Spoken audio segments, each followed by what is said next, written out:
Yo, what's up? Let's get ready. Oh, I can just boost up the charging.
And I have this stuff with me. Well, I can. Yeah, okay. I'm just gonna bring it with me. It's a big hassle to remove this, so that's one of the disadvantages of this car. So I'm just gonna keep it there because I might have to go direct to the kindergarten on the way back. We'll see. Right. So there's slightly extra weight there. It's probably around 40 kilogram extra. But yeah, we're now topping it back up to 100%. Just want to make sure that it's 100% because I'm not sure if I charge it overnight to 100%. If it will drop or not during the night, and if it will recharge again, I don't know. So that's why we are putting it back up again now. But yeah, so a slight problem, but okay, I don't know, is it a big problem? I don't know. Do we have a problem here? Normally I will drive this route here and take that tunnel. There's been Unfall in the tunnel, so there's a big detour here actually around it. So well, maybe I'll just take that route, but it's strange that it chooses to take this route on the way there. I probably want to take a slightly different, come here and then drive this route and then loop around here, and then on the way back, well, I could even go here to avoid that tunnel if it's still closed. So we'll see. So now we just have to wait a little bit until it finishes. I will make sure that everything is reset. If we go to this is kind of, no, it is here. So yeah, we reset the trip here, but we have to make sure also once we start driving there will be some trip meter here that actually resets when we leave the car. So that's kind of clumsy, yeah, since start. So we have to make sure to not leave the car during the trip, or at least not stop the car. Wait, 4.5 kilowatt. It's going kind of slow towards the end now. Come on, we need to finish so we can get going.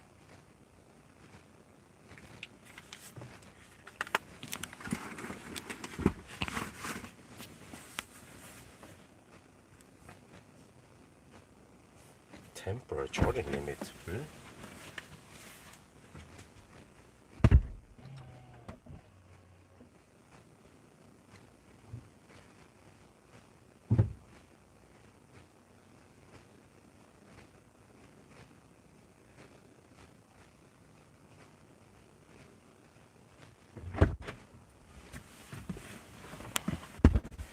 Because now we're just trying to charge it back up to 100%. I wasn't sure when it will finish. Maybe I should have gone faster speed earlier. Just want to time it so that right when I'm ready to go, then the car is also ready. Right now we're pumping in 9.9 kilowatt.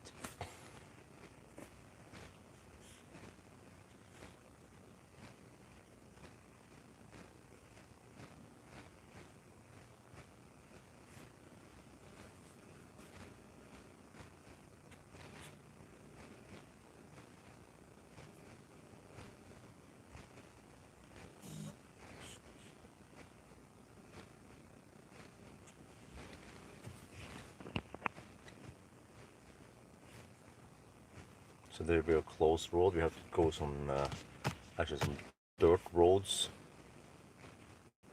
over there. Unless I want to go somewhere else, but do I feel like going via Oslo?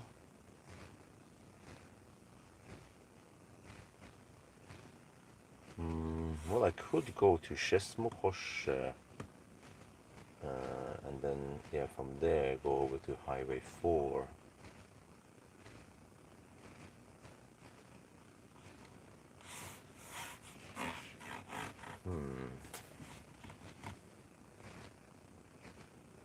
Well, I wasn't aware that it was going to take a while to go to 100%. It's pumping in 10 kilowatt now. But 1% is, well, let me see, I'm not sure how it counts it, but 1% at the high end is probably a little bit over 1 kilowatt hour. That means 6 minutes, 1/10 is 6 minutes, so 6 minutes possibly, maybe longer. So wow, it's going to be almost 10 by the time we start. Okay, we'll keep HVAC off, try to keep the car kind of cool-ish, but I think it won't heat up too much.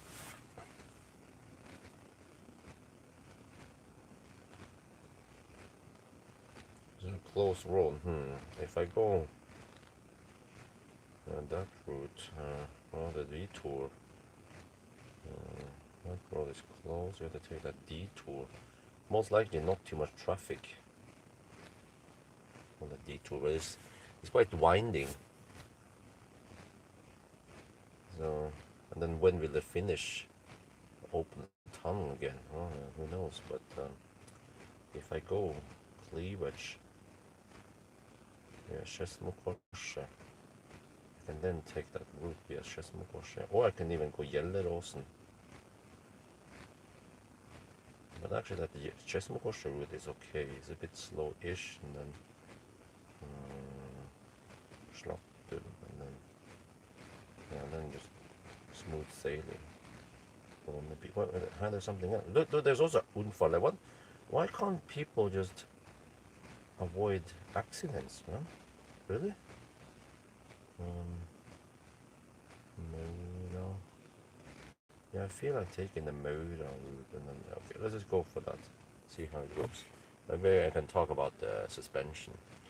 But I didn't know it's going to take that long, man. It's been sitting at 99% for a while now. Almost completed, it says. Okay, should have gone full speed.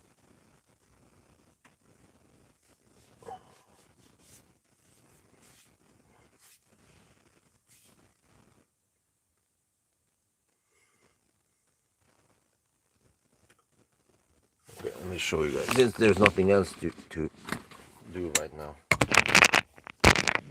Move the shaft over here. Orientation lock. Okay, there, can't touch it.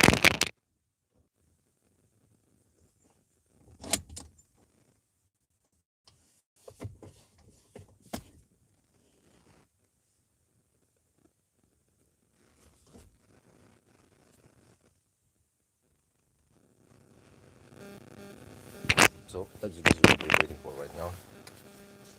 Oh, there. Okay, good.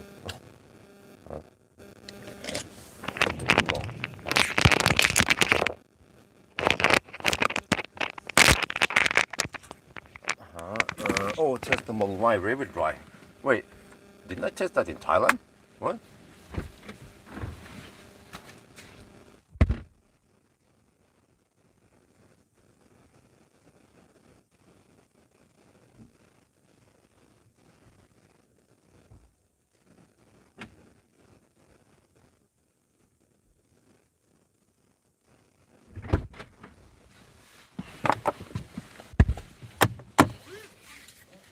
Oh, I need to restart the car by lock and unlock.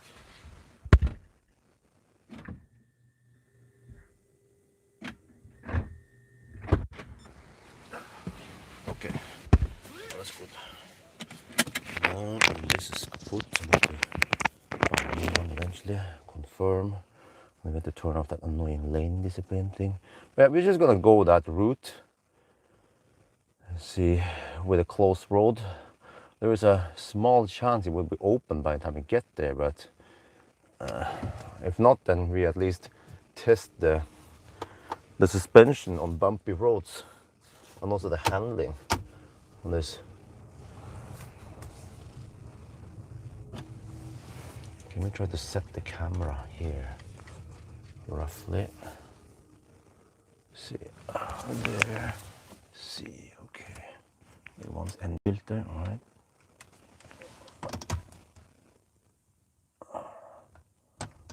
There, it should be fairly well adjusted. Okay.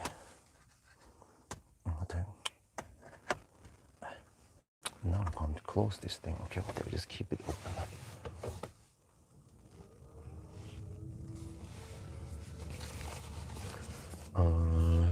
Model Y rear-wheel drive with. Wait, huh? But didn't I test? Oh, I tested. I tested Model 3 long-range rear-wheel drive. Oh, you wait. Oh yeah, the standard range rear-wheel drive. Okay, whatever it's called again. I haven't booked it yet. I'm not fully booked until end of September right now. So that's how it goes. Okay, want to see. Let's see how efficient this beast from the east is. It has been performing outstandingly well in most tests, except for maybe the headlight test that we had posted today. I'm still waiting for the range test to be finished. Berlin version uses the 4680 cells, really fat cells. Okay, we can try. I can request it. Still trying to book some of the cars earlier. Now, I think the Toyota, they haven't confirmed yet. I have to check. I don't know why they're so slow to confirm. I respond to them the same day. You know, when they say, "Oh, it goes 1.5 months," and then they ask me, "Oh, you wanted to borrow this car in June, right?" I'm like, "Oh, the fuck, man!" Respond after 1.5 months on the email. Okay, what are you doing at your work anyway? And then I respond right away the same day, and then they still don't respond the same day. I mean, how busy do you have to be to need 1.5 months to respond? But yeah, so right now, well, it would be actually very convenient if I booked the Tesla right after the other Tesla, the Model Y Standard. Wait. But what about the Model Y Standard? Where does that come from? And what kind of battery does it have? Model Y Standard should also have the fat cells, right?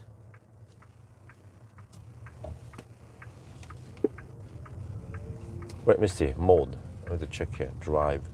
What kind of mode do we use? We use individual, power response. I use comfort. Eco is just too. Well, I can try. It becomes kind of sluggish.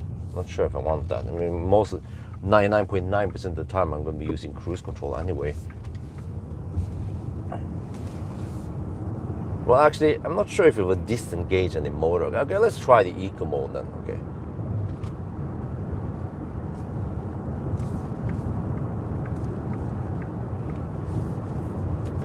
LCC activated.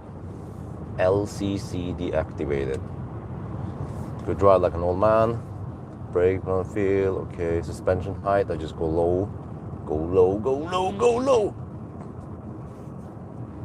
Suspension stiffness, I put it to sport. Maybe I can have it in standard. I'm not sure if I want to have it on the comfort mode, the boat mode. Oh, here it is. There's something here on the sign here. Let me check here. Okay, holla. What's going on? Høne for stand close after. Okay, yeah, they have it here. Non-start. Yeah, the tunnel is closed, so there is a detour. Not sure where else I would go. Instead, well, we could just go the detour road. I'm just hoping that it's not too busy there. Worst case, we get stuck behind some slow pokes and just hammer them. Berlin versus uses. Okay. Yeah, but does the Model 3 Standard also come from Berlin? It should, right? The Model Y Standard. I mean, Model Y Standard from Berlin. And then, yeah. So there's a wind from the north today.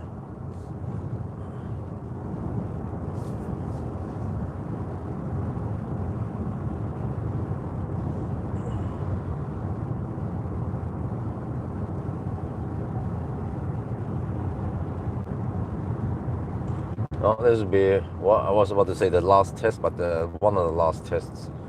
then I return the car. But yeah, we're gonna do the last charging test now tonight, is to charge that supercharger. I want to see how it goes, how fast it charges, how flat it is. Like, can we get flat charging curve all the way to 95% or some shit? Or at least 90%.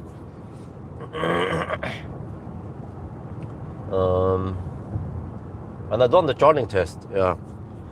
So, okay, I have actually some very interesting insight about the charging, the cable. You know, like, why did we? Did you guys watch the 1,000 kilometer challenge?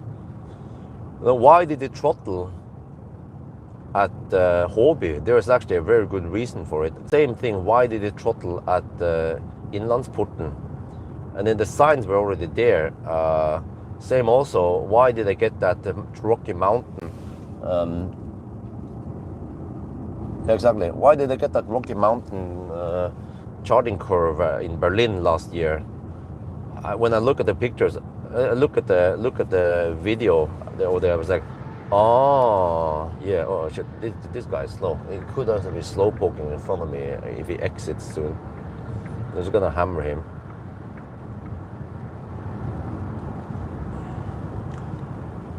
So there is this dude who runs a little CPO. He has a very good insight in what's going on. And I think he told me about this before, but I didn't realize it until now when I had a fast charging car and I hit the limit. And I actually have more hands-on experience about what happened. So,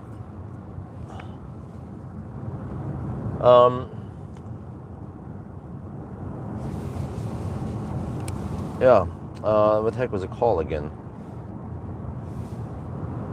What the heck, what?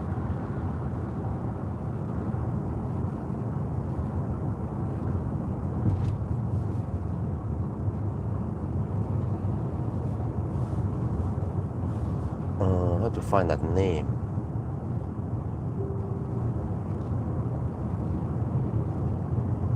It's called Ampenol. Ampenol, okay. Alright, so there are mainly two types of cables / plugs that they use. The Ampenol is the bad plug, and this Phoenix plug is the good plug. Long range Reverend Model Y, got that, huh?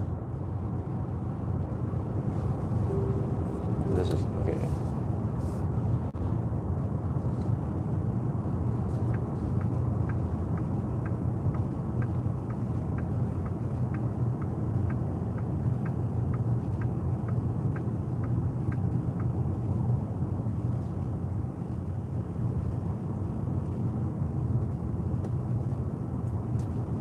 All right, so let me see. Let me just focus here, there. So the problem is the Ampenol plug or cable. It has 600 amp boost, but you cannot boost too long before it throttles. And this is the first thing I noticed at Inlandsporten. Those 400 kilowatt Alpitronics at Ionity, they have 600 amp boost. I know I experienced it before with a Seeker 7X. The Seeker 7X can take a little bit over 400 kilowatts, but it cannot take it too long before it throttles. So when I charge there, no problem. It boosted maybe for 10 to 30 seconds only, and then it's done, right? But the problem came when I used this beast from the east, and I saw on the video I charged from 10 to 30%. Well, actually, I did a little pre-charge before that to 10% also. But with the 10 to 30%, I had flat 400 kilowatts, and it took 3.5 minutes. So which means with a pre-charging thing, well, but then I didn't have full speed. Yeah, so it seems like in that case, after 3.5 minutes, the boost was out. And then, but then what happened then is that instead of just throttling, kind of, you know, throttling back to 500 amp or something, 375, it throttled really hard So I got only 37 kilowatt a little bit, and then it went up slowly. So that was not good. And then actually you will see that on that session it has this kind of wave curve. It will go up and down, up and down, up and down, just like what happened at Hobby, the last session. So I was like, oh, okay. And then when you look closer, actually I don't have the footage, but you can actually look at the München trip if you're interested. But if you look at the München clip last year when I tested the G6, G9, it's strange because at that site they have one Phoenix plug and one Amphenol plug on the same charger. I noticed it before, but I didn't really pay too much attention what the differences are. But now I know, because the Phoenix plug, it will say HPC on the side. Yeah. And the Phoenix plug can boost very long. I don't remember when we had 400 kilowatt until 65% something, right? So it can probably boost for at least 10 minutes or possibly longer. It was the car that throttled it, not the plug. So the Phoenix plug, from what I heard from that guy, my buddy over there, my fan, he claims that as long as it's not too hot, as long as it's not Thailand hot, then in the Nordics it can boost for like 25 minutes, no problem. And dude, if you boost 600 amp for 25 minutes, that you need a freaking truck then. Like this car already after 10 minutes it's at 65%, right? So you need something that is maybe 300 kilowatt hour or something to hit the limit of the Phoenix plug. And just by coincidence, good choice for me, by the way, is that at Himmler, those chargers, they just happen to have the Phoenix plug. And yesterday when we charged at Circle K Dal, I need to double check, but that site also has the Phoenix plugs on the truck chargers, but I have to check again on the other, the one that is shared for passenger cars. And how do you identify this? Well, you will see, I can show it. I need to show this in the video. This is super interesting for me, at least. And it's actually important for Xpeng users, maybe IM6, IM5, and some Seeker. And it will be more and more important for other cars. Actually, at some extent, yeah, also for iX3 owners. They need to pay attention. No, it's not hard, because the Amphenol plugs, they are kind of short. Yeah. Whereas the HPC, the Phoenix plug with the HPC letters, they are a lot longer plugs. So it's very, very easy to identify. And you can spot them from a distance even. Like if you have some kind of Google map image, you can even spot them very easily. So it's not that hard. You just drive around the parking lot and you see the right plug and you go for that plug on that charger. So yeah, it was. So then, dude, I was like, dude, shit, I'm picking up the G6 next week, and even the G6 will hit the throttle limit on the shitty Amphenol plug cable. So how do I know which plug on this? Because what kind of plug do we have at Strømstad? Circle K Strømstad, and the new one at Hogstorp, and and also in Møndalen, you know, and Kungsbakka, right? And also the Circle K at Varberg. I never paid attention what kind of plug it has, but now I need to start paying attention and remember where the Phoenix plugs are, because we need to charge only the Phoenix plugs. So the whole deduction I did at Hobby, well, if all of them are Amphenol plugs there, then I should have stopped maybe out some other place, like if Hogstorp had a better plug or somewhere, right?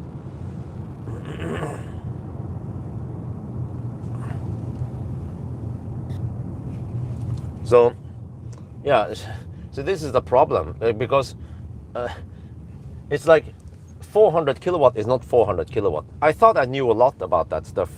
Like, okay, I knew that I found out that, okay, the, oh shit, no.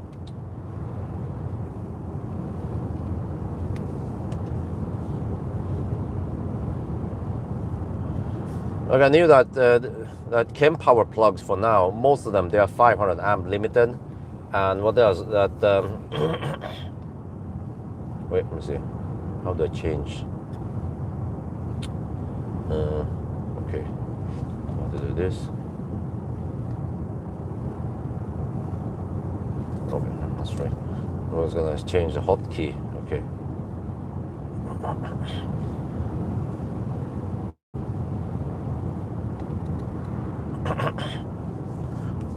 So I know that at Chile, for example, they have 400 kilowatt 400 kilowatt chem power there, but it's not 600 amp. So well, to get 400 kilowatt there, you kind of need 800 volt on the pack. Not many cars have it. Maybe Lucid has 800 volt at low state of charge, but most fast charging cars that can hit 400 kilowatts, they are usually at around 650, 700 volt at lower state of charge. You get 350 kilowatt there. And the same with the 500 kilowatt Ergo Enetica at the Ionity. What's again? Ionity Elverum. I found out they are only 500 amp limited. So, yeah. Wait, I have to focus here. What videos will I shoot?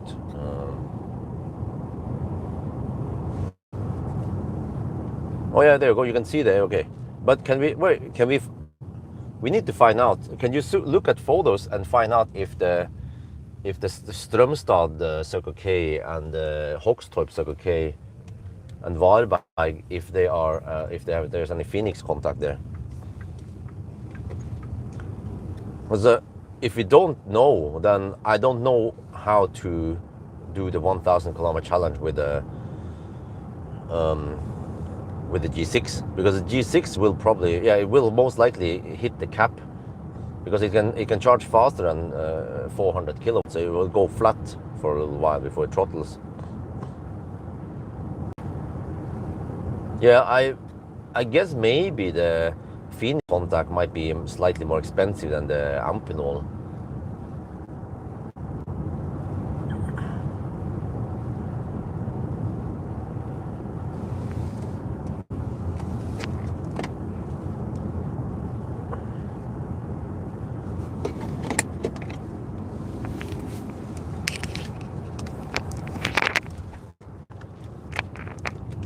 There, okay, one slow poke and a bunch of other people behind.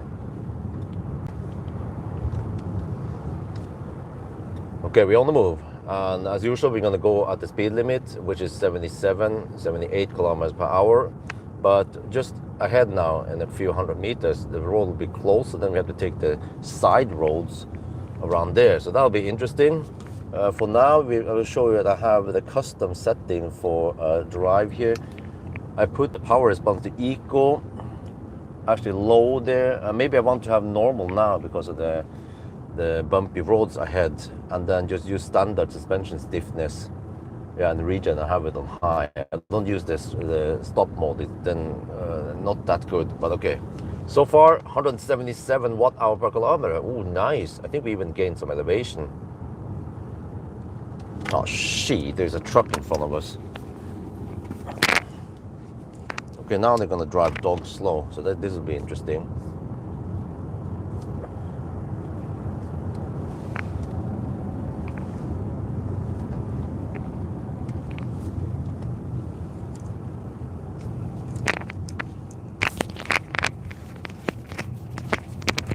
Oh shit.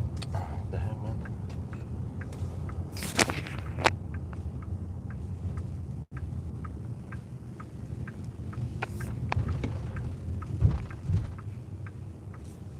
Did they put up the signs yet for the detour? Yeah, they did. Okay. So we have a PostNord truck we need to get past.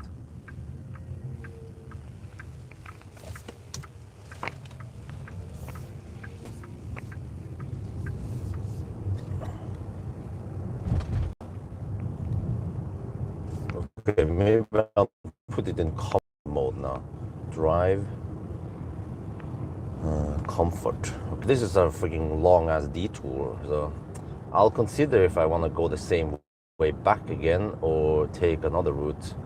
Well, if it's open, if I can see on the status, I need to check on Statens vegvesen if it's open or not.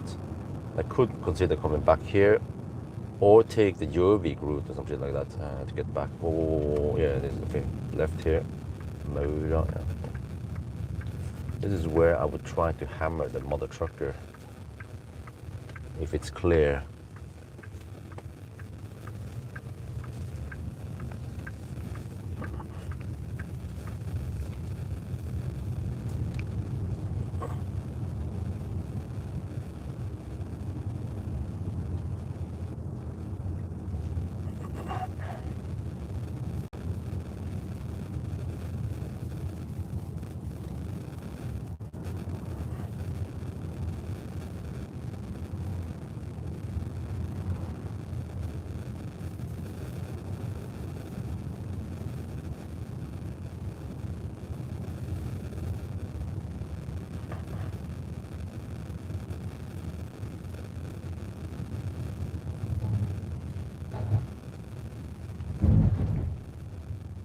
Okay, I just need a little straight. I prefer a slight left bend.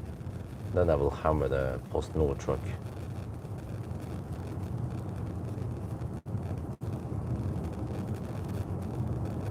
Oh, sheep, okay. Oh, sheep.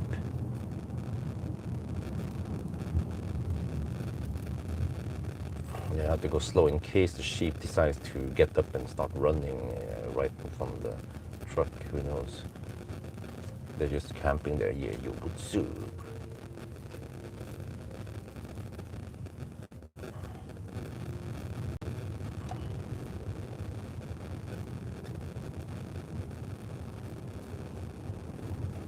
It is kind of twisty over here, 50 zone.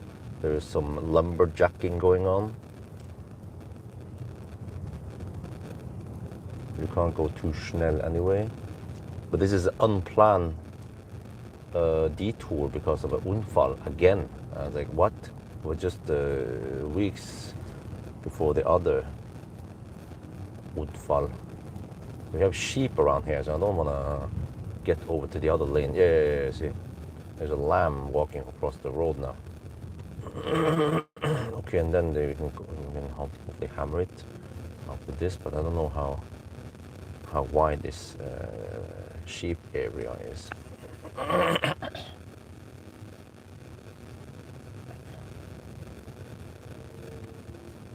They're just roaming. Normally there'll be very little traffic here, so they can just roam around freely without worrying too much.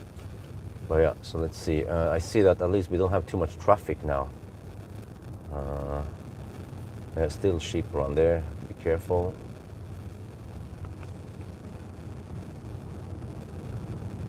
Too early for 40 call, right? Call is not ready yet. 4 is ready. Nice and tender. The young meat. It's like lechon.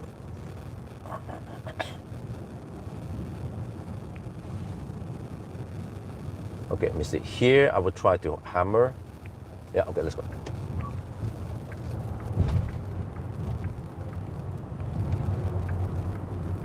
There was a little skidding there. 2.9 tons skidding on the 235 tires. Maybe this car should have 255 to 275 tires for such a heavy beast. Yeah. So I'll probably wait until we get to the really bumpy part before I should record some video.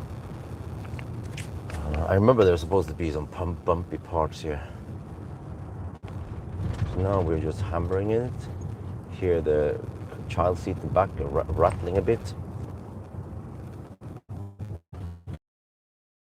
We're in comfort mode.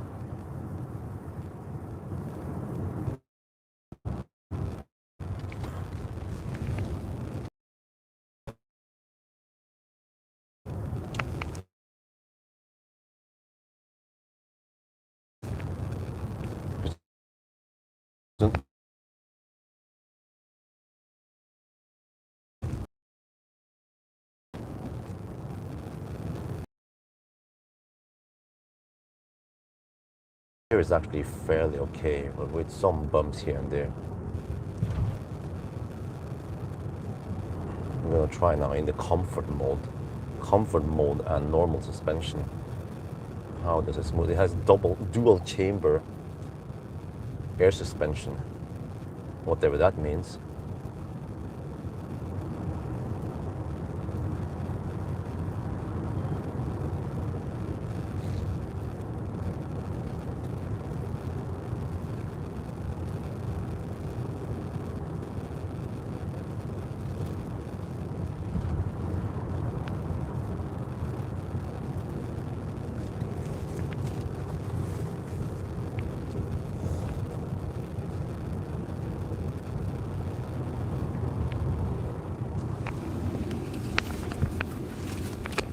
There's some cows there.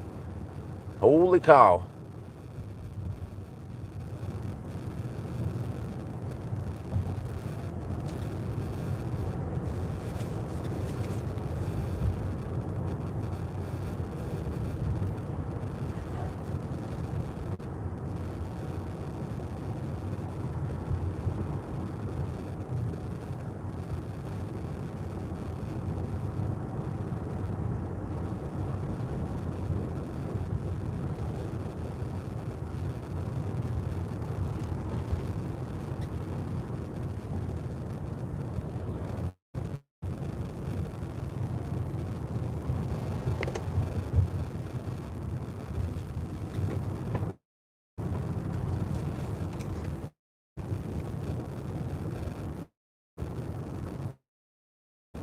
But this detour is fine as long as there's no slow pokes in front of us.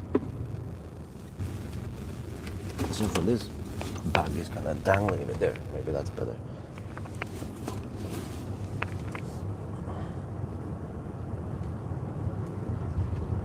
Yeah, I remember that the road was a lot bumpier earlier. I mean, further ahead.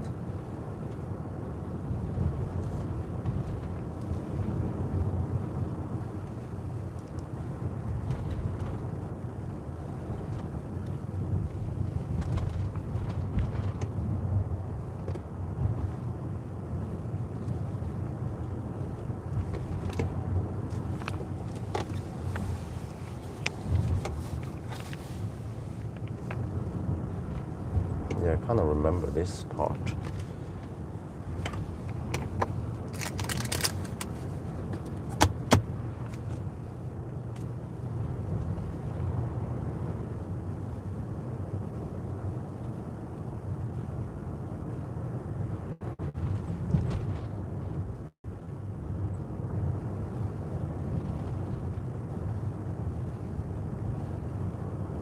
It is incredible comfort. It just floats over the bumps. Still can handle quite well in the curves, but I'm going to try a lower suspension and then sport also. Okay, there you go. See how that feels.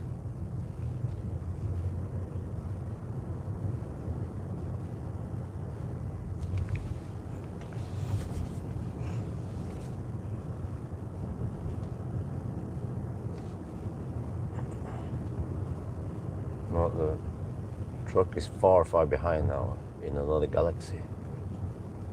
So it must be that the truck was actually driving quite slow. Hopefully we don't have too many slow pokes in front. I'm going to do the speed, not hammering too hard, just not going over the speed limit, but still just to get a feel of how the car handles it. Yeah, spring. Yeah, that could be. Yeah. Oh yeah, that's true. Could actually be some frost hive that hasn't melted yet. It takes forever to melt on the ground. Okay, there now we hit the 80 zone. I think I could record here, right? Now let's go for it.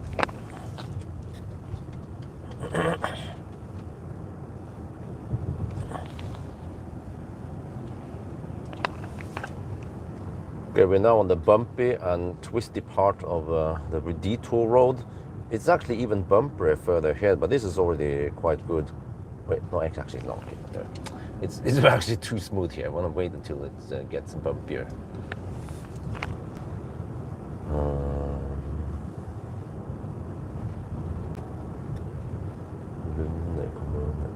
Oh, I think it was here. Yeah, it's here.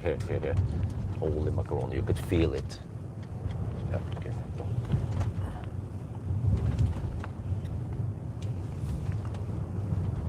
We're now on the bumpy and twisty roads in the detour stretch. And normally this stretch is not used for any traffic. It's just that an accident on the main road. But yeah, so this is perfect for testing the dual chamber air suspension in the Xpeng X9. So yeah, I don't know if you can. Okay, there's some rattling from behind. That's the child seats rattling. You see, it's just full of bumps. It hasn't had any new asphalt here for the previous 2-3 decades. I have set it now in the normal suspension has been set to the normal height, and then the suspension stiffness is now comfort. So it just smoothens out all the bumps. You can kind of feel it every time you go over a bump. It just boing, boing, and then just floats over the shorter bumps. I just feel a bit of shake when we go over the bumps. This is incredibly good. Holy macaroni. But okay, now it feels slightly bouncy, but nowhere as bouncy as the Deepal S07 in Thailand. And actually, also, if you ever try the Jaguar I-Pace, it's way too bouncy, man. You get seasick from that shit. But here, it's still nice. I like it. So on these kind of roads, I would probably have it in comfort mode, and this setting right now. But however, when I go on some of the curves, I don't drive too fast, by the way. I go at the speed limit. It's 80 kilometers per hour. I go at maximum 80, slow down if it's needed. Then it's still fine. But okay, in the curves, I can feel the boatness, right? Yeah. Okay. So now let's try. Wait for that guy to pass. Okay, a couple of guys. Focus on the road first.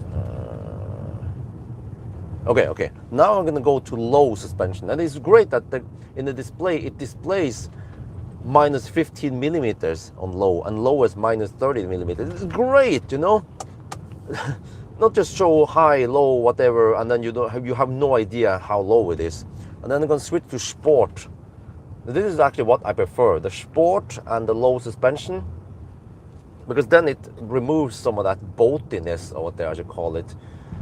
Oh, okay. Now I can kind of feel the shorter bumps slightly more, but it's still fine. It doesn't break my spine, but it stiffens up a bit. And actually the car becomes more responsive in the curves, and I like this way better. Even though, okay, you feel a bit more, but it's fine. It's like, it's still not as harsh as a Model 3 2019 or the Model Y 2019. Those are incredibly harsh, way too stiff suspension on those cars. Whoa, I think you be careful there, because we have roughly 2.9 tons now, and only 235 tires. Personally, I mean, if you do a lot of cornering and stuff, maybe not truck driving, I think for grip, around 255 front and 275 rear would be better. But actually, maybe not staggered, but like 255 width should be better for grip, because actually when I did a little maneuver to overtake a truck earlier, I floor it kind of, even in eco mode, and the wheels skidded a little bit. Feel like I don't have maximum grip. Let me show you here. Yeah, now it doesn't happen. Okay, I had to go like low speed, right, like this ish. Let me try to provoke it. Okay, now it actually grips really well. Maybe the tires have heated up now because I drove faster now. Earlier we had to drive quite slow. Yeah, that could also be it. So yeah, and it's 13 degrees Celsius outside. So maybe if it's 20 degrees and you've been driving for a while, then as long as the tires are warm, then you have good enough grip. So no need to go wider tires. That makes the car less efficient. But then this is actually very good. Think about this. This is a minivan we are tossing around the curves, and it handles it really well. Okay, there's a truck. Okay, need to overtake it. They drive really slow.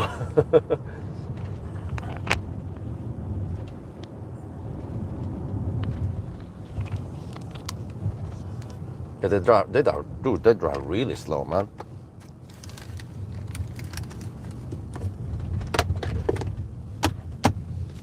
Okay, let me see. Yeah, a left curve is good. Then I have a pretty good. Dude, he's hypermiling. What the heck? Okay. I hope he's aware that I want to overtake him soon. The road is kind of narrow, but there is enough space. If two cars can meet, then one car can also overtake the truck. He just has to be kind of. He has to look at his mirrors. Okay, it's kind of okay. Oh, he lets me go. Okay, good.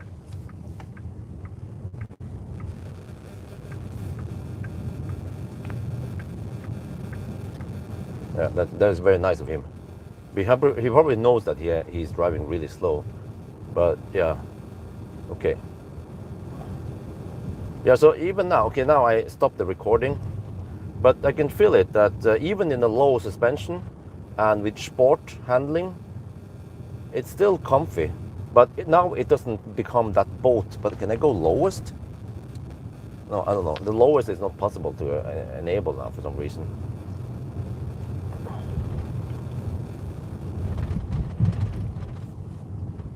Oh, dude, some of these guys are driving really slow. Fortunately, I'm not stuck behind some really slow drivers. Yeah, but I mean, if they're really slow, then we can always overtake them, right? Unless they speed up in the straights. Yeah, that could also happen. So yeah, this detour is not that bad if there's no traffic. I need to avoid coming here in the afternoon if the tunnel is still closed. So I will see like roughly 2, I should be heading back here roughly at 2 in the afternoon, and then if the tunnel is still closed, then we take another route, maybe via Gjøvik. Yeah, and the Gjøvik-Minnesund route on the way back. So wifey is prepared that if I will arrive quite late for some reason, then she can go pick up the kids. And we will have nice weather throughout the whole week now. Why is the road so bad? Because the Norwegian government has not maintained it, and this road has usually very low traffic, so low that they consider it not worth it, upgrading it or resurfacing it. So the surface here could be 20 years old. Who knows? But for most people, I mean, the few people who drive here, no problemo. But if people keep crashing into the tunnel for some reason, and the tunnel gets closed, then this road here gets lots of heavy traffic, especially if it happens in the afternoon. Then maybe they should consider at least slapping down some new asphalt here. Okay, let me try again. If I go to normal and then comfort again, then it goes a bit higher, and then I can even feel it in the curve, but then it kind of just floats over the curve. Actually, maybe I want normal suspension because I will have more suspension room to soak up some damage or some bumps. Just have to live with the boatiness for a bit.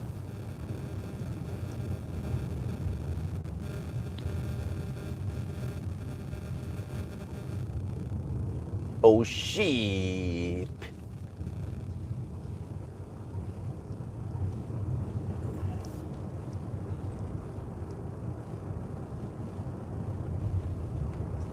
Yeah, but then it becomes, wow, okay, let me see. What if I go standard or sport?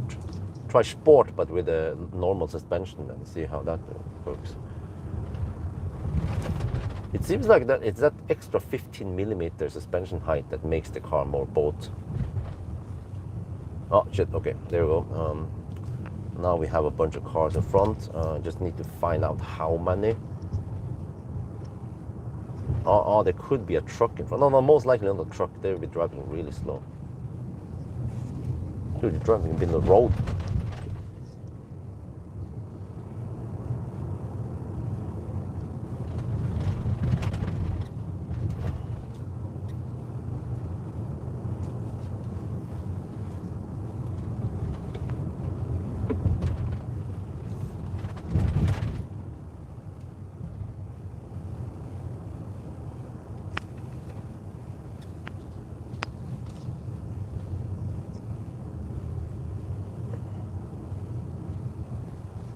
Oh, there's a truck, there's a taxi.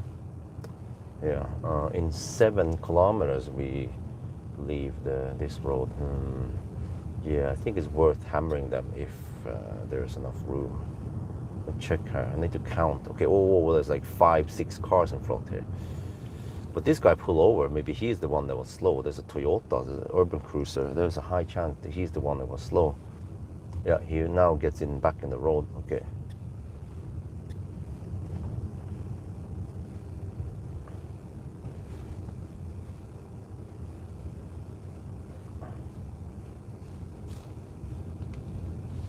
Let me check here what it looks like. Yeah, we are actually kind of close to the main road.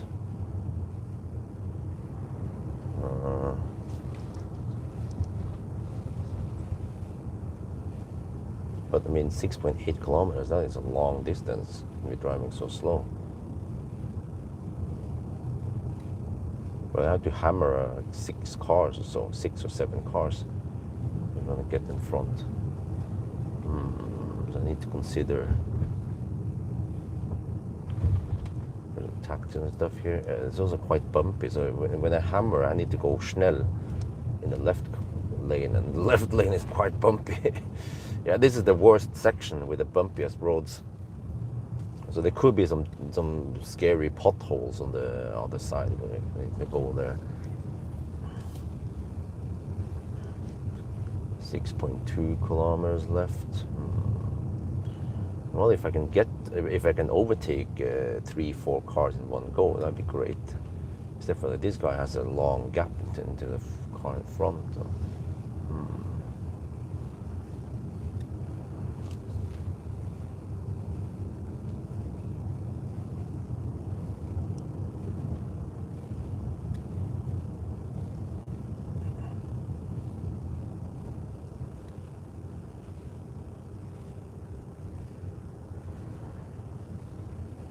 Okay, I might just hypermine behind these guys. At least we cover most of the detour stretch, okay speed.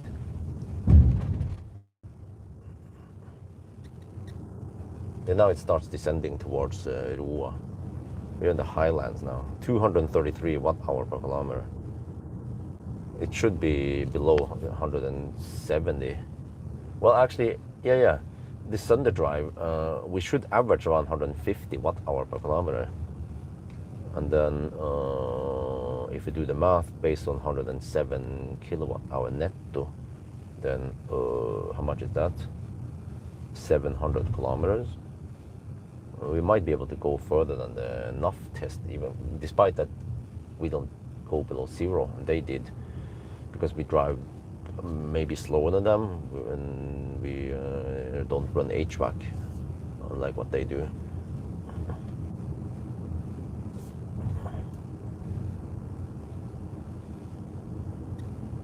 But it actually seems like the eco mode is okay for power output. It's not too sluggish. Some of the cars, when you put it in eco mode, it becomes super slow and almost dangerous when in case you want to overtake or get quickly into an intersection or roundabout.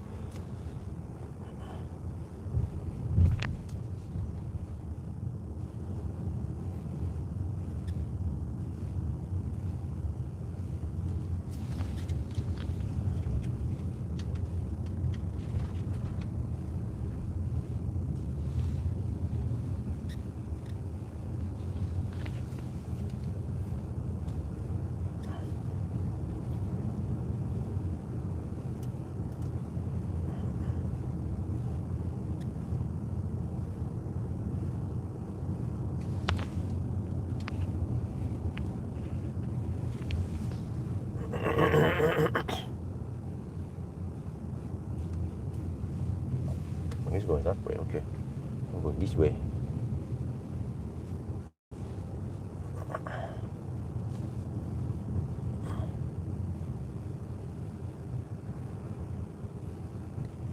Well, yeah, it's 40 zone here anyway, so we have to go slow. Langsam.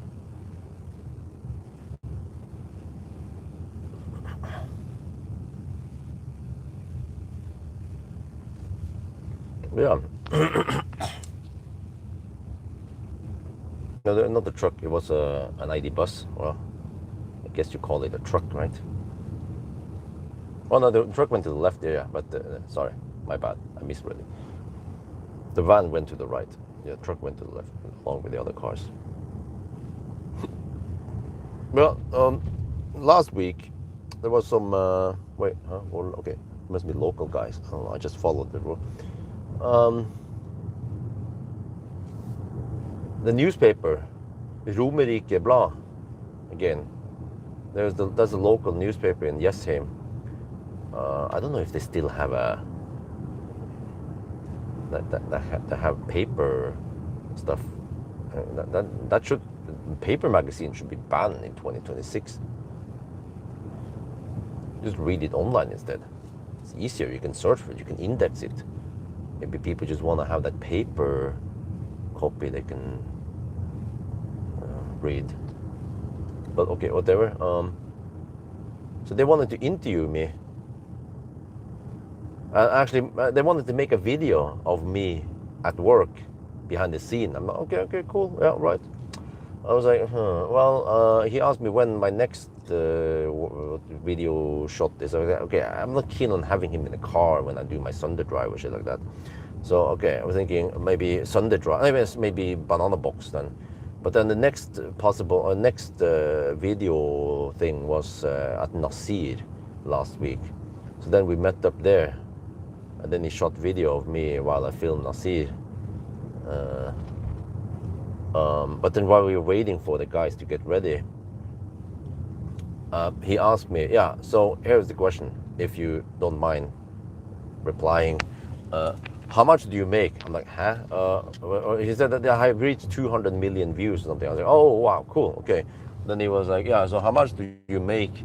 I was like, well, none of your fucking business. Okay, no. But I was like, okay, well, we can see in the YouTube analytics maybe. And then I look up there, and then we saw that, okay, since day one, since I started the YouTube career, it was 8.4 million NOK. But that was since 2012 or 13. I don't remember when I started monetizing, but probably around 2013. So over 13 years. And he's like, oh, okay. And then he wanted to also film the phone, my phone, showing that thing in the analytics. I'm like, okay. And then he interviewed me and asked me about, okay, what do you do and how long you've been doing this, and do you do it full time, and you know the regular stuff that people ask me about. And then he shot video when I was shooting video and stuff, and then that was it. He didn't do any crazy long extensive thing, and then he went off back. So I was like, okay. And then of course that article or that video, whatever, is behind the paywall. So he never sent me anything. He could have sent me some kind of unlocked things. I can see it, the paywall, behind the paywall, because I don't have any subscription there, right? Yeah, and then you can find it if you go to Facebook, search for Romerike Blad RB. You can see it there, and maybe you can pay the 1 month trial, and you can. Yeah. But I mean, how was the headline then? Well, the headline was me there, my face, that is all over internet, and it was like pulling in 8.4 million NOK. I was like, well, I guess you need to make some kind of clickbait to make people want to click on it. I totally understand journalists in one way, because if they just write the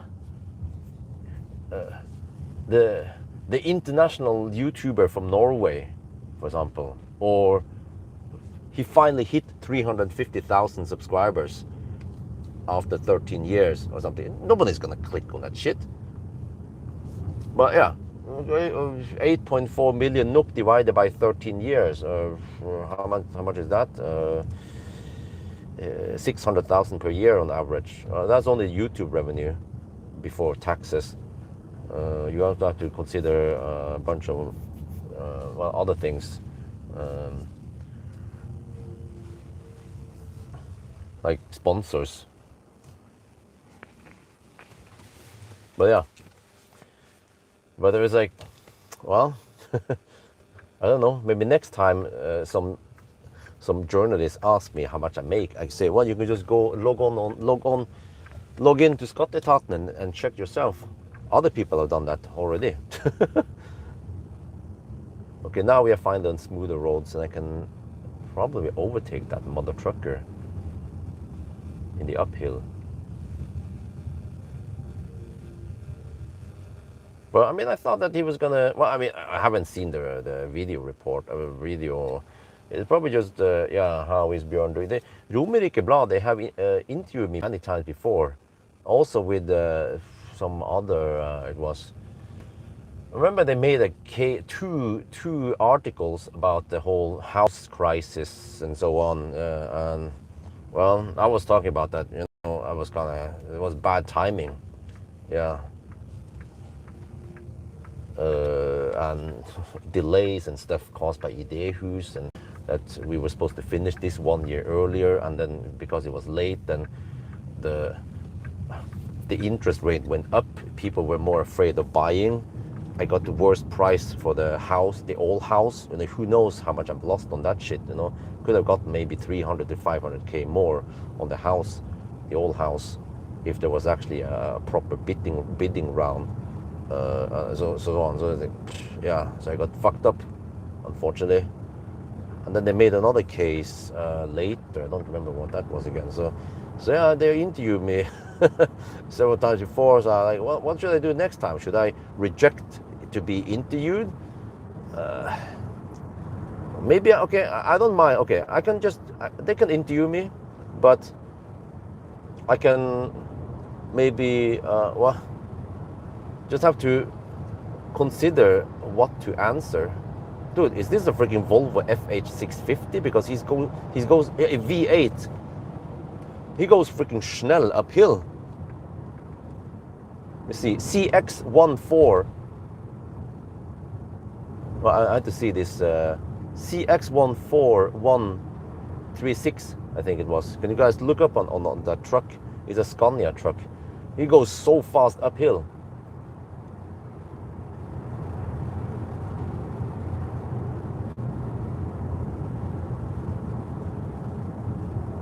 Yes, how much I spent?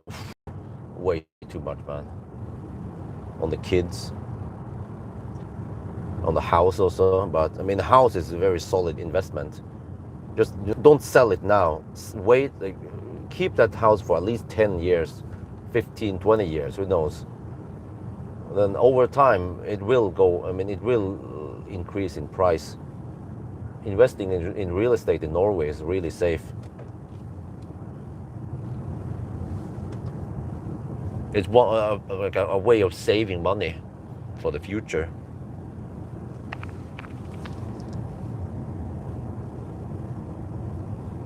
And also on that article, there were lots of positive feedback. People are commenting and on Facebook like, oh yeah, he's the OG. You know, he made lots of nice reviews and thumbs up, and hard work over many years pays off and stuff. And there were only two haters, like, lol, wasn't that guy who was fucked away, he was begging for money or some shit like that?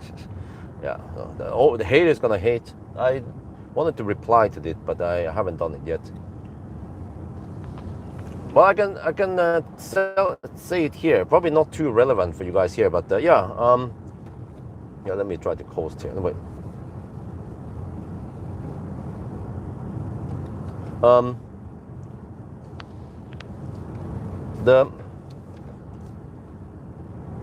Wait, no. Yeah, the parking lot. I have lots of space in the parking lot if people want to park there during summer. And I will be gone anyway. Then you can even block the garage. I'll be gone in July, maybe I need to make a little video about this. But yeah, there was one guy. One guy, he posted on Facebook. He said that he has booked P10 in Gardermoen for 2 weeks. I'm like, holy shit balls! Even if you book P10, P10 is quite expensive. I even realized that for me, even for just 1-2 days, it's quite expensive. It's cheaper to just take a taxi there, unless you park further away and walk. Yeah, but he booked P10, and I Googled about this. He probably needs to pay around 3,500 NOK. So I offer him to park his Kia at my house instead for free, and he can charge for free. And if I'm home, I can shuttle him. But if I'm not home, he can just take a Bolt, and it's only around 300 NOK. He never replied, I think. So okay, whatever. Maybe if they don't know me, they'll be a bit skeptic about this. Yeah. But again, I can offer free parking. There is at least 6-7 parking spots available there.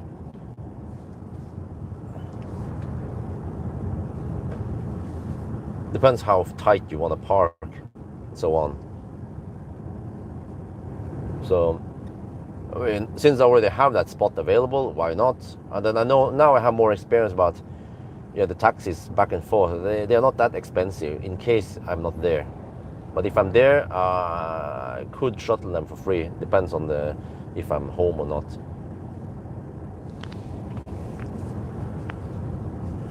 No, wait.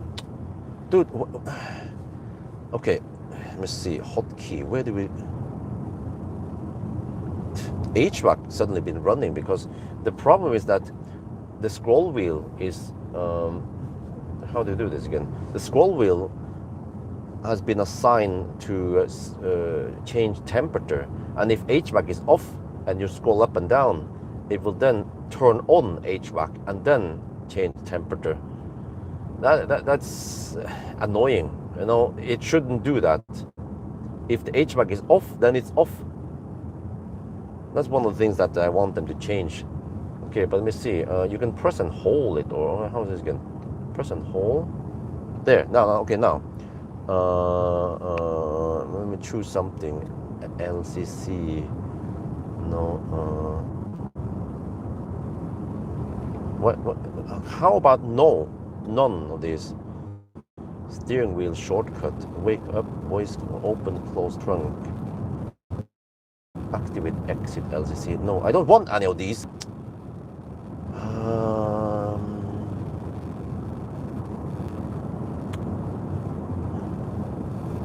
Oh no, that's the off camera. Yeah, okay, that's fine when you click on it. Okay, but how about scrolling? Okay, let me try again. There's probably some kind of... Wait, how do I put it in neutral? There, neutral. Dude, the thing rolls really well downhill.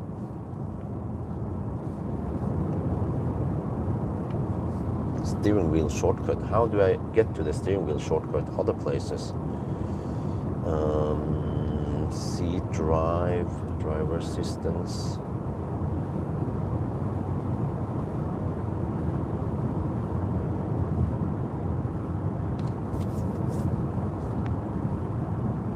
Yeah, do you guys know? Can someone help me, please? Do a Google search or something. How do I change the scroll wheel to not change temperature? Or is it locked like that? General. Display. There's so many settings here. There's no search.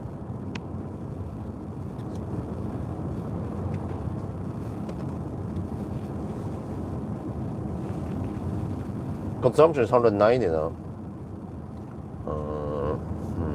Driver assistance, vehicle, have anything here, head mode, window and door, shouldn't be here, baby car mode, lights, no, seat, no, drive, there's just drive settings,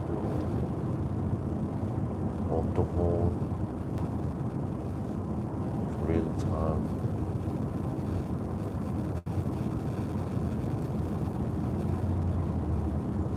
Driver assistance.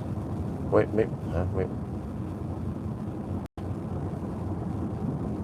Because the problem is that if you enable control, but then you wanna, let me see. Oh, can you? They're neutral. Enable cruise control. But if you use a scroll wheel while cruise control is not active, it will then change temperature instead of adjusting the speed. Yeah, so I keep adjusting the speed there. Okay, I can't find where the heck we can change the scroll wheel behavior. General, maybe. Oh, now I go too schnell. Careful.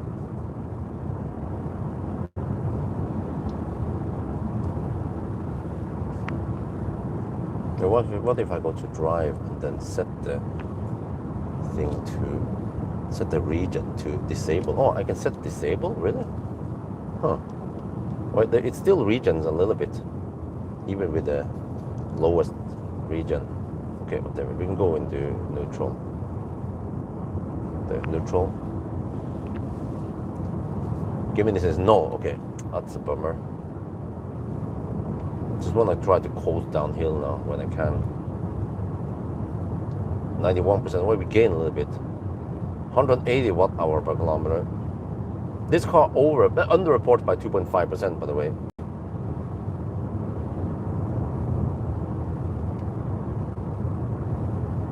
It seems to roll really well. I never did the coasting test before.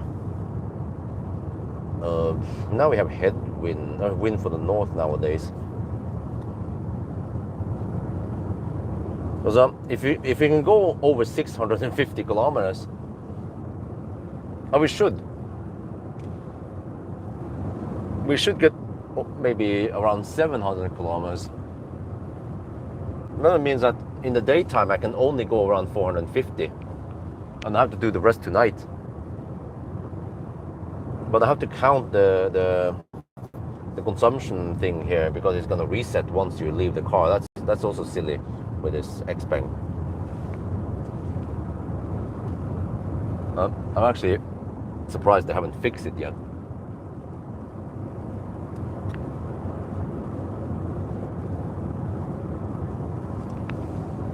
Oh shit, I almost forgot to record B-rolls. Let's do it now then. Let me see. Vehicle, drive. Okay. Set it to comfort. Let's record this.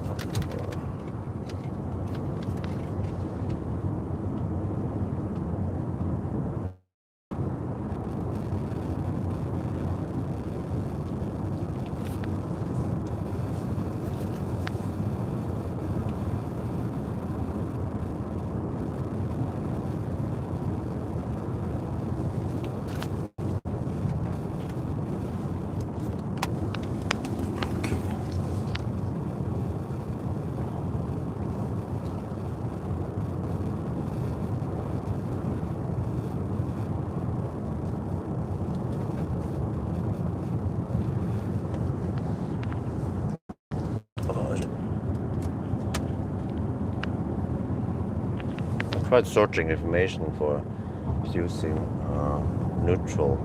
Huh? Well, I can put the car in neutral. That's not the problem. The problem was that the left scroll wheel has been locked to adjusting HVAC temperature. But in Tesla, you can change left and right scroll wheel, what they do, or at least left. How this again? Don't remember. In a Tesla.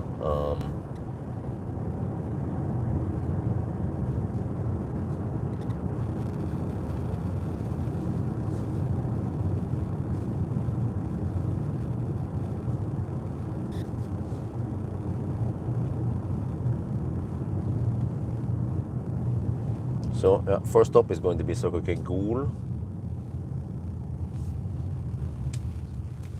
That guy is actually going all the way around. But she didn't blink. Well, now she blinks. Would have been even clearer if she blank left. Oh, blinked left before. Yeah.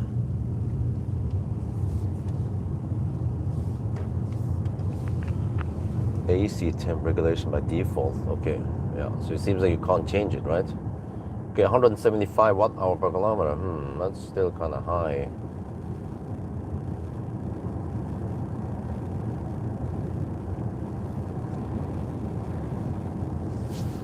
Okay, so we are 125 kilometers away from Goul. It's almost 11 now. Damn.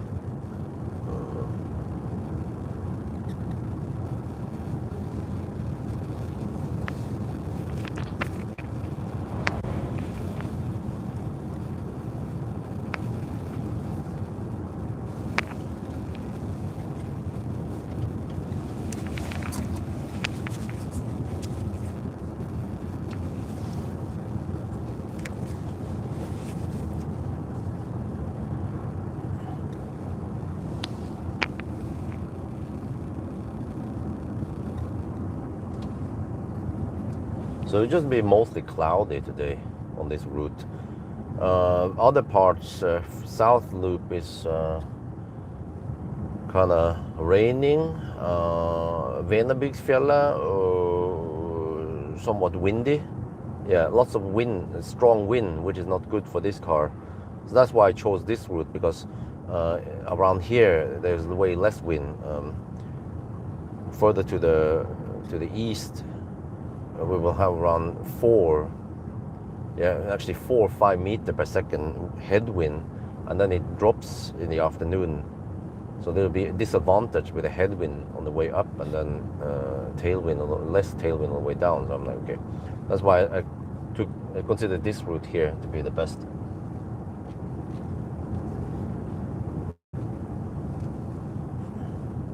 Okay, low gear. I don't have low gear. What do I do? What do I do? I have one gear only.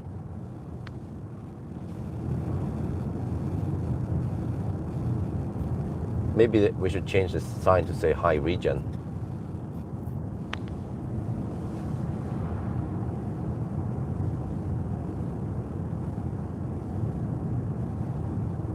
Well, now we go downhill a bit, but now we are lower at elevation than Yesholm.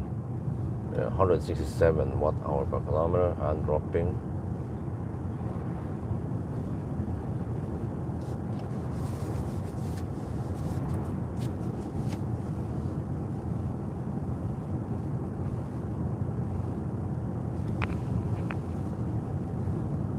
Slovenia? Huh? What? Now? What? Oh, huh? That was random. No, it's too far.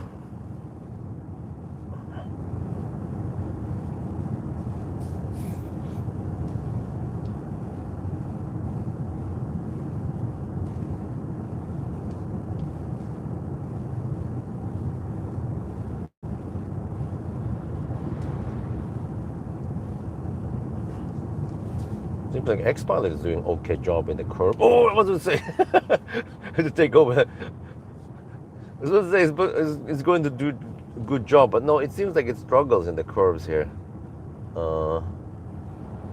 If you don't pay attention, you crash into the rails.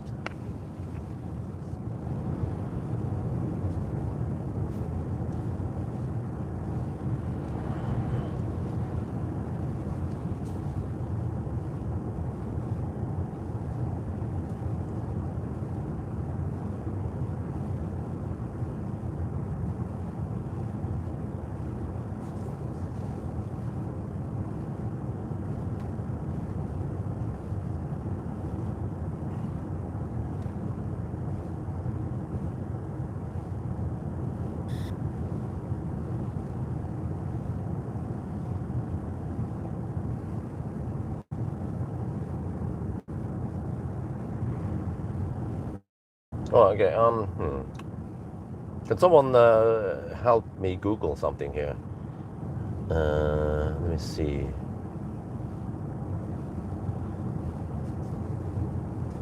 The Audi Q6 e-tron.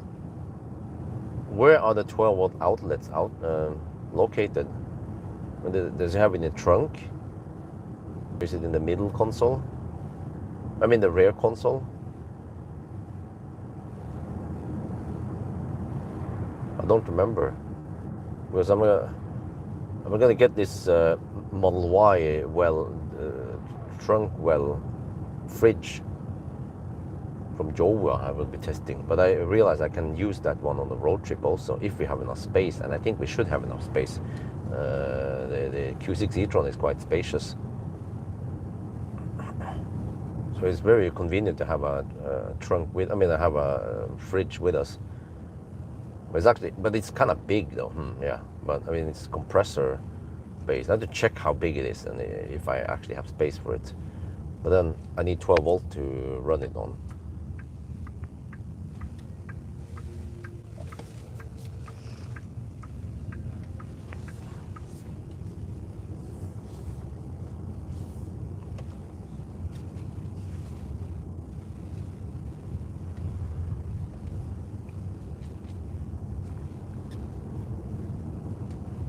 There is a standard 12 volt outlet located in the rear trunk. Oh, thank you.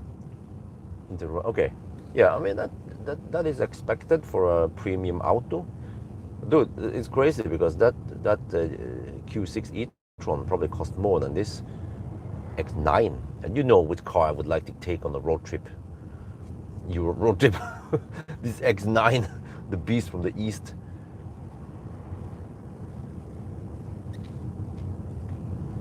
But actually, this fridge is already big enough to hold some stuff. You know, usually maybe some cold drinks, also maybe milk for the kids,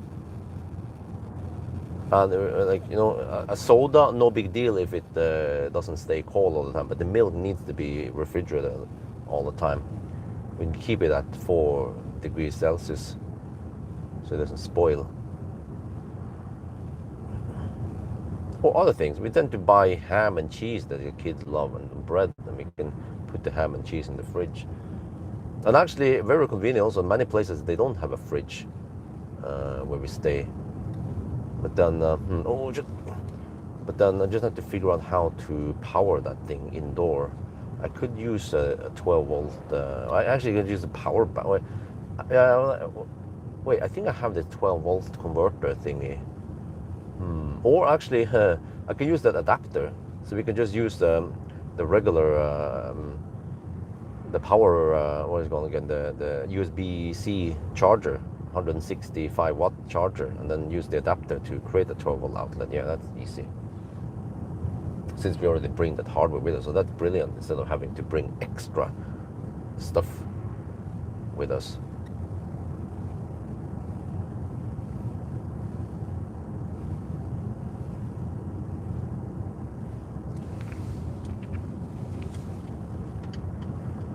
But I mean, the Model Y well is quite big.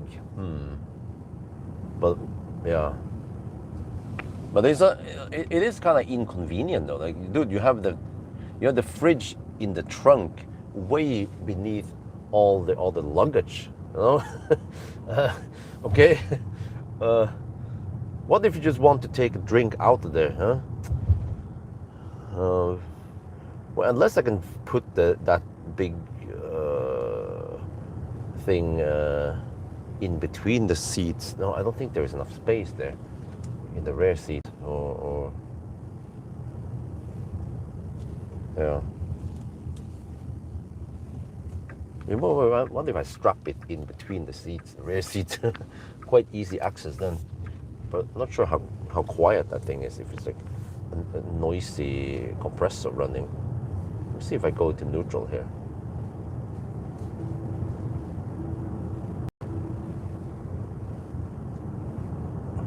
Yeah, it picks up speed downhill. So this car seems to be quite efficient, despite that it's a performance all-wheel drive. You know, it picks up speed in the downhill, also with slight headwind.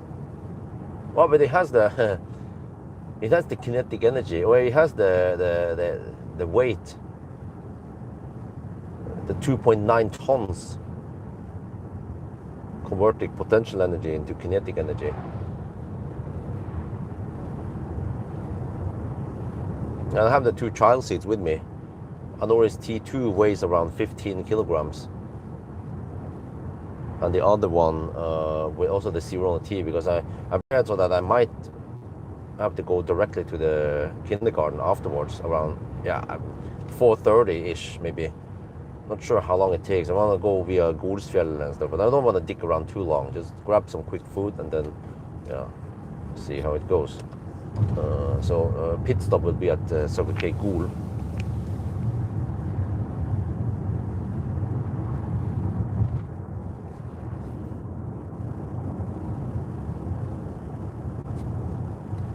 Let me check here. How much? Oh shit! The charging test at Circle K Dal after the 1,000 kilometer challenge cost 616 NOK, around 55 euros.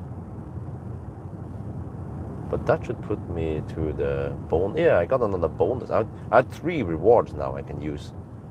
Let me see the latest reward. What did I get there? Oh, another medium burger.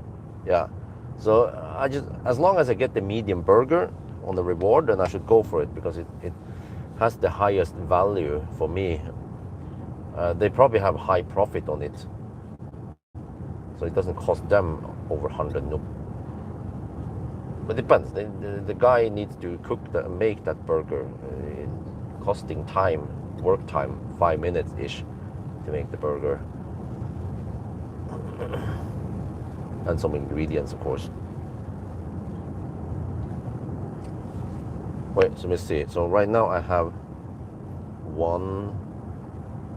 2 medium burgers, 2 free medium burgers, and a hot dog with bacon. Yeah, that one also has the highest value. Hot dog with bacon usually costs around 50, 60 NOK. Only unhealthy food, right? Well, thank you very much for checking the 12-volt out there for me. That'll be interesting. Well, I see many people are buying the Yova products because there is this 5% discount in the beginning. It actually made a big difference. People see that text, they go check it out, and I see that they buy lots of Yova accessories.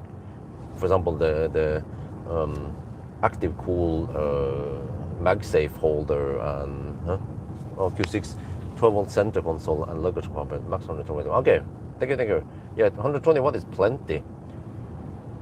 Usually those compressor or those cooler boxes need only around 35-40 watts.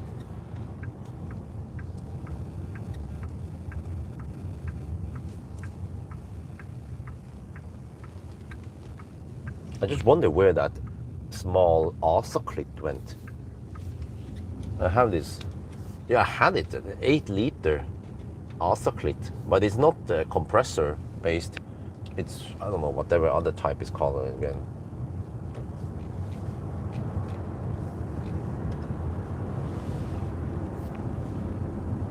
Seems like I lost some items during the move from Alnabru. That's a big mystery. Wife was also missing some items. I'm like, how is that possible? Well, we hired a bunch of guys to move for us, but they don't have time to open one box to find something and take it out. So and I was also with them. So that's a big mystery how things will get lost. Peltier, yeah, that's a bit the thermoelectric Peltier element, which it just makes one side cold and the other side warm, and then you have a fan blowing it. So it's supposedly not that efficient, but it's cheaper.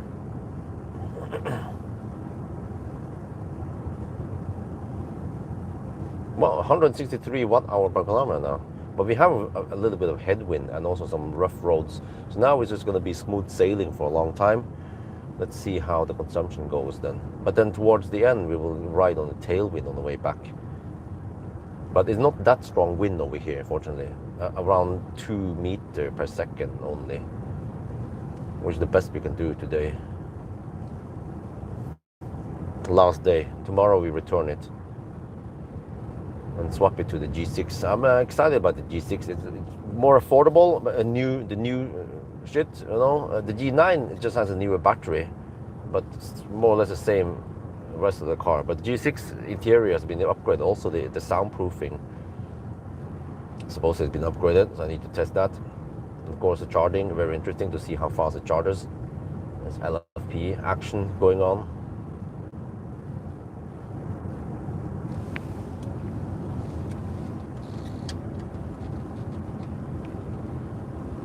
Okay.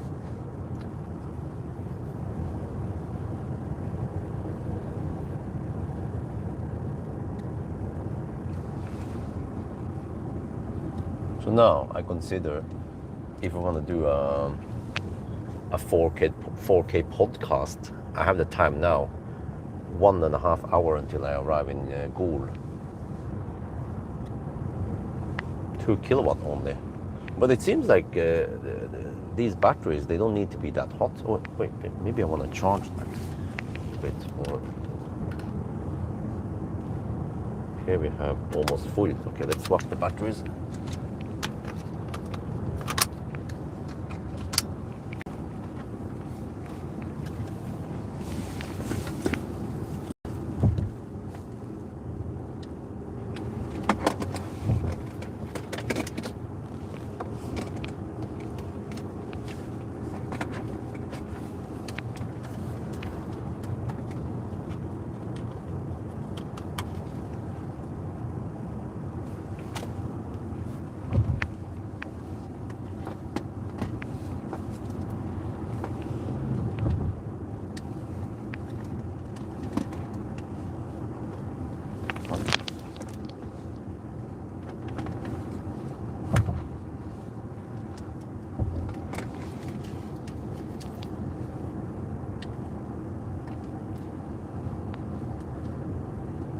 Oh.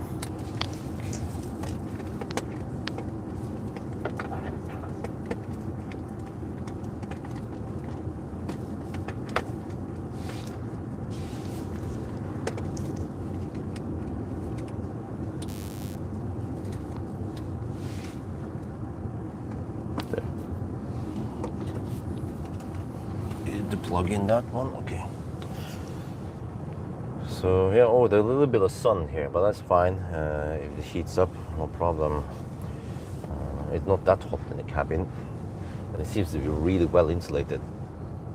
Well, it is really quiet here, so. But we will have mostly cloudy weather on this route, but still fairly warm. At 17 degrees now.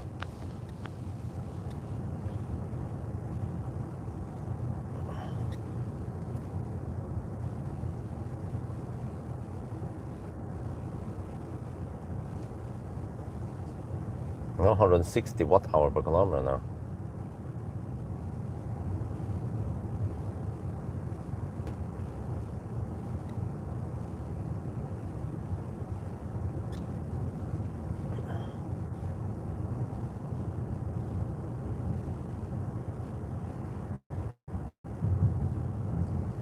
So yeah, let me see. I think I had an idea about what to talk about in the podcast thingy. Oh yeah. Well, it was about audio, but I'm not sure. Yeah, if that would be interesting or not. Because I could talk for an hour almost about Flock and Tidal and Spotify. Yeah, I think okay. I think I'll do it. You guys think it's interesting? At least I find it interesting. I spend a lot of time reading about it and testing some stuff. As I just realized when I drove this car, like, hey, what? The sound in Spotify is kind of shite. Well, then I go and say, oh, okay. Oh, yeah, that makes sense. Because this has the X Opera speakers and also supposedly some ceiling mounted speakers. So according to Google, it's supposed to be quite good sound system, but when I listened to it without even knowing what the heck it was, I wasn't too impressed. And I used the USB stick, which is actually good. The USB stick has uncompressed WAV file. It's basically the same as FLAC, but just bigger files. But the reason why I use WAV file, not FLAC, is that not every car supports FLAC, but they tend to support WAV file. But actually, not every car supports WAV file. Even there's some weird stuff going on there also. But most cars, at least, some cars only support MP3. I think, huh? And then there's some songs that doesn't work, even though it's WAV file, just different format on it. I don't know. I haven't figured out what that's all about. So some cars will not work with the Arctic Circle song for no reason, and I try to even reformat it, but it still doesn't work. Well, is it 50 or is it 70 here? This is what I'm not sure about. But the one sign has been taken down, so that means that it doesn't apply. Oh, okay. It is 50 then.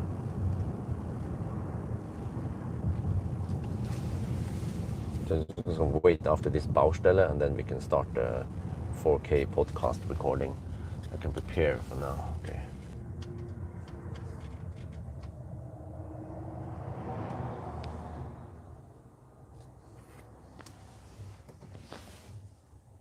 Menu, resolution max. Oh, it's kind of slow to change the initial time code reset. Okay, so this is ready now for the 4K podcast.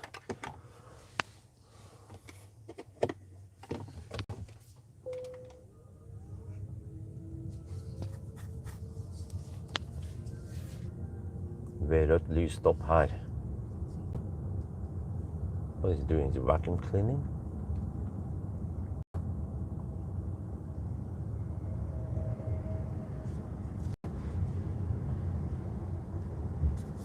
ABC, always be cleaning. Well, we're not going to go back here anyway. On the way back, we'll take the other valley. Probably go via Bang.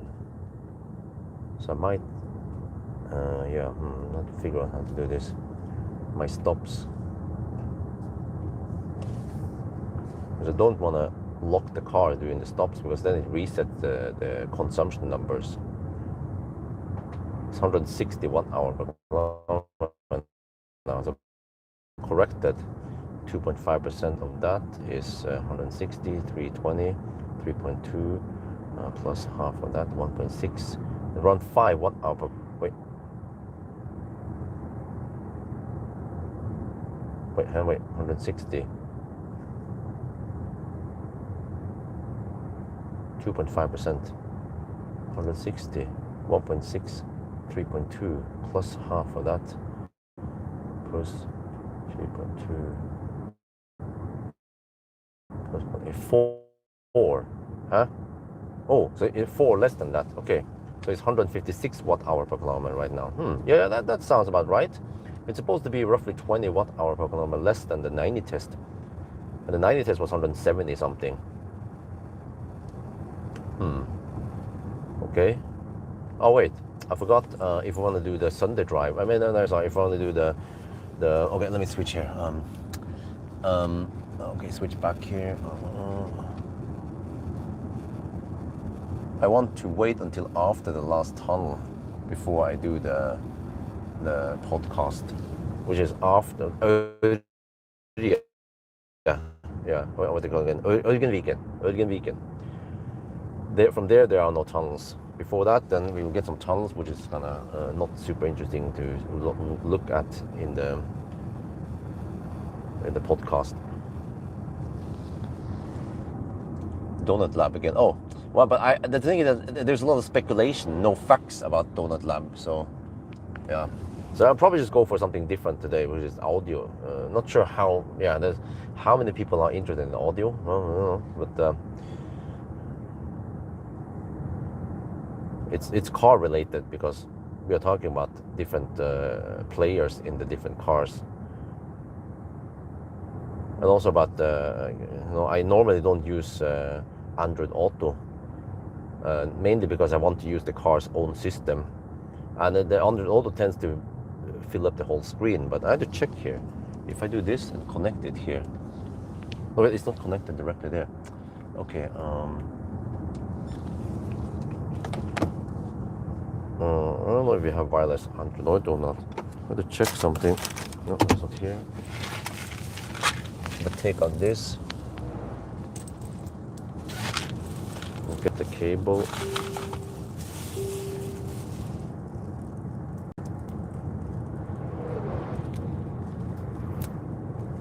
Hope this is a communication cable plus the charging. Why? Who makes only charging cable only, right?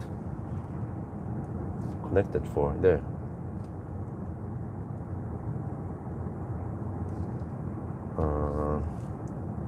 Android Auto. Okay, so it is enabled for Android Auto, but at one point I rejected. Maybe I rejected too much, and it's like, okay, I'm not gonna bother you again then. So in the phone settings, well, actually, I have to go to the. Well, I'm not sure if phone settings here. Oh, okay. Device connection. Devices.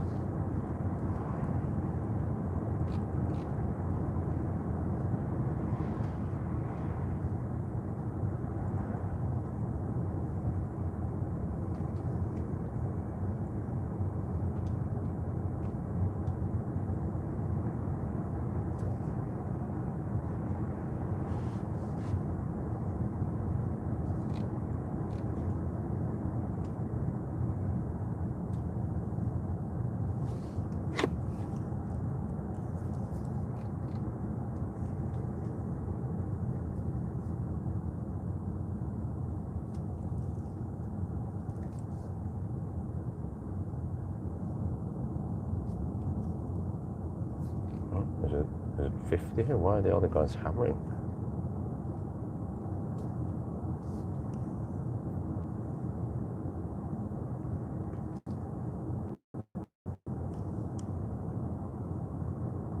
There.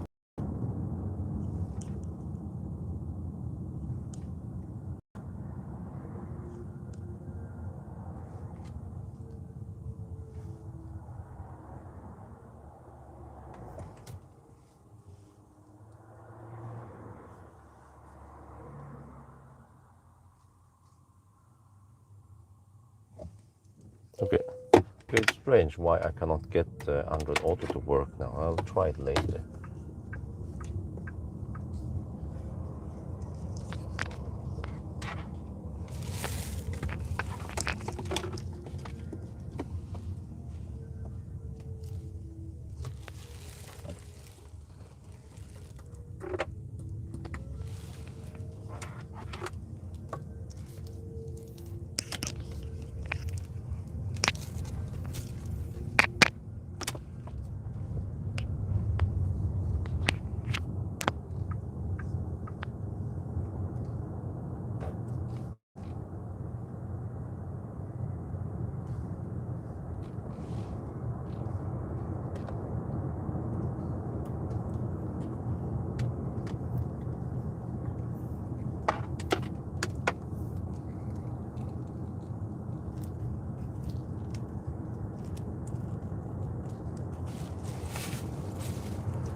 Last weekend we were considering going to Björneparken, but then we skipped it because it was not nice weather on Sunday. But then Sunday I would be shot anyway, so it had to be Monday. But then, yeah.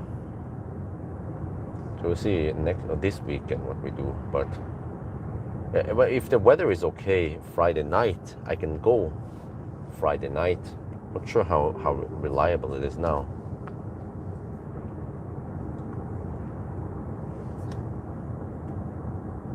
Well, that would be good.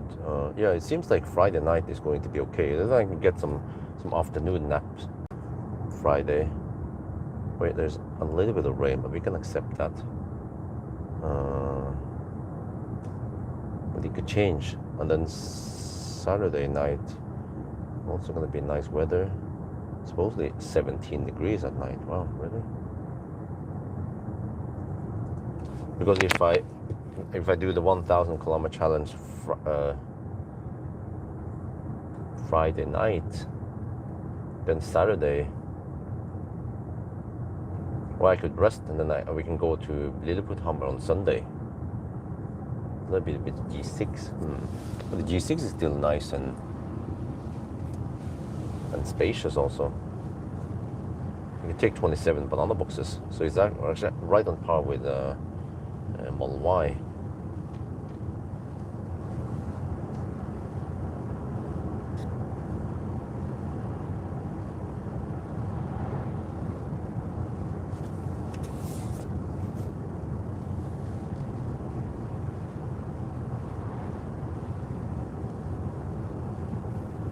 All right, 160 watt-hour per kilometer.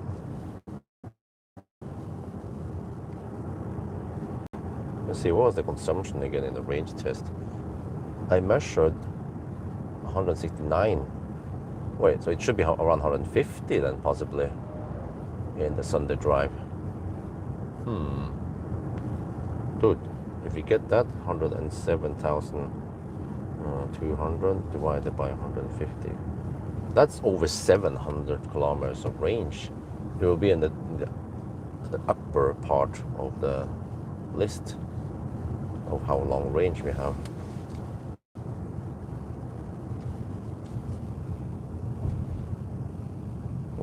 Then we should be able to beat the Denza D9. Denza also has quite big battery, over 100 kilowatt hour, but it's not that efficient. Just built as a regular van, more or less, with an electric drivetrain. But well, I don't know, maybe there's no Denza fossil van.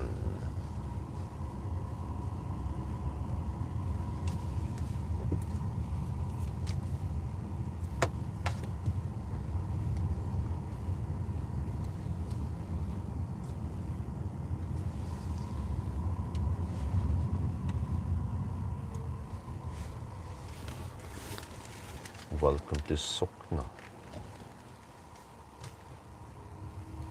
There is Sokna and there is Soknedal. Two completely different places, just like Kristiansand and Kristiansund. Two different places. And also Flå and Flom. You drive from here, you drive via Flå, and then many hours after, if you keep driving towards Bergen, then you see Flom.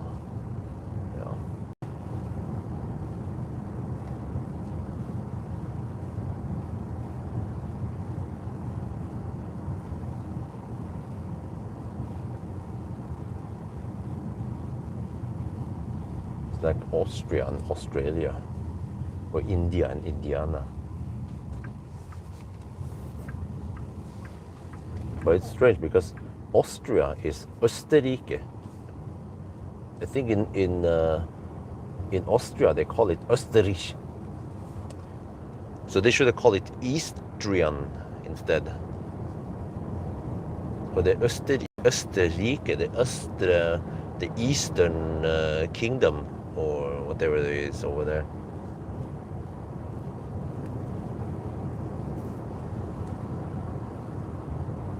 Okay, so it's gonna be cloudy like this most of the challenge, or maybe most of the Sunday drive now. 161 watt-hour per kilometer. Slight headwind on the route northwest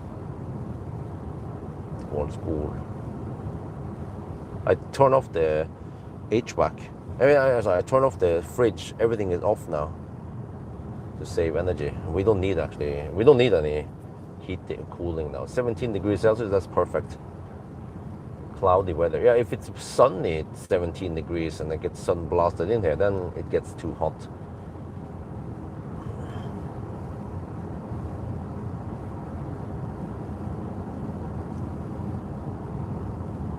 Austria comes from outside it. Oh, yeah, I don't know. the English names are usually very different from the original names, like København. You know, they also say København in Danish, but then it becomes Copenhagen. And Praha is Prague.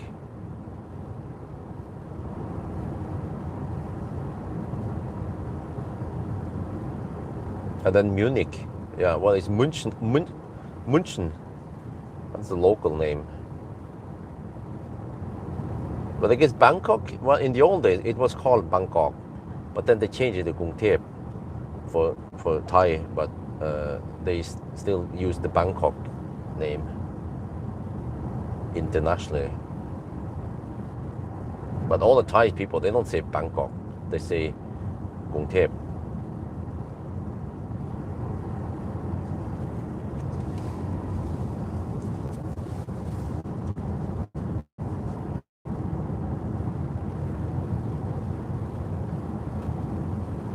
So let me turn on some massage here.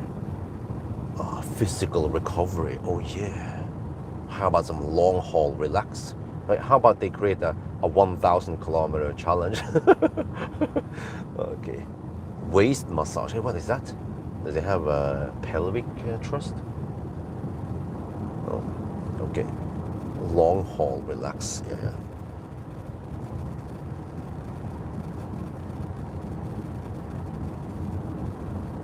No, I like the physical recovery. It tends to go on the upper body.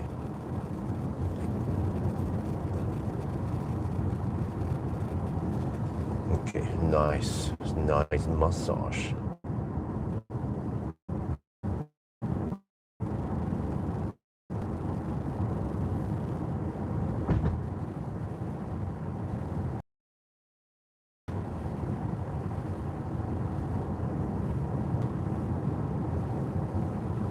East Country. What? What? Oh, it rings on that phone. No, what the heck? No. No, don't call on that phone.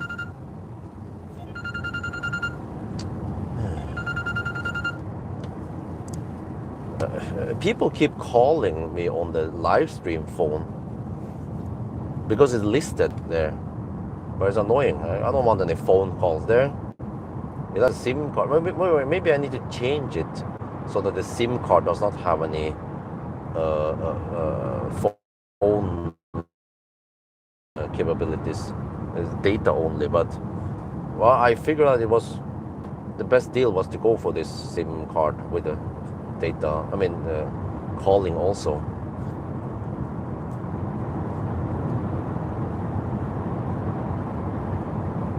It's usually those what do you call it again, the interviews, or spørreundersøkelse, questionnaire and stuff like that. No, I don't want to participate.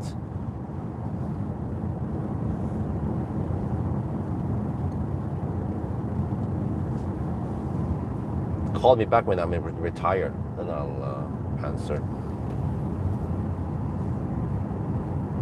X9 better than Model Y. I mean, it depends. It's a minivan, but the thing is that this X9 does so many things so well.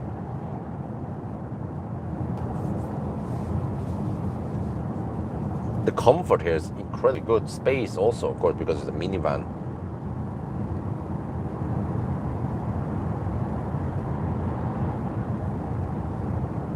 The charging speed is wonderful.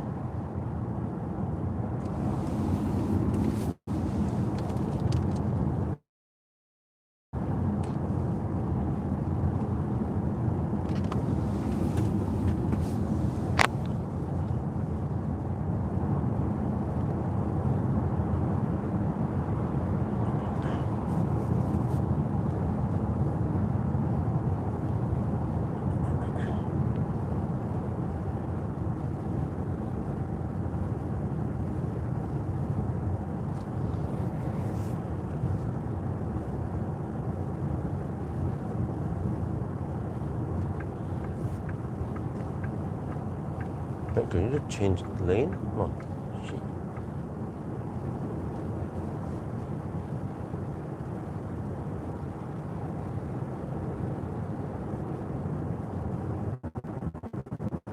Dude, I thought I was slow poking in the 90 zone here, but there's apparently a Toyota behind me who's driving even slower than me.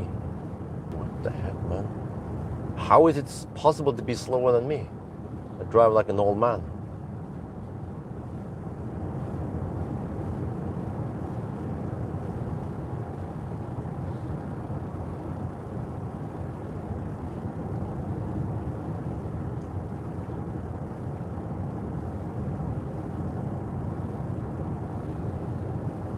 So the rail track is over here to the left there. You know, I realize that railroad is actually very efficient way of transportation.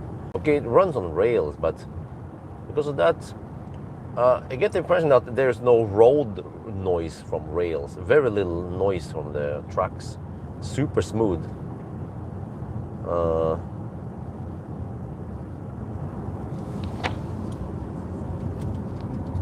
And probably low friction rolling resistance on the tracks, and because the train is so long that it gets quite good drag coefficient.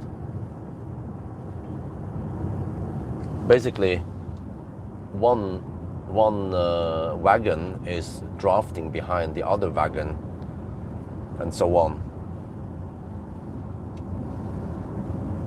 And because the tracks are just in its own place, then we don't get stuck in traffic.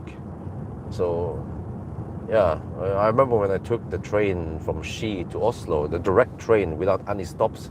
It was like 12 minutes to go from Ski to Oslo, and then by car you probably need at least 25 minutes. It's super efficient time wise, you know, and also I guess energy wise, but unfortunately in Norway we don't have any bullet trains. Norway, for some reason, did not invest in good rail infrastructure, and unfortunately the railroad from Oslo to Gjesholm is shite. Many places own this rail track, and you have to multiplex it. One train needs to stop and wait for the other train to pass. So that is a bummer, because actually Gjesholm is growing. There are lots of high-rise buildings being built all over the place in Gjesholm. So the population in Gjesholm is rising fast, but the infrastructure, school and shops, whatever other things, are not increased or upgraded on the same pace. So Gjesholm owners or inhabitants are kind of complaining about it. And many people, they commute from Gjesholm to Oslo. So many people I meet often on the kindergarten, and when I talk to them, they say that they work in Oslo, live in Gjesholm. So they need to commute half an hour or something, both ways, 1 hour. The truck's cargo should move the trucks. Yes. Yeah, so rail is really efficient. If they just had enough tracks and so on and upgrade them, they would be very efficient to move goods and also people. Like if you actually had proper bullet train between the bigger cities in Norway, right? Oslo, especially in the south, Oslo, Kristiansand, Stavanger, Mandal, Bergen, you know, the whole coastline, and also to Trondheim. That would be wonderful. Less people would need to take the airport. They would take the plane, and you can take a bullet train instead. And actually, okay, from here, from Oslo to Bergen, which is biggest cities, two largest cities, there are lots of mountains in between.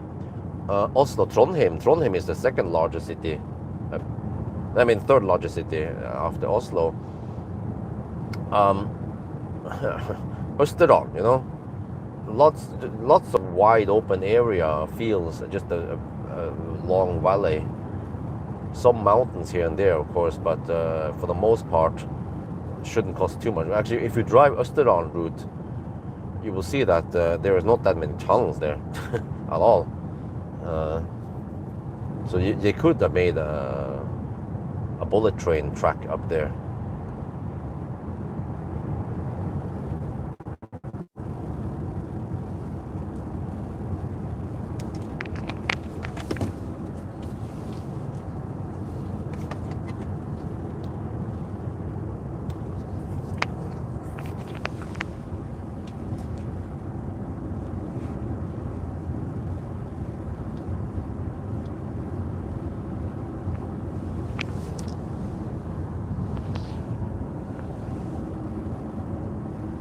Oh, there's a small tunnel coming up soon, but that's not too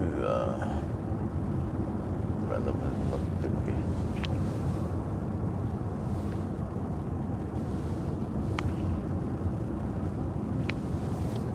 Yo, what's up? We are now sitting in an Xpeng X9 Performance. This is the 2026 facelift version. And yes, today's podcast, the 4K podcast, will be about audio. If you're an audiophile, yeah, you could listen. You probably know a lot about this stuff already. But if you're not an audiophile, but you're just you're a car guy, or yeah, that is not also relevant, because actually, the whole thing here that I did some research and got a lot of was actually because I was testing this car, the X9, and then I tested the sound system, and then I also tested the Spotify. Yeah, we have Spotify, native Spotify support here in the car. Very nice. More and more cars, they get that. But then I noticed that the songs I'm used to listening to, when I heard it on this car, it sounded kind of shitty, or it sounded very compressed, like 128 kilobit per second MP3. You know what I mean? And this has the X Opera sound system with ceiling mounted speakers, and I don't remember what the heck it was again, the 7.2.9 or something, you know, the speaker configuration, and supposedly 2000 watt of power. Do you know how much 2000 watt is in speaker power combined? That's a lot. But when I tested the car, I wasn't too impressed. I mean, it was okay. It sounds okay. It sounds quite clear and crisp. But when I crank up the volume, it didn't go that loud. Let's see here. Can I play some? No device found. What? Let me try again.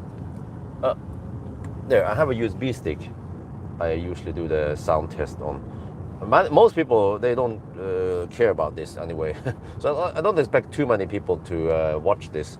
But for the few people who are interested, then yeah, let's see. For example,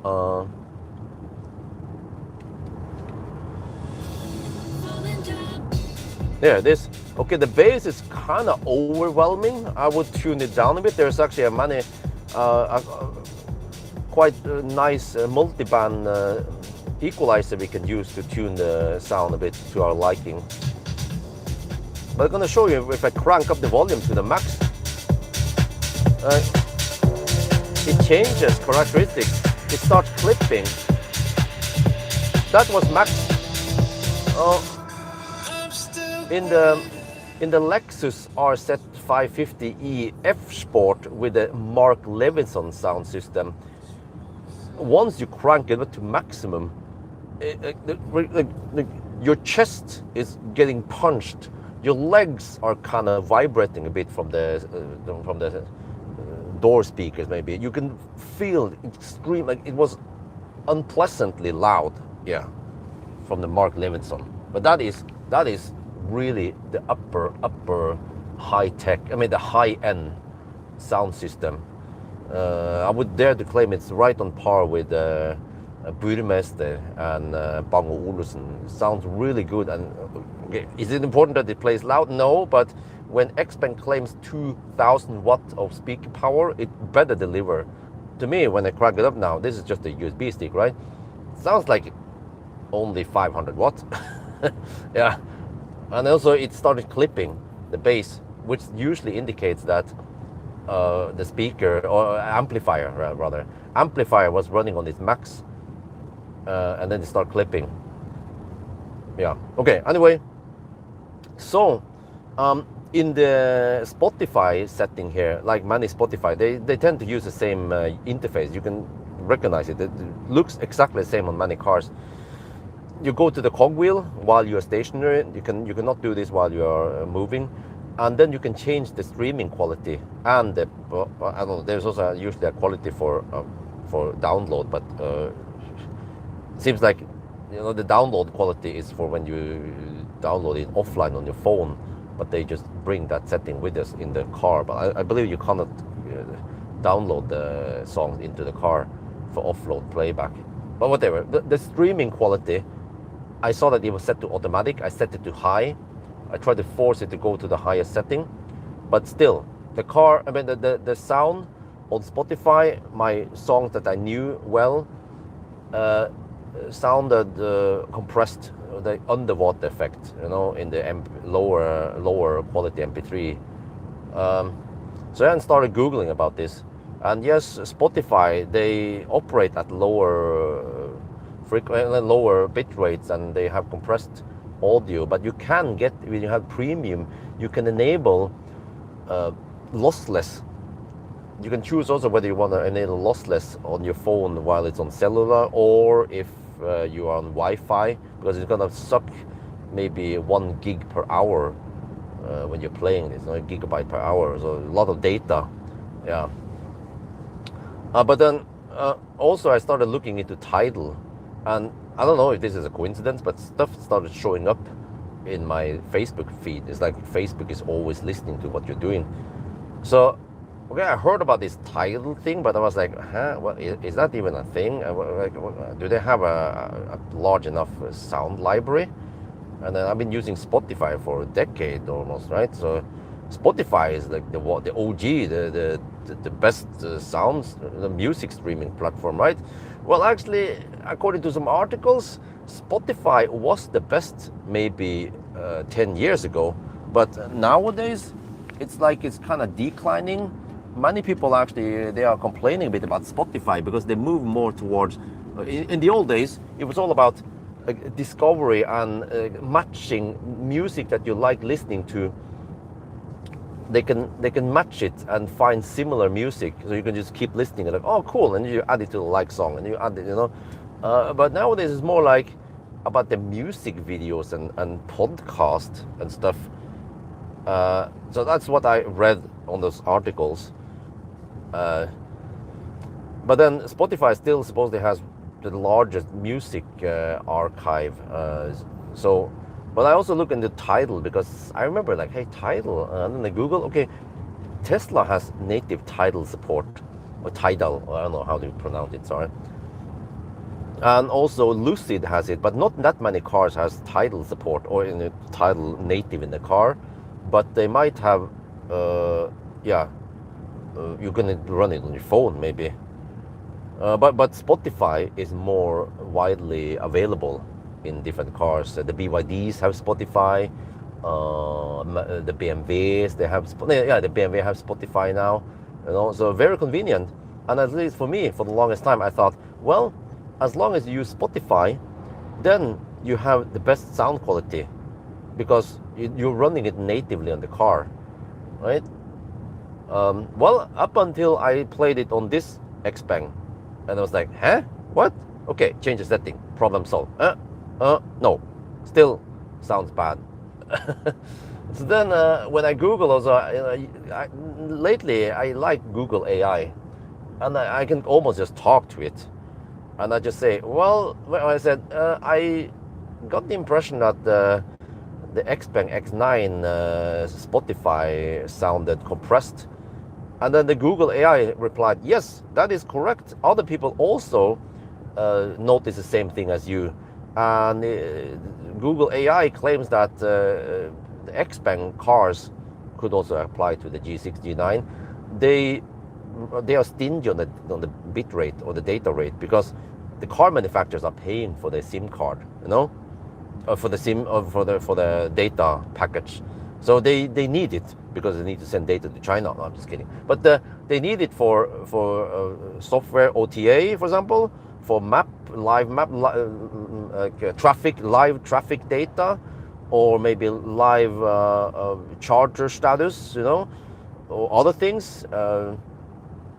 So they need that communication anyway. But normally map and stuff and doesn't require too much data, and then maybe you prefer to download software OTA over Wi-Fi at home at least, or at the service center.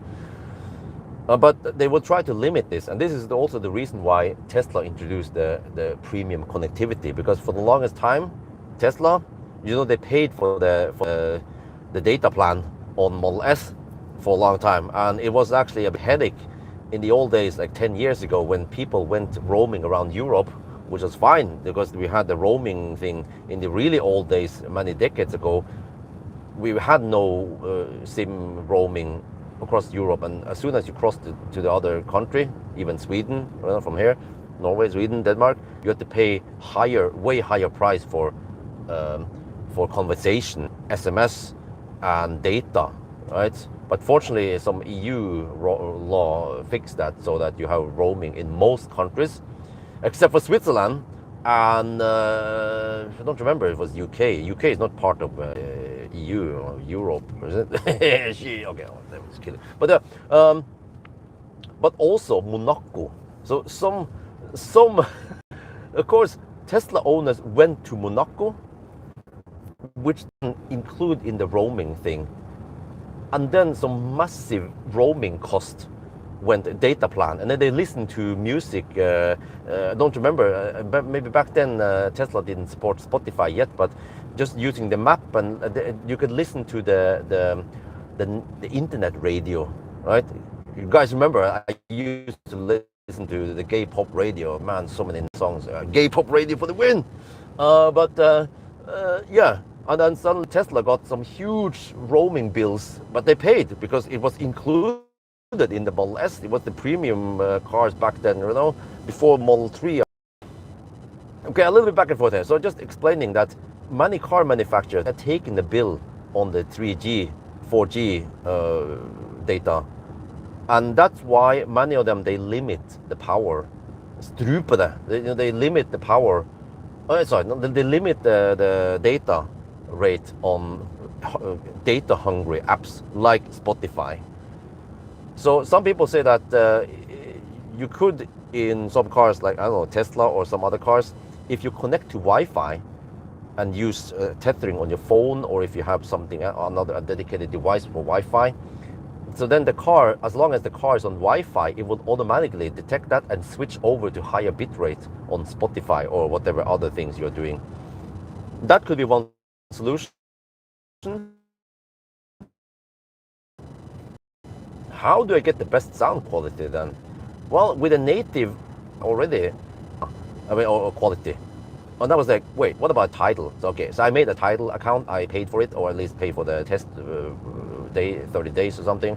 So I check it out. Unfortunately, there is an app or something you can use to migrate over. Your existing playlist on Spotify will be moved over. So it did that, and most of the songs went over. There were just a couple of songs it couldn't find.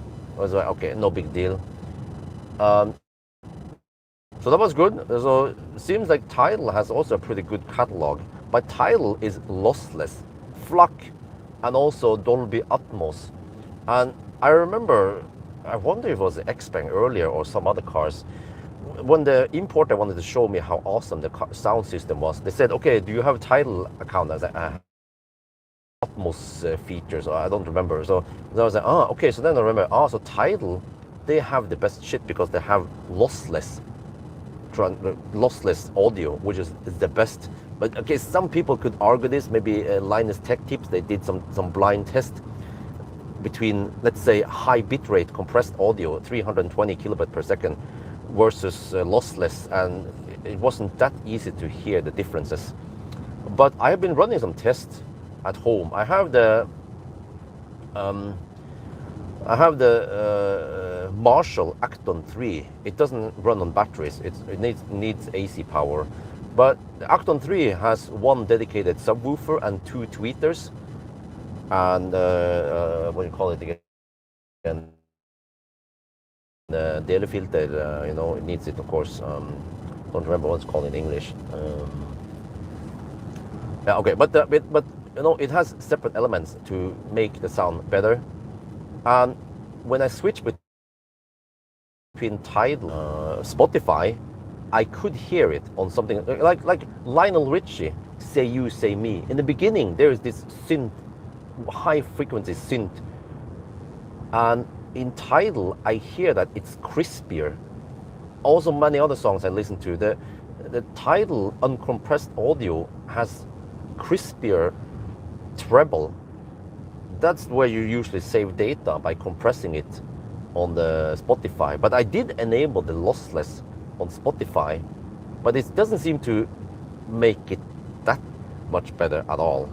And then when I Google about this, it also boils down to that Spotify on the servers, they save lossless, but then they compress it when they transport it to you. And the raw data on Spotify, I don't remember how it was, has lower quality than on Tidal servers. So Tidal will actually have true HD audio. I can see it when you play it on Tidal. You will see 44.1 kilohertz, 16-bit. Well, it's stereo, but you know, that's, yeah. But some of the songs, the newer songs, like from Taylor Swift, will be at 48 kilohertz, 24-bit resolution. You know, so it seems like that's the problem, that the Spotify doesn't have the best raw data on the servers versus Tidal. But when I kept listening, I also got the impression that Tidal bass was punchier and deeper. But when I asked Google AI about this, they say, yes, that is correct observation, because the compression tends to also cut off some of the deepest bass. And we have this other speaker that runs on battery. It was the Marshall Acton. No, it was the Marshall Emberton 3. But that is just a single speaker system, full tone, which has limitation on how deep and bright it can go, right? So there, you don't hear that much difference. But at least I wouldn't say the Acton 3 is like high-end system, but at least, you know, it's okay for sound. As long as you have good sound system, you can then hear the differences. And I could hear the difference in the Acton 3, that the Tidal bass sounded punchier and deeper and firmer than the compressed. Sorry, I have to focus on the traffic here a little bit. Than the compressed Spotify. So I was like, interesting. So just by switching, but then wait, Bjorn, you're forgetting something. You're listening via Bluetooth. Bluetooth compresses the audio. I'm like, oh yes, of course. I haven't forgot about that. So then, what kind of compression do they use there? Well, AC, right? The problem there, yeah, Bluetooth uses compression, so then it's the same, right? It should be the same, but somehow I managed to hear different. Was it just the placebo effect? Well, I'm not sure. I don't think so. And I still claim that there was the Tidal sounded better on the Marshall speaker. And then Google agrees, because Google says that, well, with the Tidal, you then have uncompressed audio before it goes to the compressor for the Bluetooth. So it has a better starting position, a better, it has better data with higher resolution before it compresses. Whereas Spotify case, it already has compressed data, and it will then recompress again. So that's why it sounds worse. So actually, Google AI told me that if you use the 3.5 millimeter input on the Acton 3, which it has, then you will get even crispier treble and maybe even better punchier bass. I haven't tried that because for me it's a bit impractical. I also consider using some of these adapters you can use. Yeah, you can use this. You have like a dongle. You can plug it in, and then it transmits it via Wi-Fi or other means instead. So back to the car again, which is relevant, right? This is car channel. How can I get the best sound in the car, or in this car, which pushes the bit rate on the Spotify? Well, for first, this Xpeng does not support Tidal. You don't have Tidal app here. And I guess if they would implement Tidal app in the future, they're probably going to crush the bitrate. They're not going to go 9,100 kilobit per second or whatever is the maximum for. No, I wonder if it's 9.1 megabyte per second. I don't remember that. I needed to. I should have done my homework. But you know, really high bitrate, uncompressed FLAC. But the same. Okay, so what can you do? Well, maybe if you get Tidal support in the car in the future, you need to then plug the car into Wi-Fi, and you need to tether your phone. But you have to be prepared that it's going to suck a lot of data. One solution is like that. But as of today, what you can do is you can run Tidal on your phone, and then you can use Bluetooth, right, over to the car. But then you also have the Bluetooth compression there. But then there are different compressors, right? Yes, there are different codecs. So suppose the LDAC is quite good, Sony's invention. But when I Google about this, unfortunately, my Acton 3, the Marshall, does not support LDAC. My phone, Samsung Galaxy S24 Plus, supposedly supports LDAC, which is better than the AAC. But as long as I'm connected to the Marshall, then it forces a lower, not so good. It uses the SBC, supposedly, codec, which is actually worse than the AAC. I was like, okay, shit. Maybe I would have done the research before I purchased that Acton 3. I also Google, what if I get a different speaker that supports LDAC? Well, Google came up with another speaker that had this retro look, but it was just that the speaker and the sound, the hardware on that speaker was not as good as the Acton 3, even though the codec would be better, right? So, okay, so then yeah, phantom brake? What the heck, man? Shit. Okay, so what can you do instead? Well, there is one thing you could have done long time ago, Bjorn.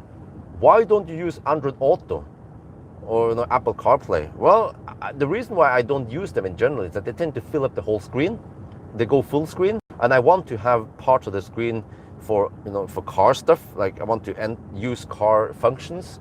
And also, many times I want to use navigation in the car, not Google, not Android Auto navigation or Google, because it will then automatically preheat before arrival. Well, I can just double navigate. I can navigate on the car and also navigate on the phone. But why do I need to double navigate when I can just do it in the car, right? Or you can manually preheat in the car, yes. But then I need to make sure to get an exit Android Auto and then go to the car's function. And so that's why I tend to keep in the car, because I also want to experience how it is, the car's infotainment, how laggy stuff is when I click on it, how user-friendly it is to operate it, to change temperature. Do I need 1 or 2 clicks to change temperature? Like in a Volvo, you need to click twice just to tap the temperature up, like that. So that's why I tend to not use Android Auto. But why would you want to use Android Auto for the best sound? Well, because when you use Android Auto, it doesn't transmit the audio signals via Bluetooth anymore. If you have wireless Android Auto, it uses Wi-Fi signal, and then it has higher bandwidth and it will transmit it lossless. Or if you use a cable, USB has plenty of bandwidth, then it also transmits the audio lossless. So that's actually a very good reason to use Android Auto or different. So for the best sound, simplest way, use Tidal and Android Auto. Yeah, then you get lossless all the way. And then as long as you set it to max or whatever inside there, then you just have to prepare that you might need to suck a lot of data. So yeah, I find this very interesting, at least for me, who's an audiophile, yes. But okay, what about my sound test? How good are they? Well, here is what I kind of made maybe mistakes from time to time, is that, okay, I have the USB stick I always talk about, 16-bit stereo, 44 kilohertz sample rate, the best, you know. Well, yes, they are stored on a USB stick, and I actually have it in the USB. It's actually USB-A drive with the USB-A to USB-C adapter. So some cars, actually many Chinese cars, they tend to have the USB communication on one port only. This car has it on the USB-C communication, but many cars I need to use the USB-A input to get communication. All the other ports, they are just for charging, which is probably good for saving cost, right? And you only need that many communication ports, right? Do you? Except for actually, I think this car, if you want to enable the dash cam, you need a USB stick in there. But what if you want to listen to music? Then, well, do you use the same USB stick for saving dash cam shots, but also for playing music?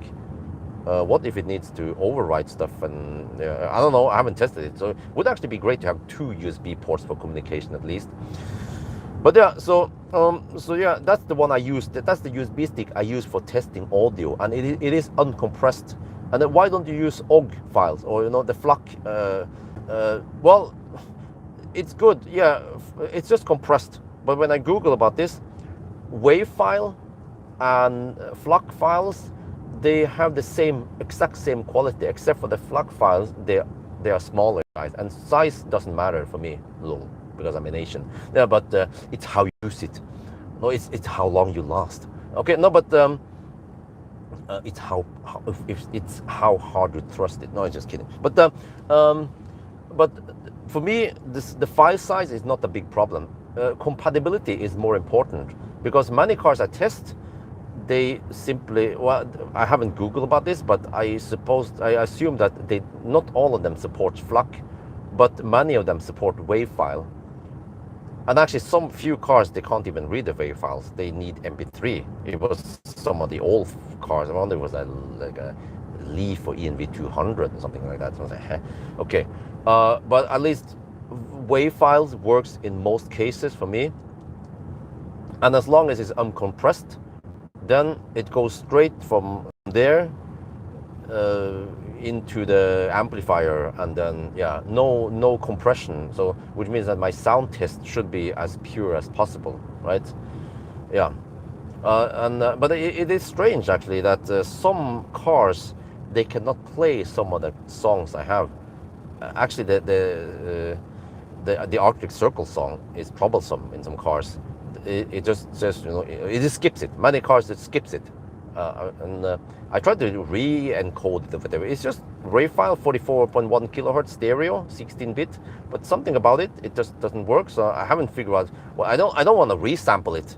Yeah, you could do that. You could play back it, but then record it. But basically, what you're doing is that you're pushing the pure data, the purest form, via the DAC, the DA converter, and then well, actually, I'm not sure if it does that internally. And then you're recording it again, going to the analog digital converter back again, which loses quality. Yeah, I'm not sure. Maybe I could do that, but whatever. But it's not a big deal. So that what I'm doing is that for a few cars where it doesn't support USB internal storage playback, I have this Spotify list. Someone made this Spotify list. I think I need to make one also in Tidal. But there, so yeah, many cars, fortunately, I have Spotify in the car, right? So I use the Spotify player in the car, and then I play that Tesla Björn playlist, and it has some of the songs I also used to use in the sound test. So I get some impression how the sound sounds like. But what I didn't know was that, okay, good thing we don't have any Bluetooth compression. No, but there's maybe bitrate limiting on that car. So it would be slightly better, I guess, if I used my own phone to play back that thingy on Spotify, and then use Android Auto. Android Auto, though, every car supports it nowadays. Also, even my old Soul that I sold also supported Android Auto via cable. That would have been slightly better, but the best would be to find those songs, if they're available, in Tidal, and then play it with my phone via Android Auto. Yeah. So okay, I can try that in the future, see if that works or not. Yeah. But at least I find this interesting because it's not only about the audio file thing; it's also about the bitrate and the whole tech around it, you know. And yeah, I mean, I'm getting old now. I'm getting close to 50 years old. Wait, in how many years now? In 3 years. Wait, this year I'm turning 47. Turning like an old fart, man. Shit. But I mean, I'm audiophile. I mean, why would you care about this, right? Just use Spotify, like Wi-Fi. I told Wi-Fi, well, I have the Spotify family membership, and Wi-Fi uses it also, and maybe in the future Isabel and Axel will use it, right? But Tidal actually has cheaper subscription plan, and also the family subscription in Tidal is actually cheaper. And as for me, who's an audiophile, lossless, Dankeschön, I want that. Yes, bitteschön. But for Wi-Fi, does she care about this? No, I don't think so. For her, as long as it sounds okay, then that's good enough. You know, she doesn't care about the crisp treble or the deep firm bass, right? Unlike me, I'm like, yeah. Well, I don't know, but I mean, she does notice some things. Like she noticed that this car is really quiet. I asked her the other day. She was like, yeah, it's quiet. And I told her, yes, it is the quietest car I ever tested, except for the Mercedes EQS SUV Maybach. It needed to be the Maybach with the extra soundproofing in the rear. But even the Volvo ES90 I tested recently, which was really quiet. Sorry, Mac. This Xpeng is actually quieter. And it even has 235, 50, 20-inch wheels. It doesn't have just some balloon tires. That's okay size wheels, and it's super quiet in here. And Wifey noticed that the Ford Puma we borrowed a while ago, it was noisy there. And then when I asked her yesterday about this, she said, yeah, this is nice. You know, we went to downtown Oslo. She said that in some cars, we needed to shout to each other almost. What car was that? I was like, it was the Puma. Yeah, that yellow car. And she was like, oh, yeah. So she actually notices this. And I think many people will actually notice noise, right? If it's noisy in a car. So if you notice that, as long as you're not that old like me, right? As long as your hearing hasn't been damaged by russebus, you should be able to pick up at least 15 kilohertz tones, or I don't know how high tones I can hear. Can I still listen? I bet I cannot hear 20,000 hertz anymore, but maybe hopefully 15 to 18,000 hertz is still audible for me, right? So as long as you can, your ears are still okay, haven't been damaged too much. Okay, fortunately for me, I haven't gone to many concerts, and I haven't listened to music in the car too loud, or using headphones with too high audio. But I think actually, I don't know, some people might actually notice this, and they would prefer to have it in a higher quality if it doesn't affect them too much, right? It doesn't have to be like crazy. Like you need to use, if you want to listen to music, you cannot use the convenient streaming platform. You need turntable, LP, analog. Analog data is always better than digital, because digital has a resolution, whether it's 24-bit, 32-bit, and in the other direction, if it's 48 kilohertz or 96 kilohertz, it always has a step. Whereas analog is analog. Analog is seamless. It doesn't have any steps. Yeah. But then one LP plate, I don't know, if you better get a good turntable, otherwise you will have wow and flutter and other things, right? Noise, crackling, but then you get the best sound. But then it's impractical. You need a turntable at home only. You can't bring that with you in the car. Are you crazy, man? You're gonna damage your LP records. And then after a few songs, you can't skip in that thing, and you need to listen to them one by one in the same direction. I mean, it's in the same order they have been recorded or made, right? So it's impractical. But I guess as long as you use Tidal instead of Spotify, I see they have similar interface, user-friendly. I just have to get used to Tidal, how it works. In Spotify, I have many songs in the like song, in the heart, list there and stuff, and then it's a bit different in Tidal. But as long as it works more or less the same, just on my phone, and you can find it other places, why not? But okay, maybe I'm not gonna go all the way and just always use Android Auto just to get the best sound system or the sound experience. Maybe me as an audiophile, I will do that. But wifey, she'll probably just whatever. Just use, if she would use Millennium Falcon in the future, right? She's not gonna care about that. She will just use Tidal native in the car maybe, or I don't think she will care about. She will use Bluetooth, I bet, not just connect it to Android Auto and do it there.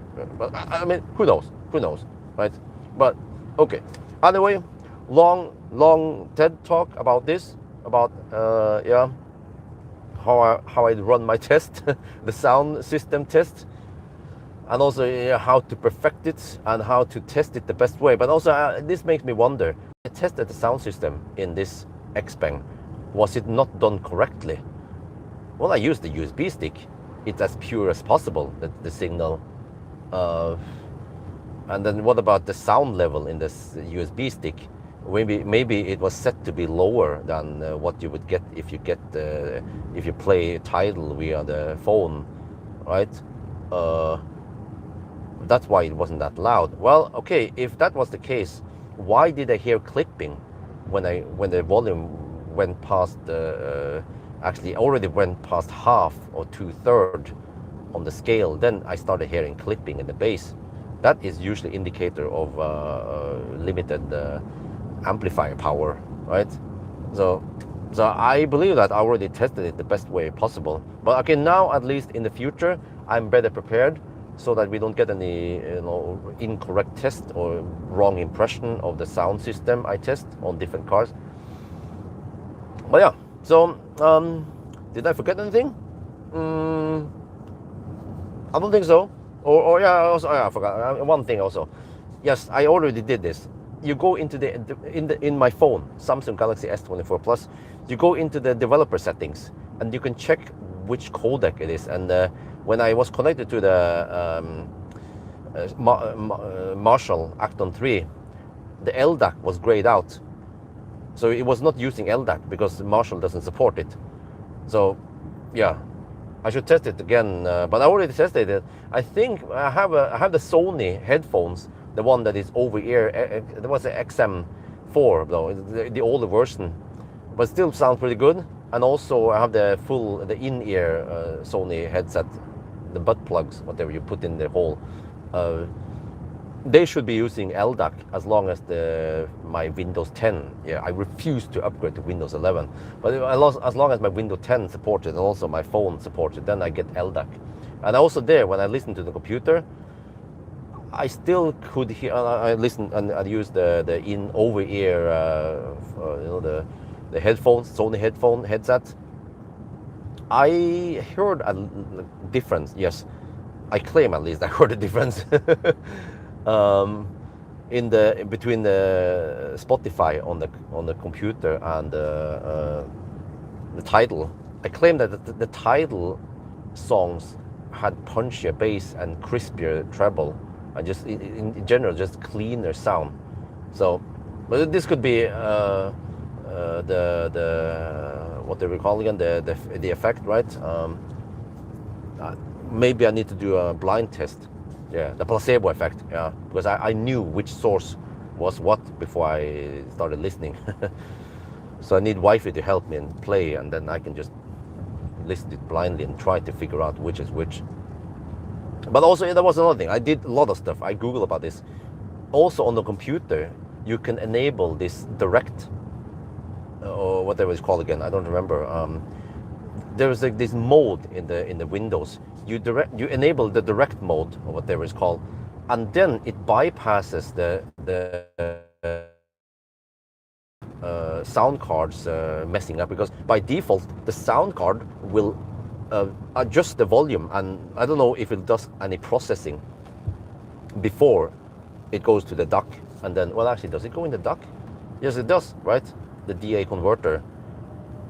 No, wait, it doesn't go into the DA. The DAC is, of course, sorry, I'm a noob. The DAC is internally in the Sony headset, yes, but before it compresses, hopefully at LDAC, and then over to my headsets.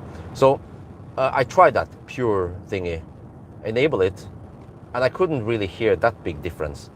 But the sound then got a bit messed up because it became a lot louder. And then when I adjusted the sound on Tidal to get okay level, and then I switched to Spotify, then the Spotify song was quieter. And then it's something about that.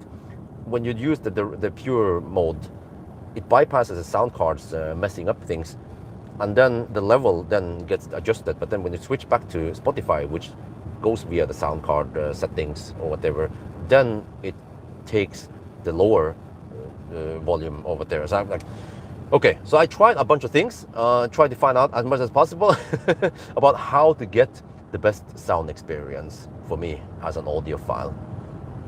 So yeah. Anyway, long speech about this, about how it works.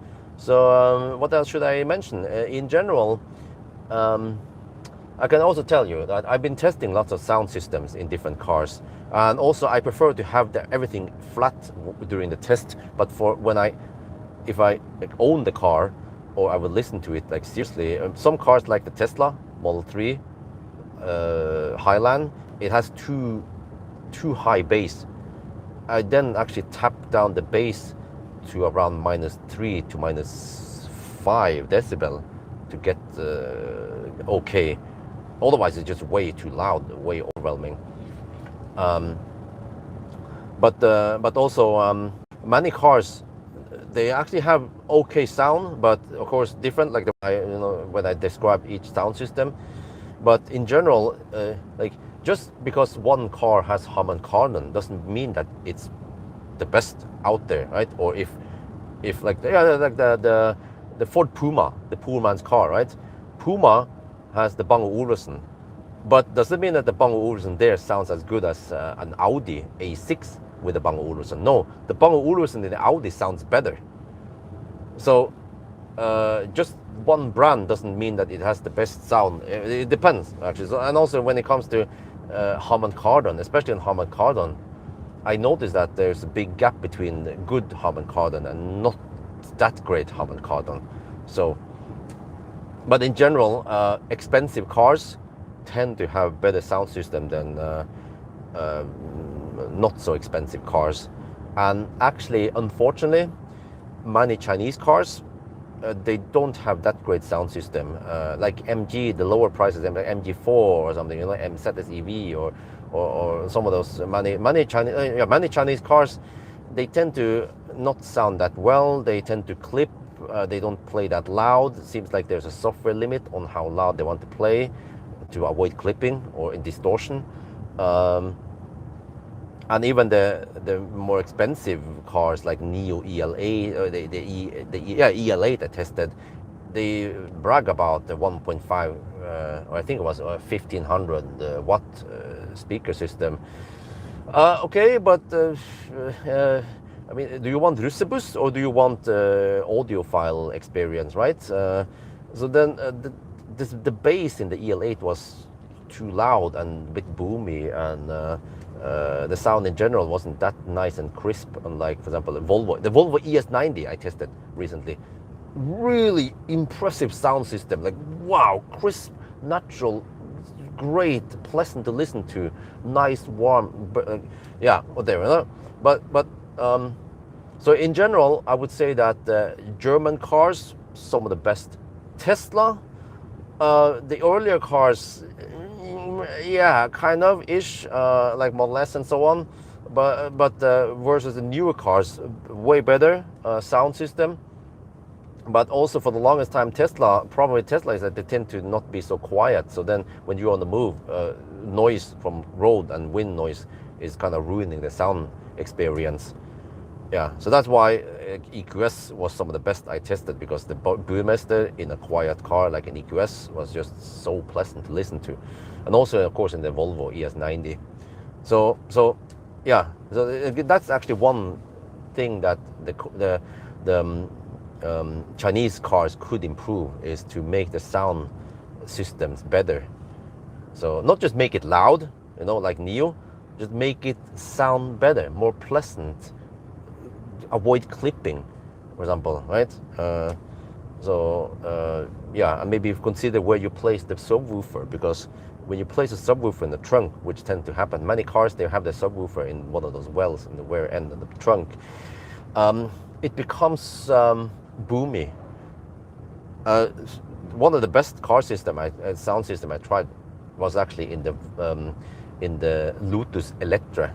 They have this double subwoofer mounted 180 degree, you know, towards each other or something, and but it's mounted. They place it in the center console, so it was really nice and punchy, and still deep there, and you don't get that boominess from having it all the way in the trunk. And the other problem, by the way, is that when you have the subwoofer in the trunk, just like in Optimus Prime, my 6-seater Tesla Model X I owned many years ago, it becomes really loud in the third row. So when wifey was sitting in the third row during the road trip, I had it like nice bass here in the front, but in the back it was a way too loud. So then we had to adjust it for her, so it wasn't too loud.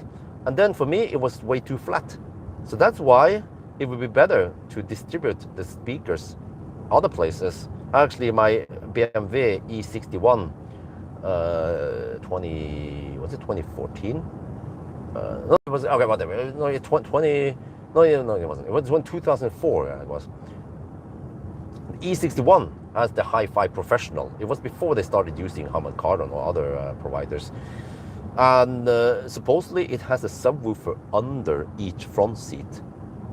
Great placement, if there's space enough there. Yeah, but then the problem with placing it under the front seat is that you don't have enough volume, because in general, subwoofers, bass, you know, you need some volume there to get the deep and nice bass. But maybe, okay, there are exceptions, of course. That's also why Tesla in general has so nice and punchy bass, because they actually have a quite big subwoofer chamber in the back there, but then you get the boominess. So yeah, okay, sorry, a lot of nerdy stuff about this, and also about, we can take the discussion about bass reflex versus the pressure chamber, trick hammer, right? Bass reflex usually gives you more, when you have a bass port, yeah, gives you more bass, but I'm not a fan of it lately, because it tends to then give you non-linear bass. You tend to get some tones that are higher than others, like a peak on 65 hertz or something, instead of having a more linear flat bass and the punchy bass you get in the pressure chamber without any bass port, or they call it bus port, or the, yeah. But okay, whatever. I think I bothered you guys too much about this audiophile thing. So I think that's going to be for now. Hope you guys enjoyed this video. As always, thank you for watching, and talk to you later.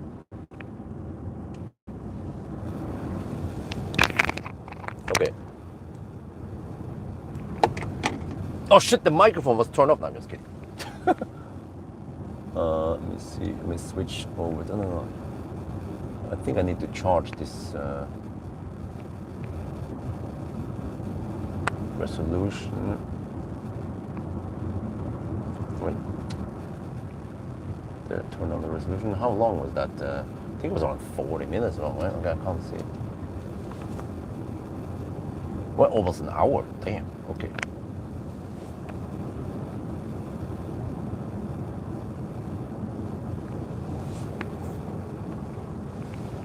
Okay. That was a long speech about audio, which most people don't care about anyway, but whatever. At least I find it interesting. There's some car stuff in there for those who care about it.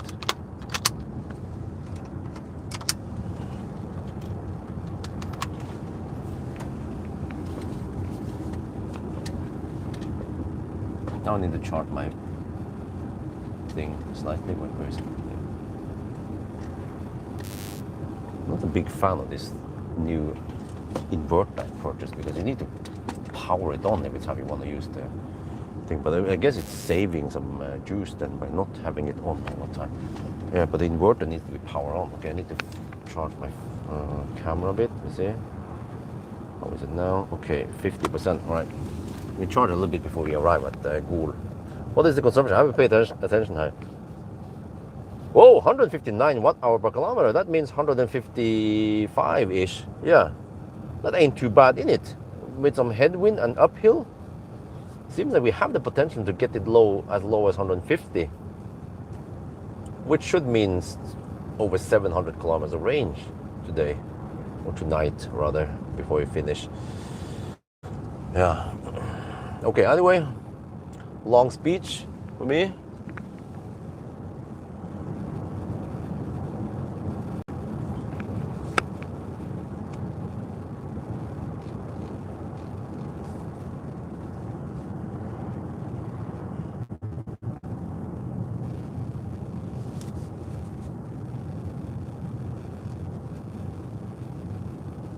State of charge linear, huh? What?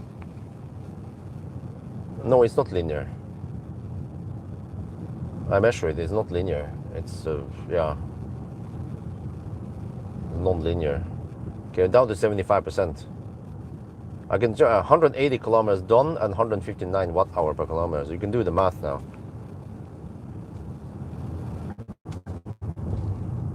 180 times 159. Well, now it's 158. Okay, maybe 158.8 then. 158.5. I mean,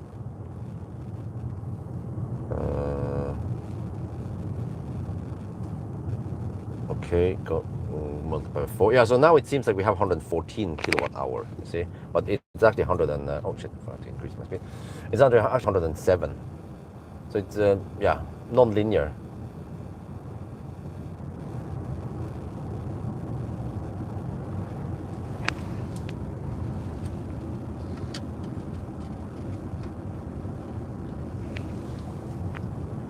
Okay, so I'll just wait. I can have my free hot dog now.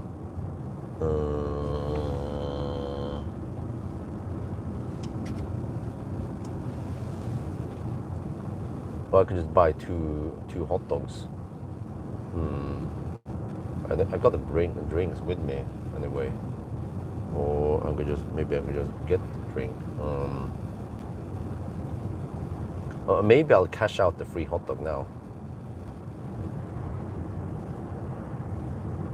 And just buy some drinks also. July, I will drive my Model Y 2024 Bucharest to North Cape. Wow, through Finland and back to Norway. And the suggestions? Suggestions on what? Where to go? Where to sleep? Where to charge?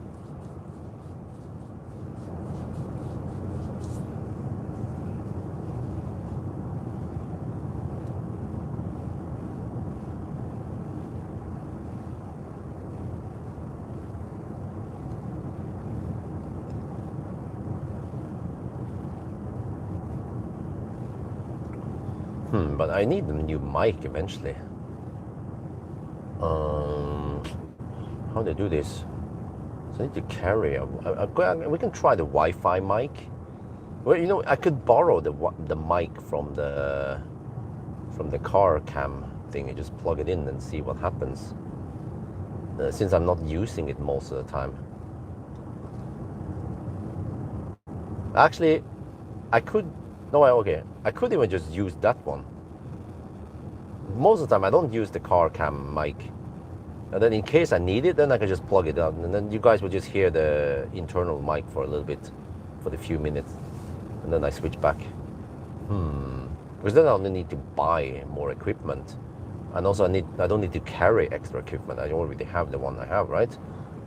Just the thing is that it just has to be dangling somewhere unless I can clip it. Yeah, I will probably clip it to the camera. So like now the Sunday drive, like I already did the in-car stuff, right? So I don't really need to use the cam thing there. Maybe I need to charge a thing. Okay, let me prepare that. the cable a bit here. I need to charge the mic a bit. Okay, I think in the future I might want to bring the charging case with me, but I also need to also charge it on the run many times. We have this cable on there. Okay, that will work.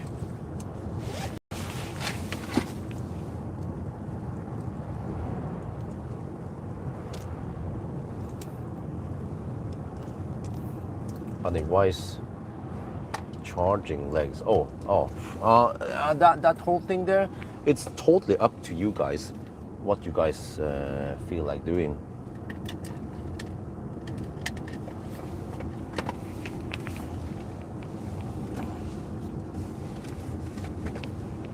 Okay, let's see. If I just take this now, yeah, borrow this. See what happens. The main unit needs to be charged, maybe. How is it going? There was 50% on it. What about here? Oh, this is good. Okay, we can borrow that. Not sure if I can give you guys any advice on that, but I need to focus a bit. We're gonna stop soon. Let me see. Okay, before 1 in the afternoon. That's good. So I will stop, go quickly to the restroom, so on, and then. But the car needs to be on, as I don't want to reset anything. So I want to take a screenshot just in case it gets reset by accident. But you have to be quick also and come back to the car quickly. Okay, we can try this first. Just use existing hardware I have, so I don't have to buy a new one. I think I actually don't need the car charging case. I just use the USB to charge it during the trip, and I can always swap them, alternate between the two different the senders, the transmitters.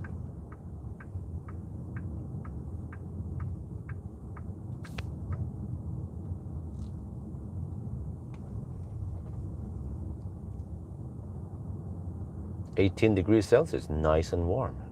Summer is finally here. Huh?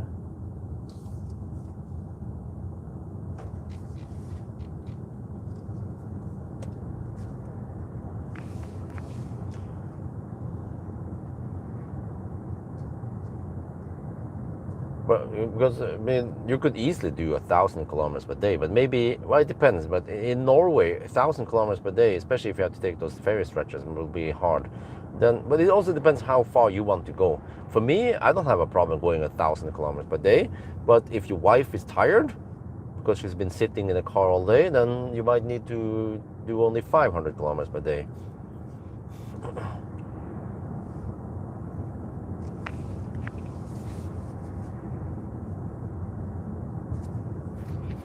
So we can try to use the wireless transmitter now for the second half, or at least after Gol now. See how that goes. Just have to get used to the mic is slightly heavier on my shirt here. July crowd, yes, absolutely. July is just okay. They want the thing. Okay, the trucker behind didn't honk the horn.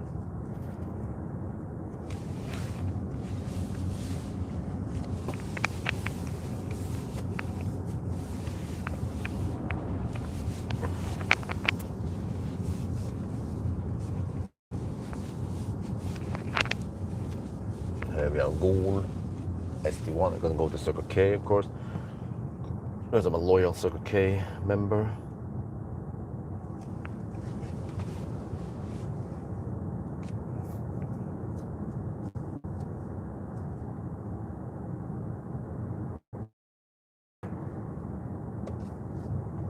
All right, Gol, here we come. And actually, the wireless mic I'll be using for the live stream, which is Rode mic, will be good because some cars the cable kept rubbing into the screen, accidentally pushing random stuff.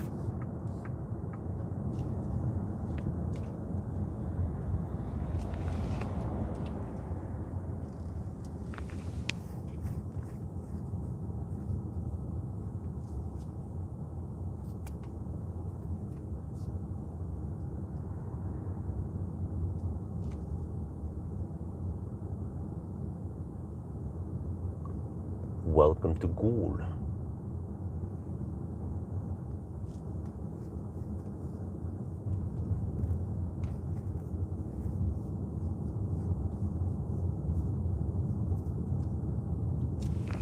There you have the Thai massage with happy ending.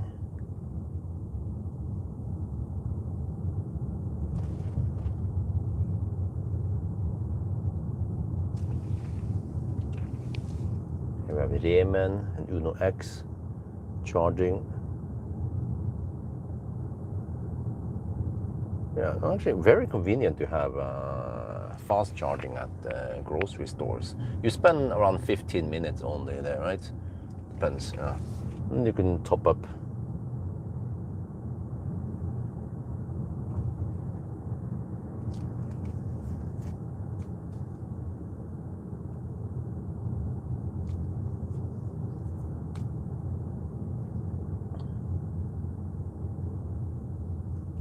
No, just go. Shit, no, you don't yield for the oncoming traffic. No, shit, man.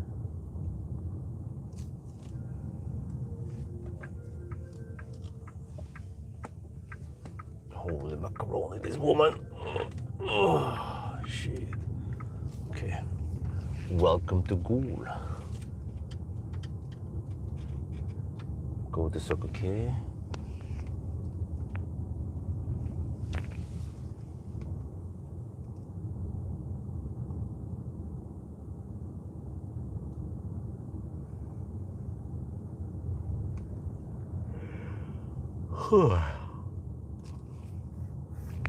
Okay, so what kind of drinks?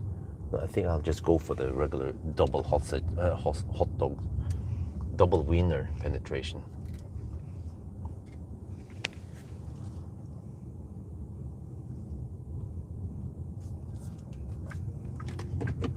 Now I need this mic. Seeker 7X, getting popular. It's quite a good auto.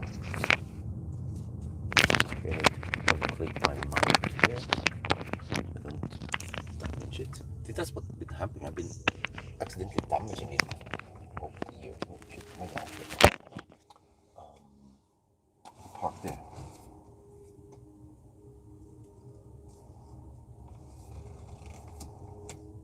I'm going that direction afterwards.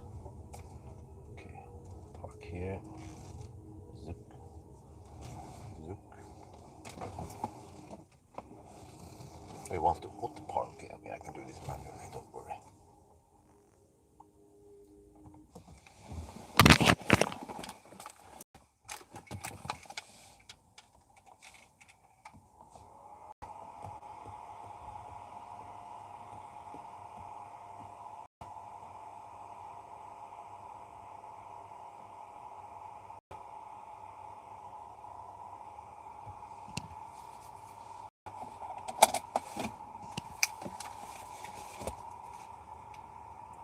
We are now in Ghoul. Yes, the place to be. Oh, okay. Anyway, now we are at 74%. Consumption is 158 watt-hour per kilometer. Wonderful. Yeah, and then 190 kilometers. Now this car underports distance by 2.5%. So you actually have to count the consumption lower. So actual consumption is only 154 watt-hour per kilometer. Wow. Okay, so now we're gonna take a little break here, pit stop. We'll drive over this mountain here, Gulsfjellet, and then we see. But I have to now be careful because if I lock the car, this consumption will reset. So I just have to keep the car running here. Keep the motor running, heading for the highway.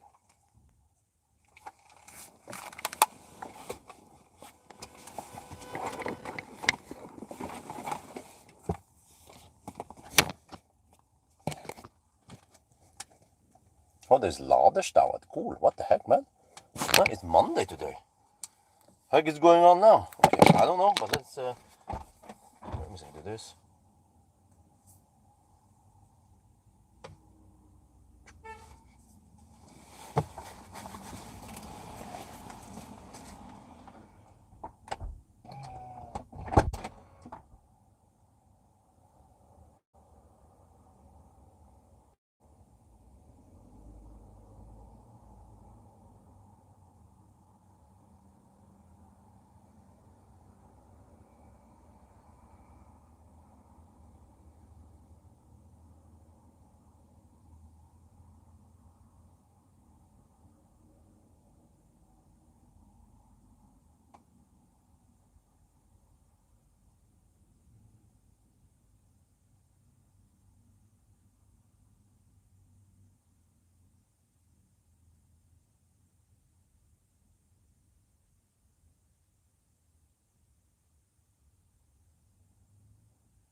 wiener. Put it there for now. Yeah, there. We'll possibly get the new Porsche Taycan. Cayenne. Oh, I need to book it first.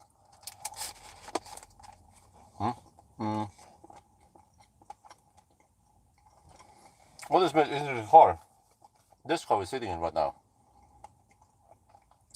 Should rely on supercharger on Ionity. Oh yeah. I recommend getting 1 month of Ionity passport. Pawel. Wait, it would be. Yeah, because some places, especially in the daytime, supercharger can be more expensive than Ionity. And it depends how busy they'll be, of course. If you want to save money, you could save money there. And especially since you're traveling a lot, charging a lot, then that would be. And also some places would be maybe more inconvenient that an Ionity is closer to the hotel than a supercharger. Maybe just top up there.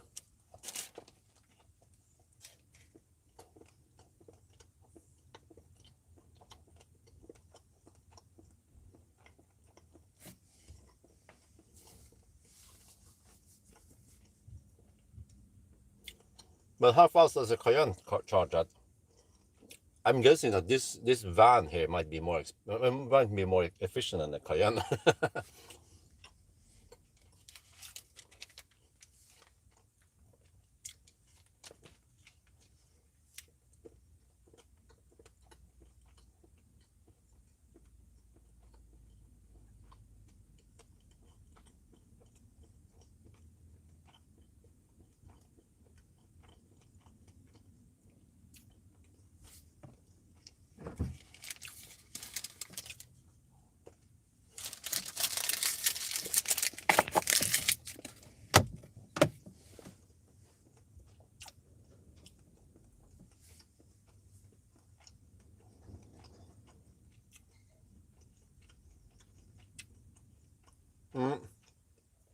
The sound system is that, I mean, it's okay, but it's not that great.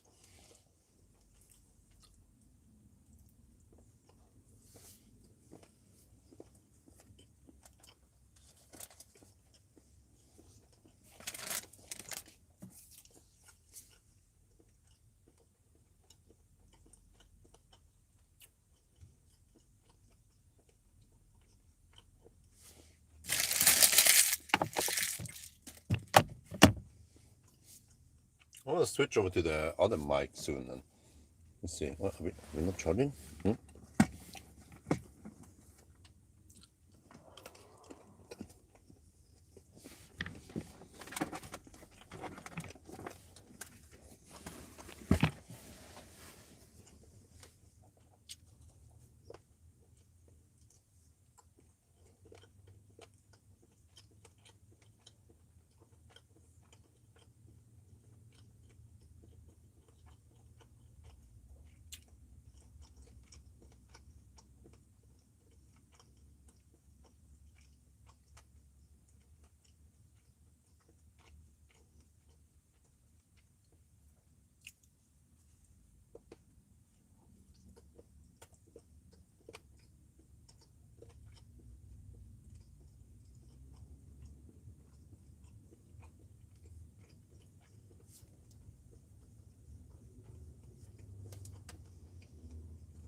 Not good. They have the old tritium chargers here.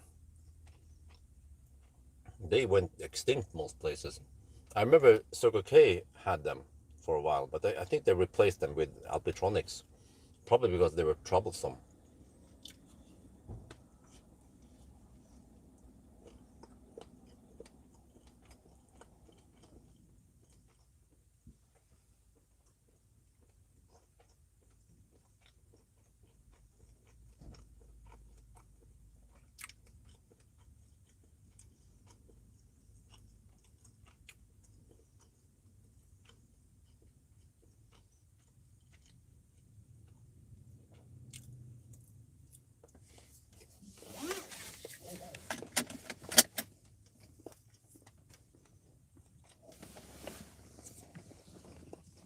Okay.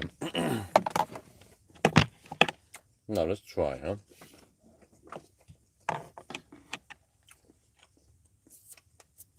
How do we do this? Let's just plug it in. Remove that for now. Maybe we can use the other mic for now. This is charging. I need to wait for it to fully charge. Here's this mic. There.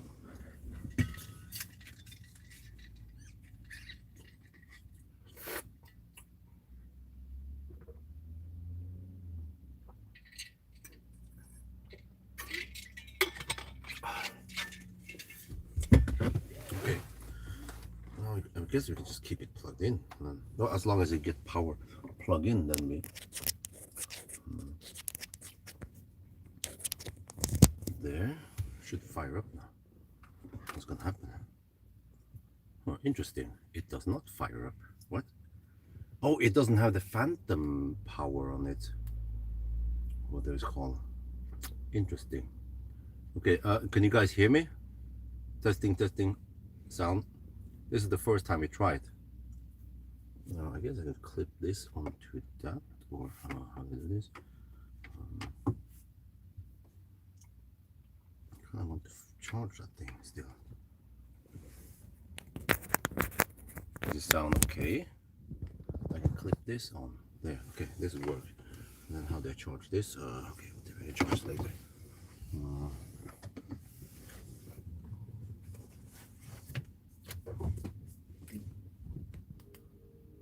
Let's see the battery status there. Well, I think I need to pull out another USB. Okay, it could be a slower one.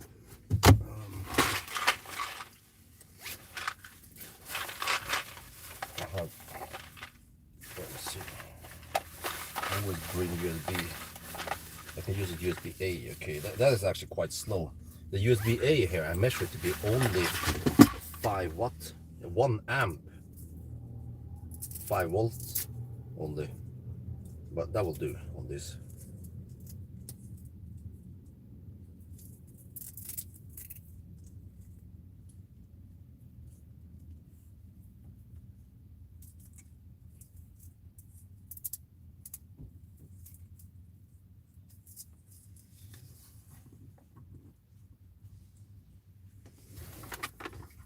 There, and then we can charge this mic.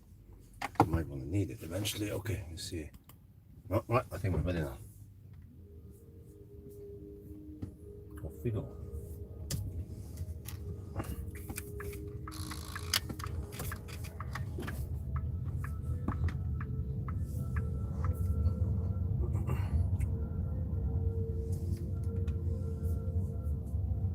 This is a bit unusual. I need to keep this mic clipped on all the time. Yeah, how is the sound? Is it more hollow? Huh, interesting. Well, that should mean it has more mid bass, right? Or actually, yeah, I think. But the sound characteristics of this versus the other, I think it picks up bass better. Okay, I'm gonna take this route here, so I don't get the sound too much.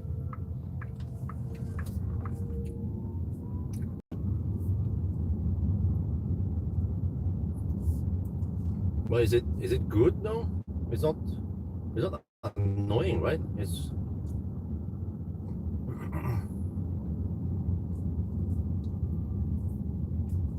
I feel like it's almost too hot right now. Vent down a bit. 20 degrees. Really? It's 20 degrees outside. Almost a little bit of sun, maybe 10% sun.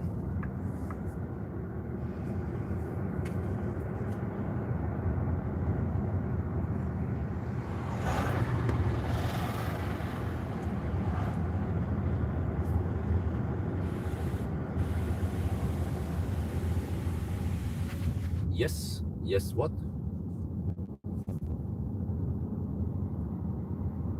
Yes, as it is annoying, or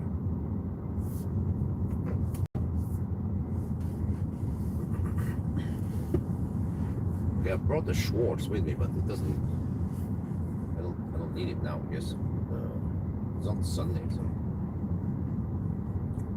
it sounds okay. All right. I guess I could use this since I already have the hardware. It's just that okay, that battery, or I mean that other road mic set I have will just get more cycles.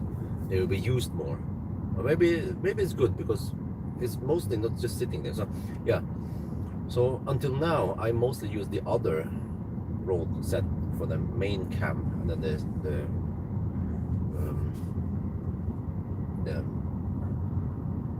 car-mounted camera doesn't get used that much. So we'll see how it works now in practical for the live streams.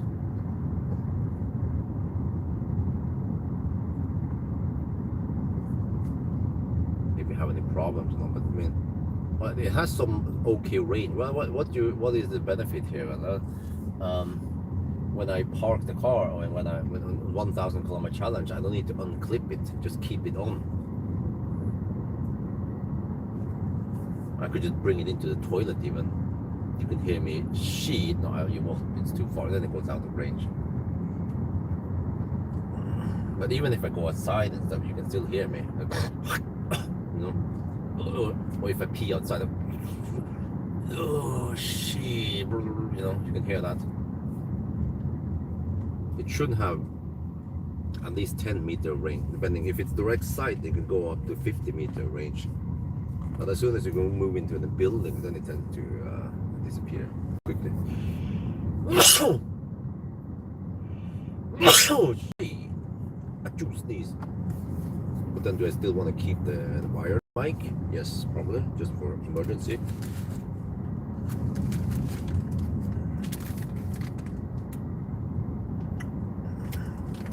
In case the Wi-Fi gets any problem. Also, because I don't know if they will cause any interference here if I use two mics together.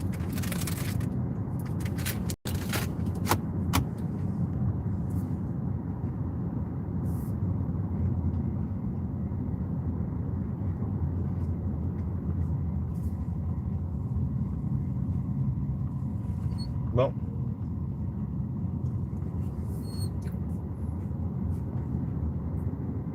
but this mic should be better quality. The Rode mic.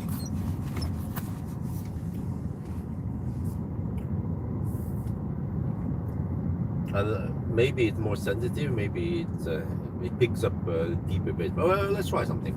How about sound test? We can switch. I can have this ready to switch. Let's try that. But since we have nothing else to do.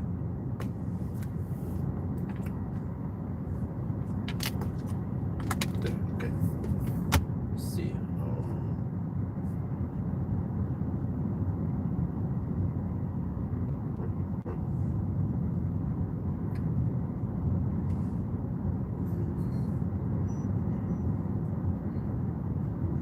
Okay. Now I need to switch first.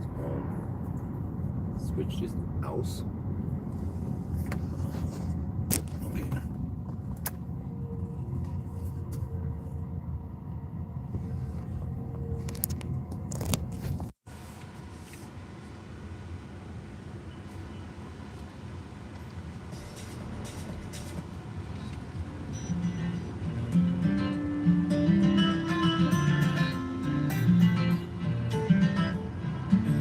Don't get me started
See.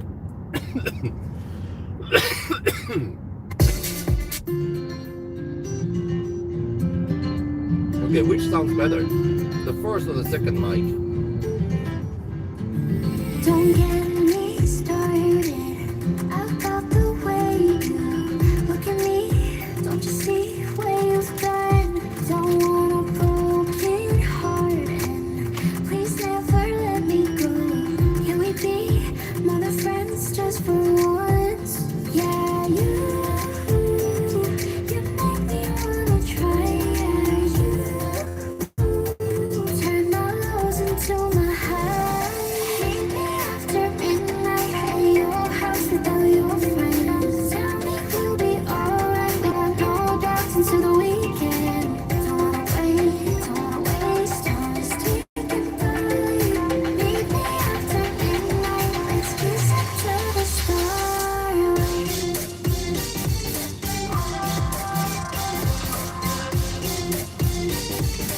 Meet me after midnight.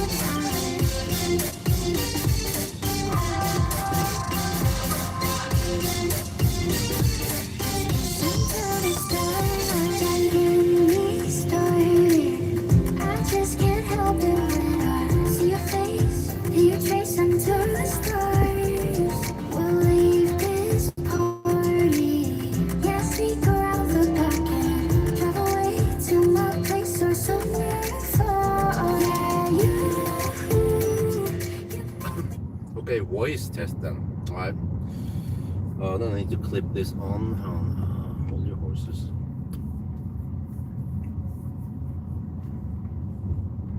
Alright, that's gonna be here.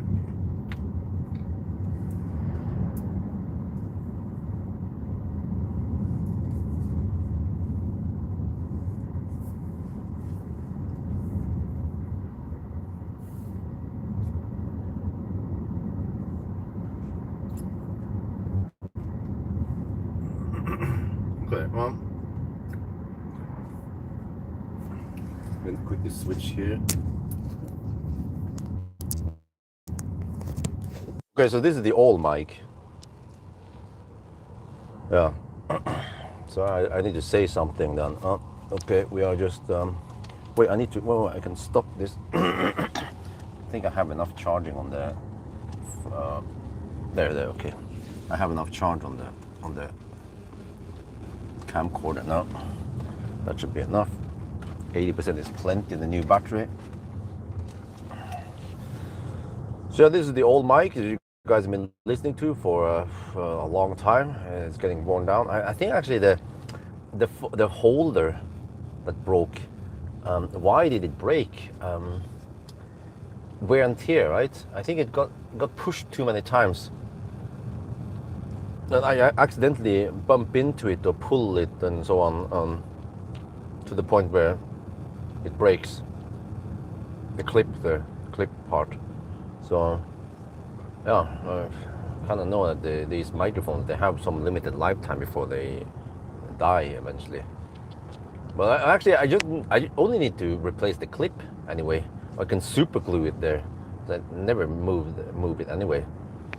Then it would still work for many years, right? Microphones should have really long lifetime as long as you don't physically wear them out or damage them. But okay, so here now we can hear some of the road noise also. Because actually, if the what I noticed was that the road mic is able to pick up deeper lower frequencies. I noticed this once I tested the Burmester in the Mercedes EQE. I was like, whoa, you can pick up some of the deep bass, which the earlier version couldn't pick up. The Rode mic Wireless 2, whatever it's called. This is the Wireless Pro. So this microphone now here, the wired mic, might not be able to pick many frequencies below 80 hertz, whereas I feel like the Rode mic could pick up maybe 40 hertz or I don't know, 20 hertz. This microphone, your voice is closer, less road noise. It's weird because I have both microphones at the exact same distance. Okay, I'm gonna switch now. PostNord. Hæ? Net. We're registered. Okay, they haven't sent it yet. Okay. I'm gonna switch now to the Rode mic. There, this is the Rode mic. Active.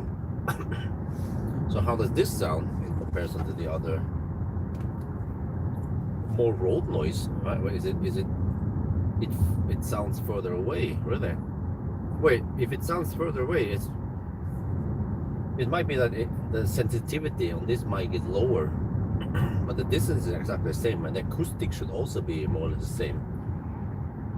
And I mean, the other, they only have analog input anyway, so there's no digital processing going on there. The wire mic is totally analog. Rode dominates. You are in background. Really? Wait. Wait. Is this even active? No, this is off. This is being charged right now. Yeah, I'm pretty sure that's the mic I'm using, right? If I hit the mic, will you hear it? That's the one way I do to check it. If I hit the mic, let me check it. Yeah, the spikes up on the meter there. Yeah, so that's strange. Echo? What? Let me check it. There's only one mic active right now. The other one is being charged and it's off. Yes, that's the only one. This is really strange. Why would it be like that? You hear nothing when I hit it. What? Wait a minute. Is it actually using that mic, or is it using the camera's mic? Okay, I've tried this. If I try to hit the camera, do you hear it then? Because it could be that it's transmitting on the road, but it's actually not using it on the input for some reason.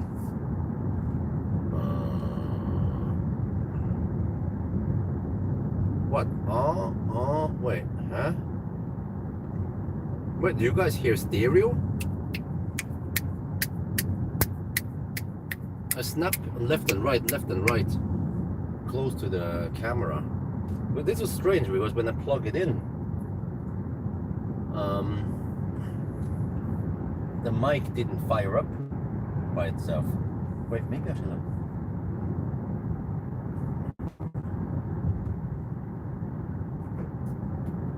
Maybe that would have been a nice place to shoot the thumbnail. Like a lake.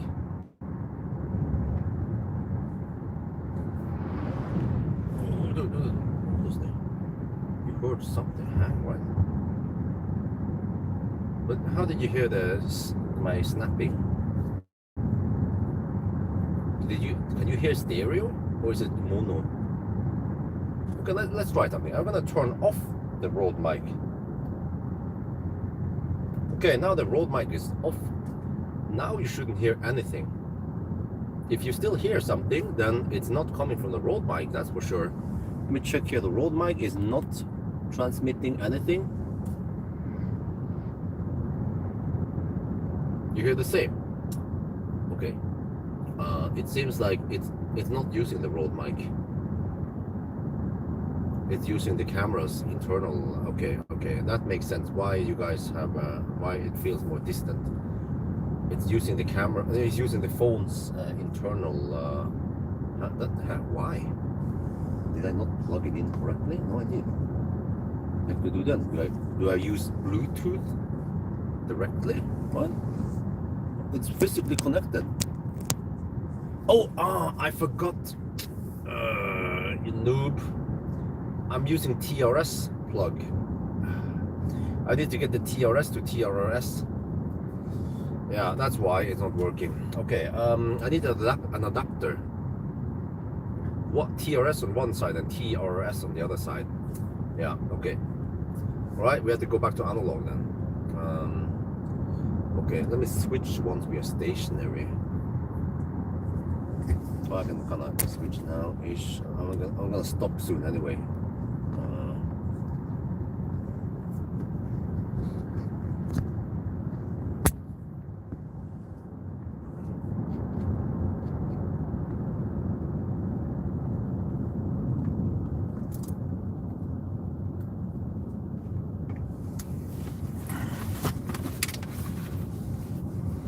Yeah, that cable should be cheap, fairly cheap.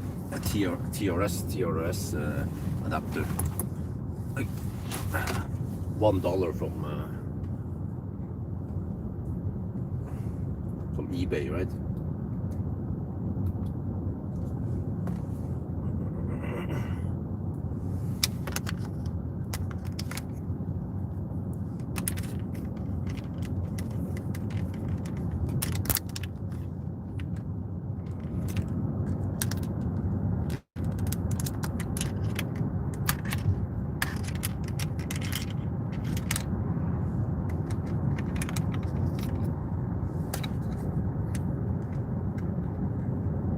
Dude, I didn't know it was going to be sunny up here. Gee, it's getting kind of hot. 14 degrees Celsius. I need to cool it down while we're stationary. We're gonna go to that spot where we take a thumbnail.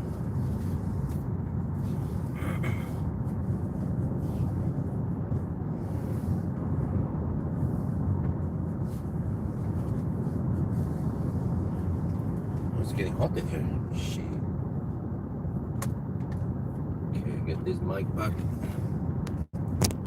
there. All right, get this mic out.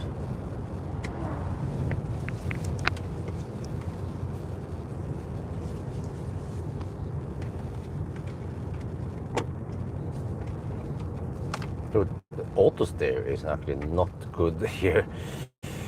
It's all over the place, trying to drive out of the road. Yeah, it's really struggling here, which is strange because the road markers are good. Why would it not work here properly? Just because it's not autobahn, right?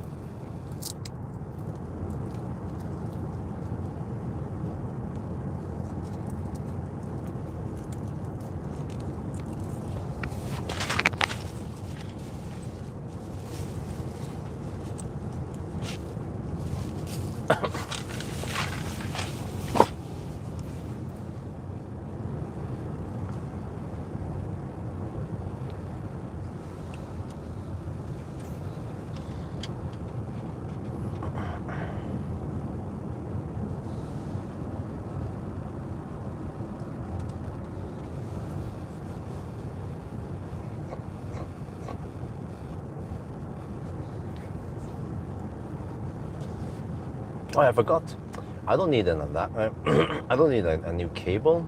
There is a plug. Yes. You can buy just a plug that goes from TRS to TRS.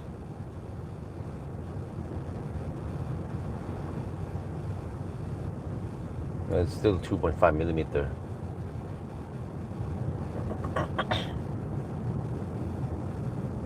Wait, do I have those or? What if I have one of those? No, wait, do I?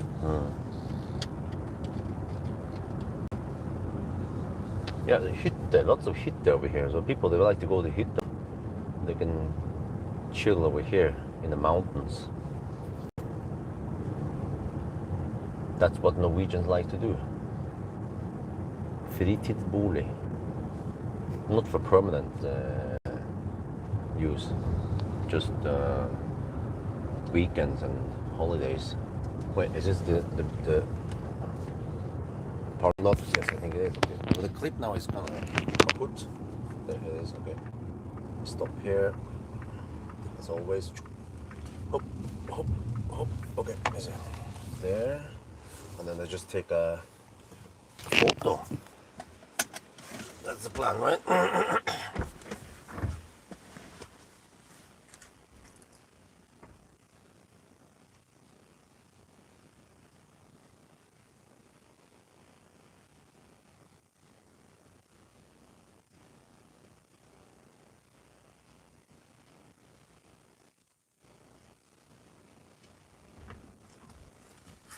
It is nice and chill outside. Now let me get in back in the car before that truck. It might go slower than me, especially downhill.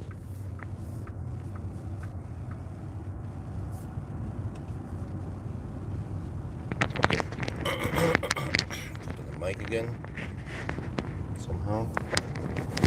There, ish. Okay.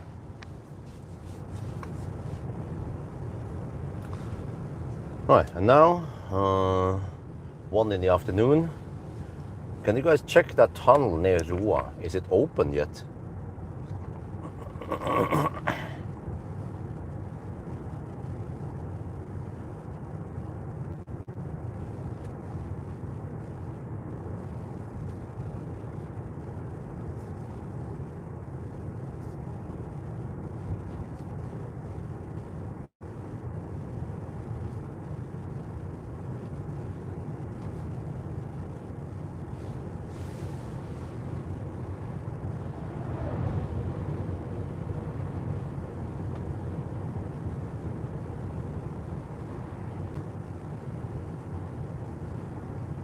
Oh shit, it seems to be closed for the whole day.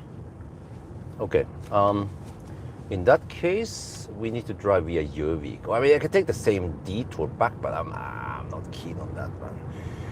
Okay, yeah, you know, I can just go via Jövik and then Highway 4. No, then I get in the same place. I forgot. Okay, Jövik and then Skreia. Yeah, that route on the way back.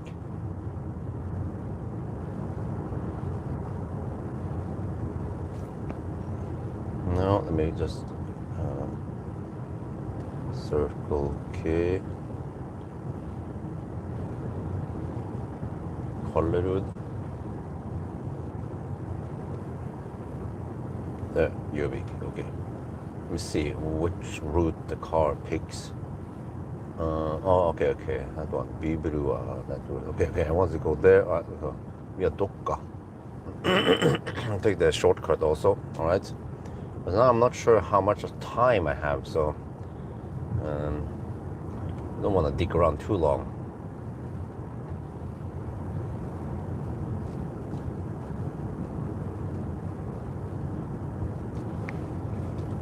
How does it happen that tunnel gets accidents?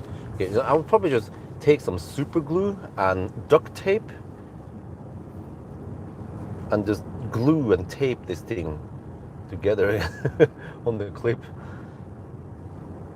The two strongest elements of binding super glue and duct tape together should make a permanent bond.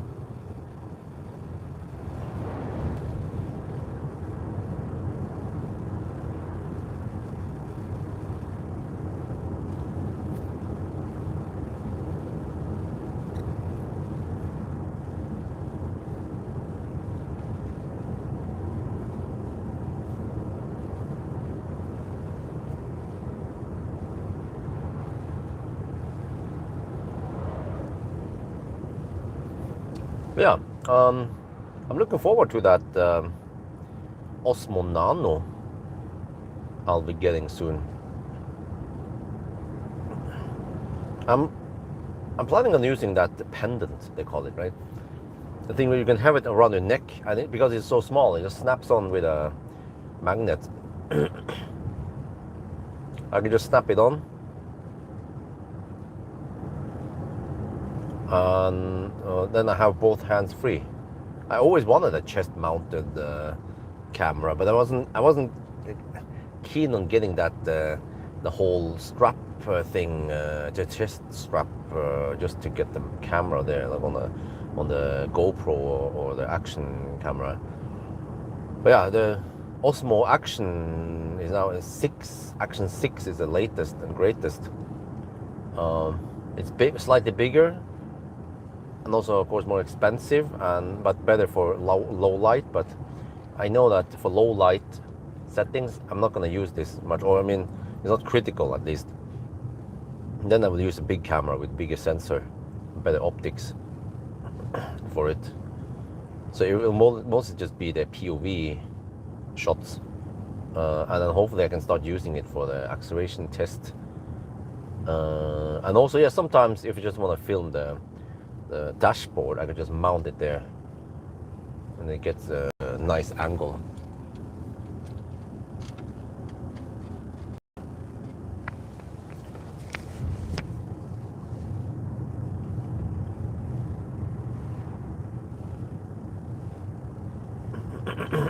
Well, that was one stop. Tried to minimize the number of stops so you can drive further. Was one food break, and now we just keep going. Not too much wind over here. Lots of trees to block it also. So slow down the wind.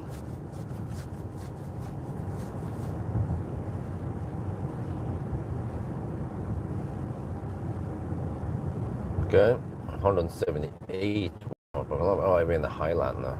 Well, but we did conserve the trip consumption, so it hasn't reset yet. Eventually, it will reset this afternoon. So I have to count the segments and add them together to find out the total energy. But it should be around 107 kilowatt hour. So like I measured actually twice now.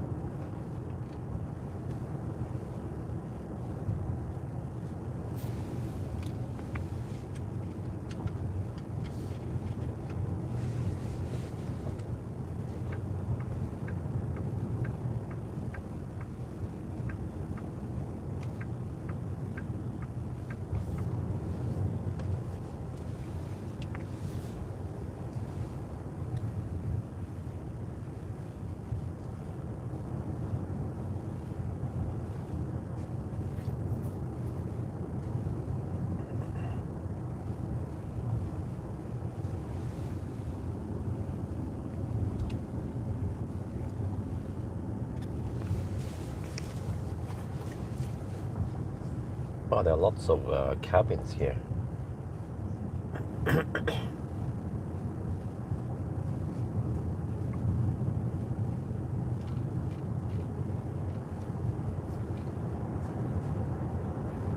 Langsgående sprekker.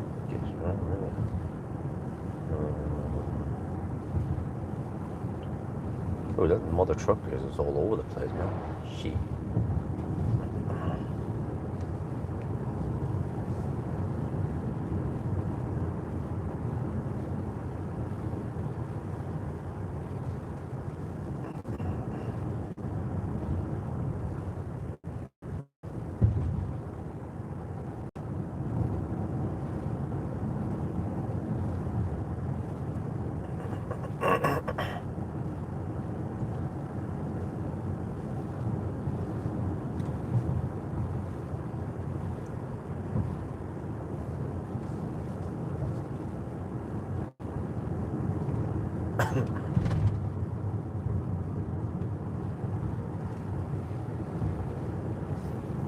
I guess the roads in Norway, because of harsh winters, they wear down faster, right?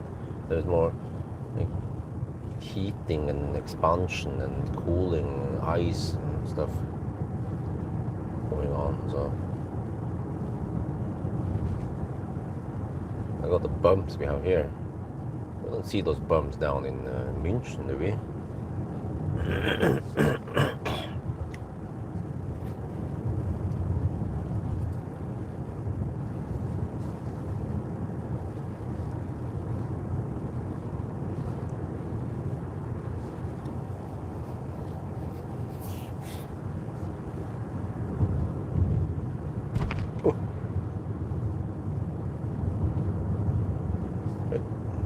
It kept the drive mode, right? Yes, it's still in eco. Okay.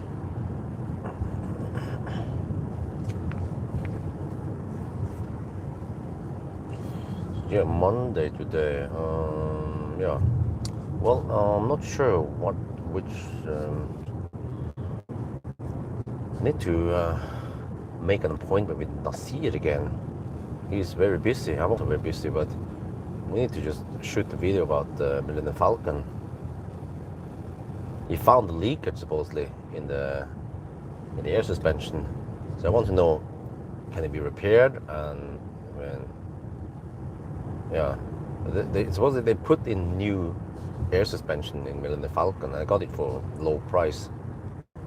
Inköpspris. Yeah, okay. Well, I mean, eventually we need to replace them anyway. But what about the old part? Can we use it? Would be interesting if we can just refurbish it and use it. That would be the best.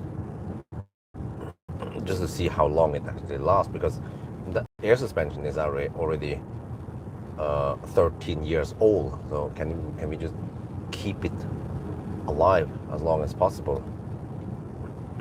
It's Bilstein. It's Deutsche quality, you know.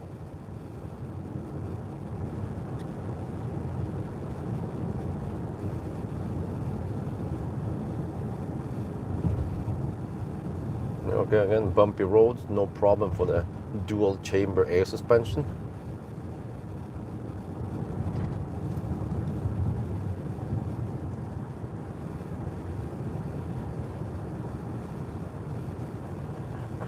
Oh, bird almost hit the car. I didn't want to brake hard because I have a van behind me. Dude, those mother truckers, they just get over the lines. They don't stay on their side all the time.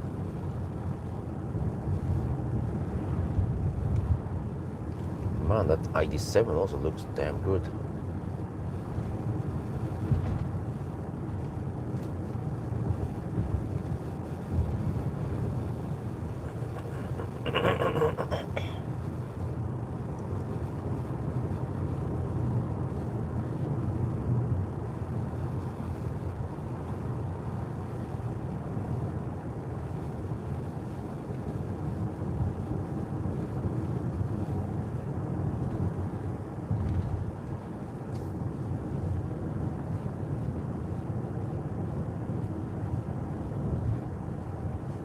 Oh shit.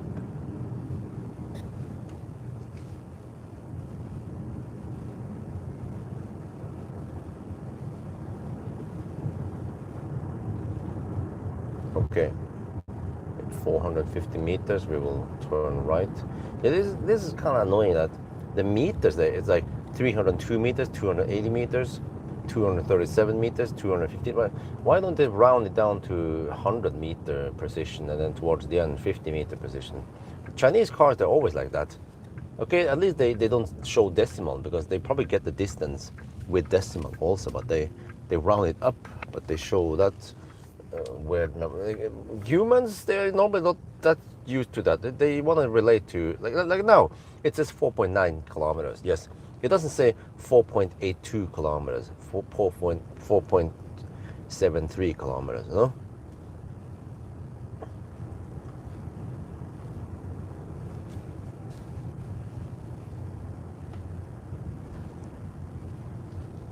Because we are not measuring a distance exactly.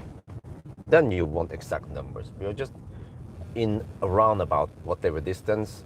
We need to turn right, and actually that text stays on. Yeah, that's also the thing. The text stays on like that for 5 seconds, which means that it's actually not that distance anymore. So okay, if they actually had a text that kept changing 10 times per second, then they could have high precision numbers there. So as long as it's just approximately in 100 and in 200 meters, 300 meters, then they should round it to 100 meter instead. That's what I claim. But do they gonna fix it? Like BYD, are they gonna fix the 1.9 hours shit? No, probably not. Maybe it's only me. Maybe BYD owners don't care. It's better to have it in decimal hours. Yeah. Yeah, it's actually easier when you want to calculate 1.9 hours plus 2.1 hour. That's easy. Or let's say 1.9 plus 2.3 hours. Yeah, so that's 4.2 hours. Way easier than 1 hour and 54 minutes plus 2 hours and 18 minutes. Let me see, 1854, 54, 55, yeah. But yeah, of course, it's easier to use decimal when you want to calculate speed versus something else, right? Like speed versus consumption, for example, to get the average consumption. Then you want the time in decimal.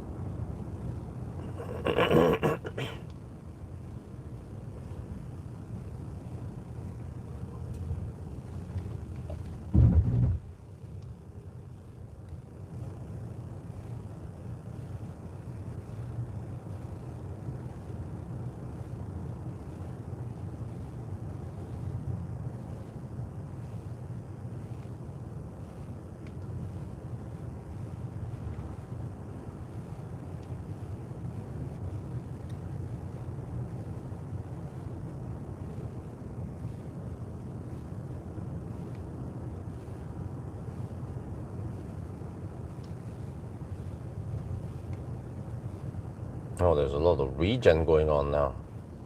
Okay, I don't see how many kilowatt we are getting, but yeah. Going downhill with 2.9 tons, we get the energy back. Most of it.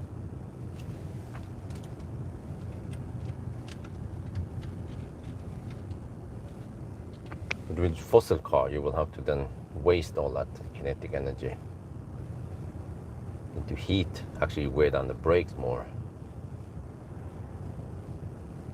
Unless you have a hybrid. Yeah, people say hybrid is the best of both worlds. I say no, hybrid is the devil. It has some benefits, yes, but oh yeah, that was a solar on the farm there.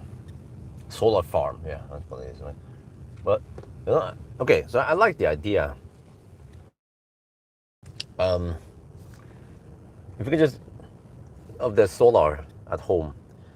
We can install, let's say, 2 kilowatt on east roof and 2 kilowatt on west roof, and then 2 kilowatt on the wall, and maybe 2 kilowatt on the fence, for example. Not sure if that would be decent size, or just 1 kilowatt on each place. Because 1 kilowatt on each place would be only 4 kilowatt total, whereas 2 kilowatt would be 8. Well, I probably want to oversize the inverter a bit, and maybe get a 15 to 20 kilowatt inverter in the first place.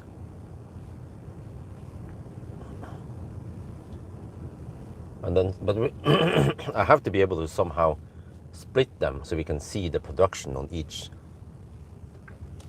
Well, they will be in different strings anyway. But can we actually? Can you see that? Can you get stats on each string? Is that how it works? I'm a solar noob. Finalism, man. What? Where the heck have you been, man? I've been testing this. This is the last day with this car.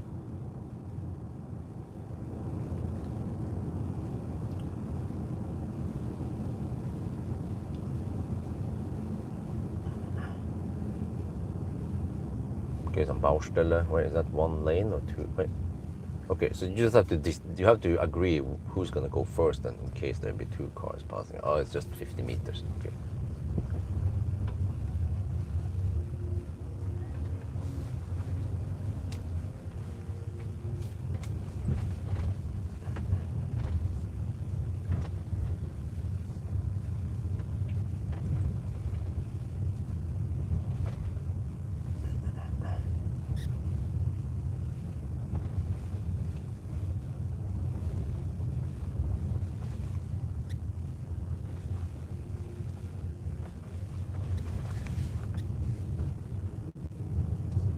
Holy shit, bastard. The road here is so bumpy, full of potholes, man. Gee.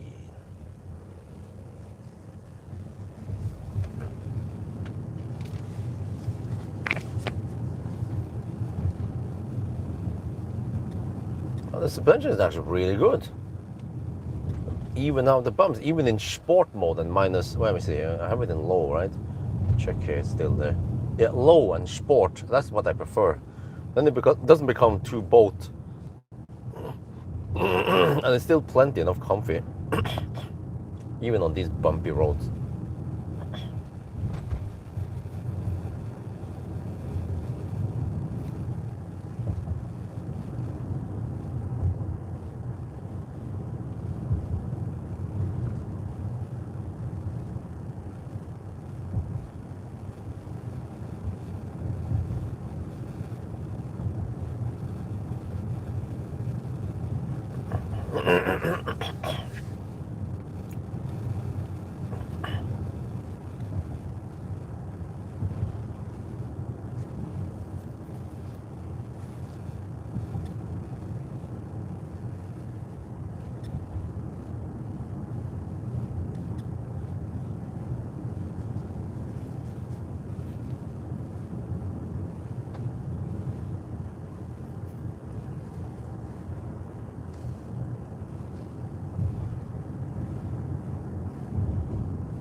Right, so you know the fish in Norway, you need fiskekort, a fishing license.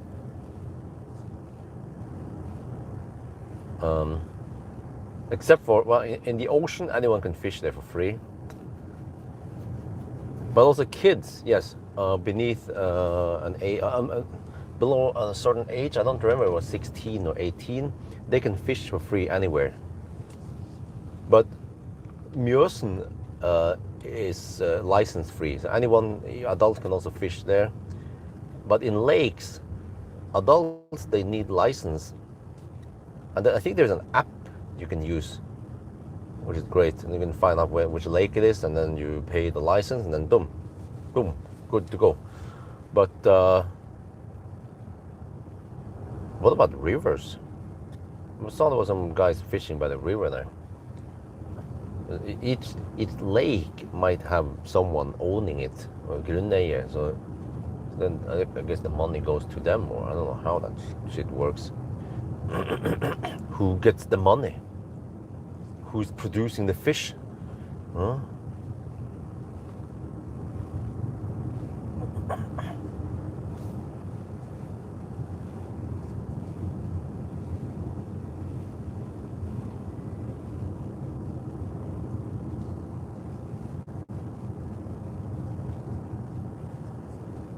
No, I haven't fished for decades. I think the last time I fished was when I was in Bodø several decades ago. Are those panels there? Vertical panels on the garage? I kind of like that idea. It's angled slightly up. Yeah, that sounds like, it looks like panels. 6 of them, roughly. So it has around 85-degree angle. Yeah, it's slightly better than just putting it right there. But if it has a slight slope, it's not parallel with the garage, then technically it's not part of the structure, and you need to apply for permission. But yeah, I kind of want to try that. I have to ask the expert. Adrian probably knows a shit ton about solar. I can ask him. Yeah, he's the guru. Thai food. Okay. Because I want to know. Yeah, that would be an interesting project to test, and also start to get some solar about home. Just put 5 different, no, 4, was it 4 different segments: east-west roof, vertical wall, south wall, and then fence. Well, I said, well, the fence needs to be bifacial. The other ones are not bifacial. It's a slightly different type. Yeah. And then, well, I don't know. Maybe also I kind of want to add a little, some panels on the vertical, on the wall, on the shed wall. And it will be actually vertical east wall. How much production do we get there? Actually, only a couple of hours in the morning hours, so probably not worth it. But the sun is, yeah, it's low during winter. So yeah, okay, maybe we skip that wall. But at least the south wall is interesting. And of course the roof. Okay, I have to pay attention. So I'm gonna go, okay, I have to exit in 3 kilometers.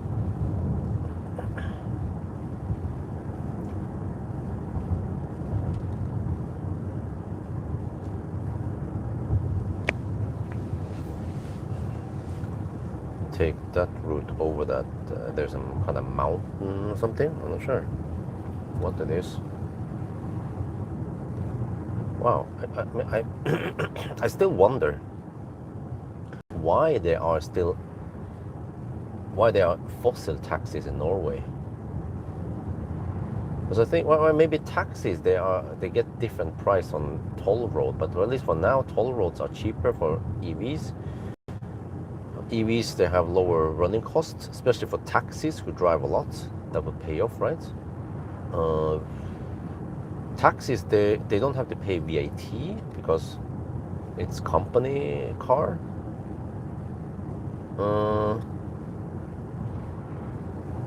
Yeah. Why still use fossil taxi? That would be a no-brainer, really. In general, EV, the more you drive, the better it is economically to use EV versus fossil. But yeah, but I forgot, fossil cars, they also, as taxis, they also don't have to pay tax on it, or VAT.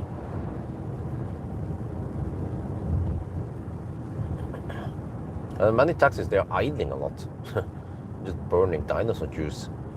A lot, actually. Very inefficient. Well, actually, unless they have some kind of start-stop and hybrid drivetrain, then it actually captures the heat and utilizes the heat better if they're going to idle a lot while waiting for customers.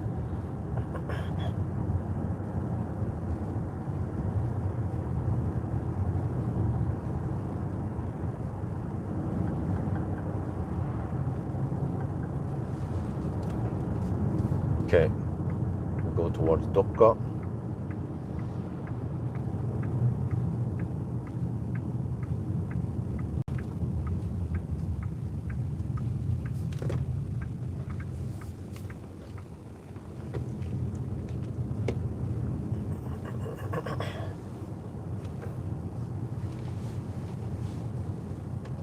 LCC activated.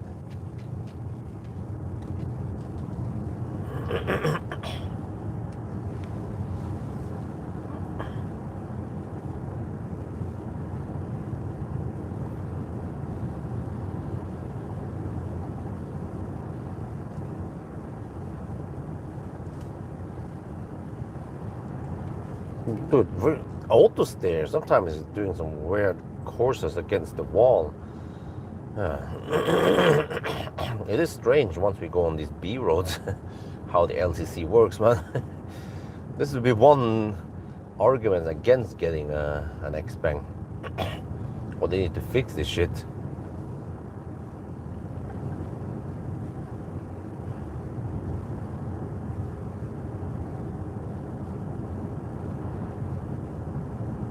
Okay, what's the time now? I haven't paid attention. It was almost 2 in the afternoon, okay.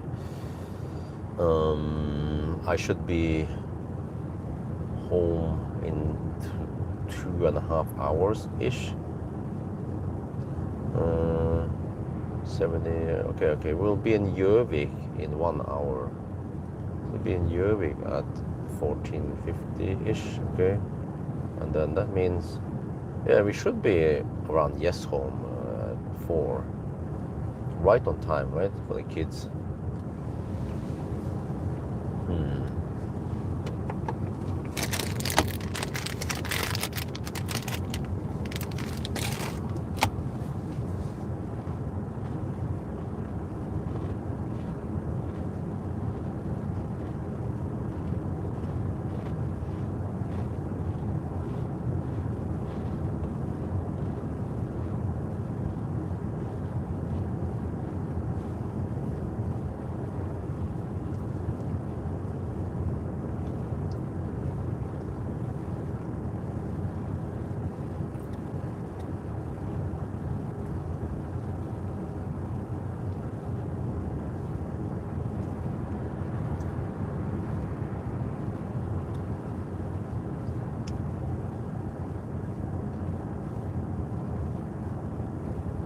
There's a resting area coming.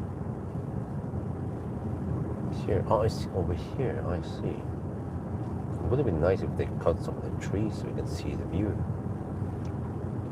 Yeah, that's a bummer.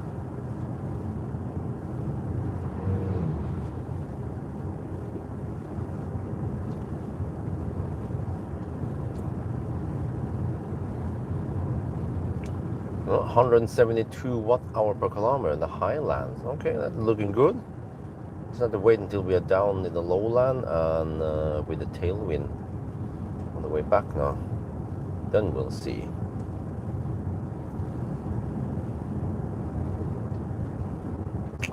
Yeah, well, there's another route. No. I could go via Gjøvik, but then straight south towards Roa. But then that tunnel is supposed to be closed for a long time today. But then I go straight towards Oslo, but then go east around Nittedal, and then end up at oh shit, what the fuck, man? End up at Skedsmokorset, but then there'll be some stau, or not stau, but traffic, yeah, dense traffic north towards, yeah, out of Oslo, the afternoon traffic. So I will avoid that. I will want to avoid traffic. Yeah, always be avoiding congestion. The LCC is not good at all on these B roads. It's all over the place, man. Instead of staying centered like a Tesla.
Wait, let me see. What was the ID bus Sunday drive again? Or I don't know, Densa, if that's a competitor.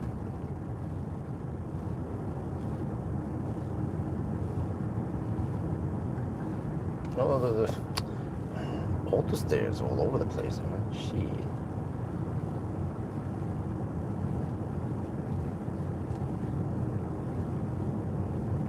But then it was just in Thailand, like 26 degrees Celsius, okay, with some downhill. Oh, he has no blinkers. Huh?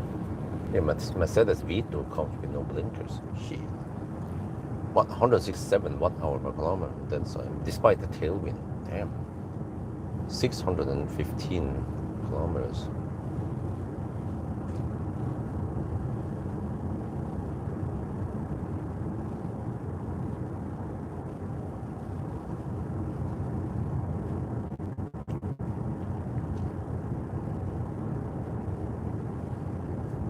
But the bus, wait, that wasn't it.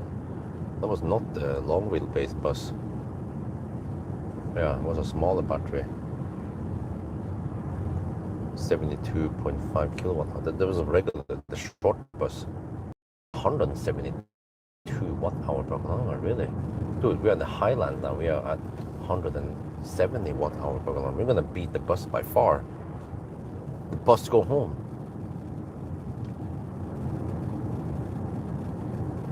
So 700 kilometers will be right on top there, top 10. Well, there's actually a lot of cars with 700 kilometers now. Wow. Well, half of them are Teslas, right? Lol. Okay.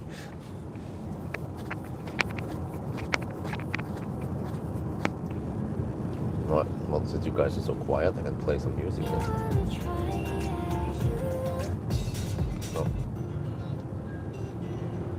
Those are small annoyances that when you click on the previous song, it doesn't rewind to the beginning of the song. It jumps straight to the previous song.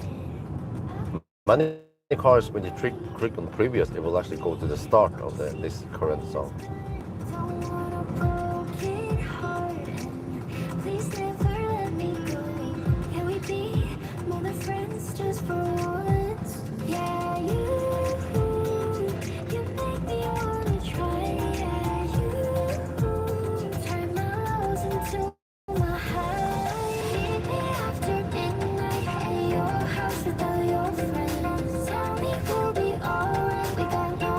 Into the weekend, don't wanna wait.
Oh, the ADAS here is kind of shite on these roads.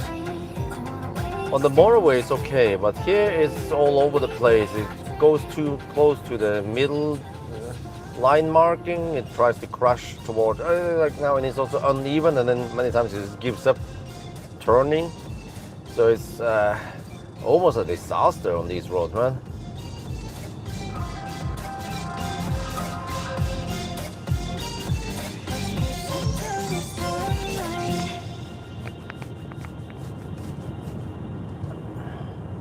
Although this car is efficient. I wonder how efficient the front wheel drive is.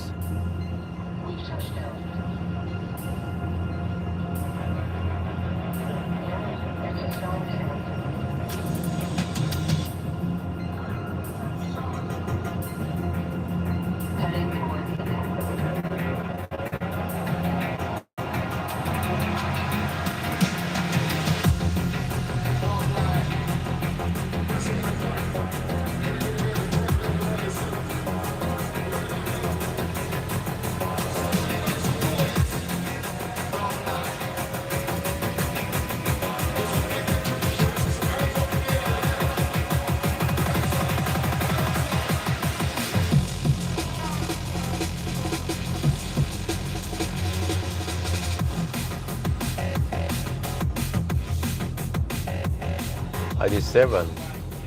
Oh, well, from what I remember, the MB cars, they had pretty okay ADAS.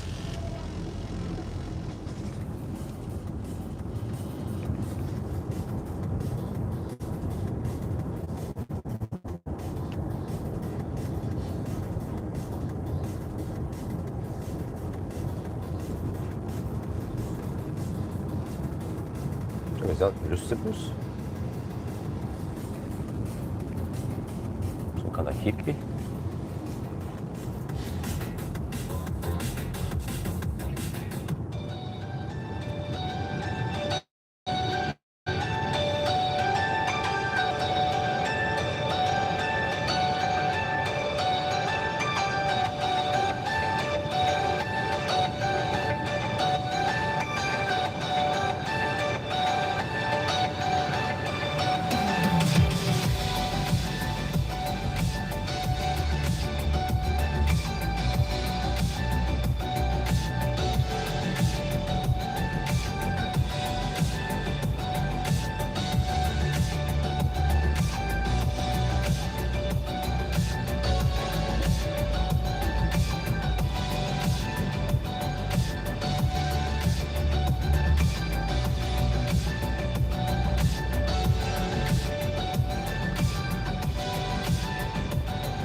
Give you time and dedication. I wish I would you were patient. Now you got a new location.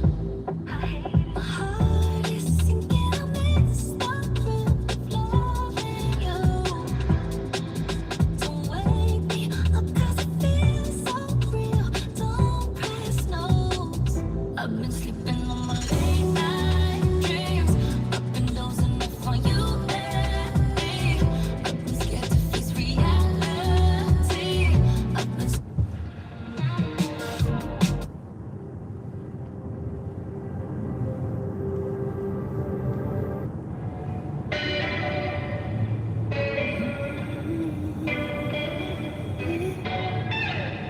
silent, been asleep.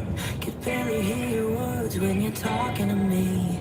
Was in a funk, honestly. Well, 155 watt-hour per kilometer. That is amazing for a minivan, huh? Holy shit balls. That's really good consumption.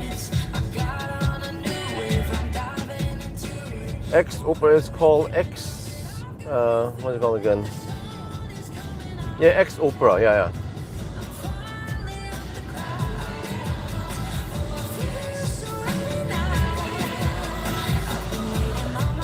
Well, it's the best sound system in the van I've tested.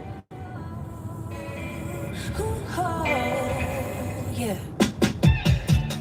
Funny how life can go, living in the dark with your windows closed. I made it out, cut it close, running out of miles with the pedal slow. I haven't been at myself in a minute, bound to have broken those cracks in my limits. I got on a new wave, I'm diving into it. Don't really care now that I've gotten through it. The sun is coming out.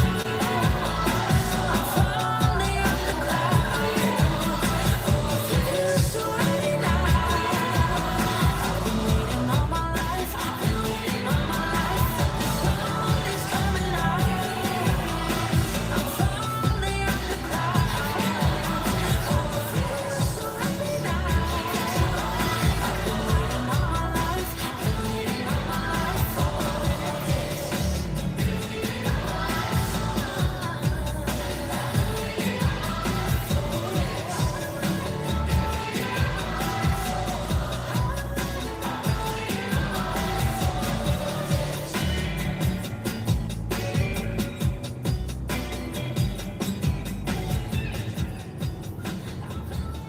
We dancing on moonlight.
Yeah, this sounds pretty good. Do you ever get tired of talking about cars? Nope. I love driving. I love testing cars.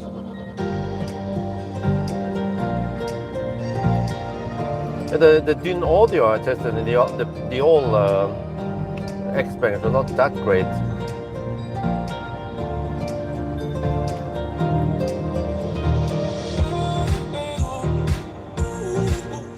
What I noticed with the X Opera on this car is that it has quite strong presence of mid bass, similar to Polestar 2. Sometimes I feel like a little bit too much mid bass for my taste. But you can of course change this in the equalizer. How many bands will we get?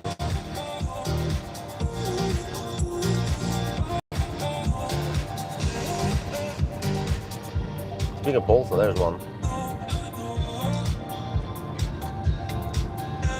1, 2, 3, 4, 5, 6, 7, 8, 9. Actually, 9 band equalizer. That's pretty nice.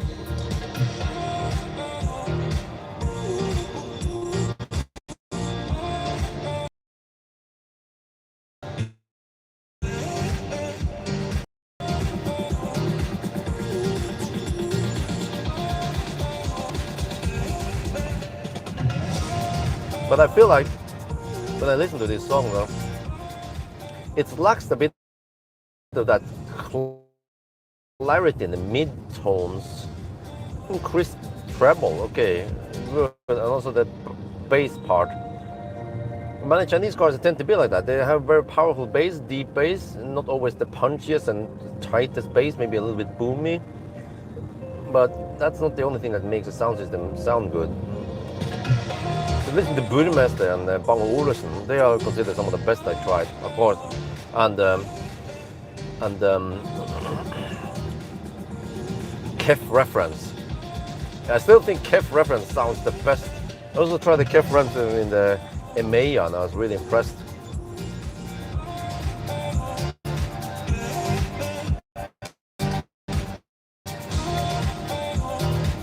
Baby Shark, no, not today, boy. Massage function, yes. No, it's actually very nice. I can try it again now. You can feel the balls rubbing you in the back.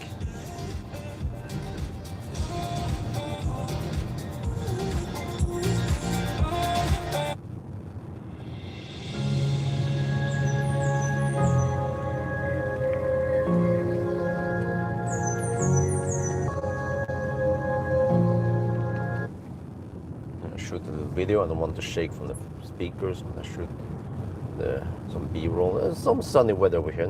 Nice 19 degrees Celsius. Yeah, that's proper Norwegian summer, yeah.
Wow,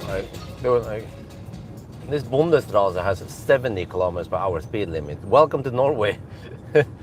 70 kilometers per hour is 45 miles per hour. I remember in the States, you will have 45 miles per hour speed limit on the surface streets. But not over here, no. Many places in Europe, this will be 100 limit, not 70 or 80 zones.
I've been feeling you, you've been feeling me.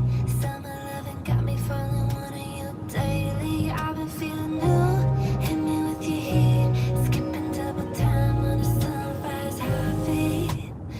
It's the rhythm that we fall right into when you're around. Flow like ocean, got the waves in motion of me off the ground. One look, you got me, two, you got me softly. These tracks are mine. Of my mind, got me tongue tied, take up all my time. Let's let go and not fight it. I'm ready, let's dive in. I've been feeling you, you've been feeling me. Summer loving got me falling, wanting you daily. I've been feeling new, hit me with your heat. Skipping double time on a sunrise heartbeat. Got that yummy honey, everyone is sunny. It's so divine. Sweet, a little salty, got my body calling with the tide. One touch and floating, two hearts a moment. These words don't lie. Next to me, one and only, take up all my time. Let's let go and not fight it. I'm ready, let's dive in. I've been feeling you, you've been feeling me. Summer loving got me falling, wanting you daily. I've been feeling new, hit me with your heat. Skipping double time on a sunrise heartbeat. Da da da da da da da da. Sunrise heartbeat. Da da da da da da da. Sunrise heartbeat. Da da da da da da da da. Sunrise heartbeat. Da da da da da da da da. Sunrise heartbeat. Oh no.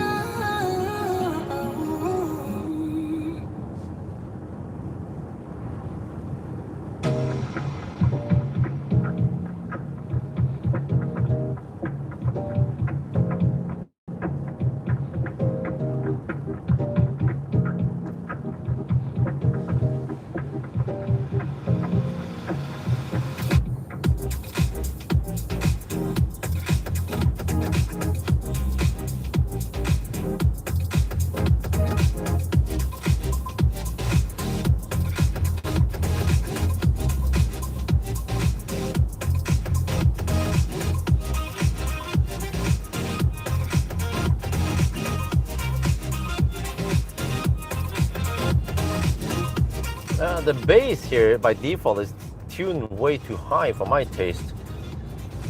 So I want to tune it down a bit if I will listen to it.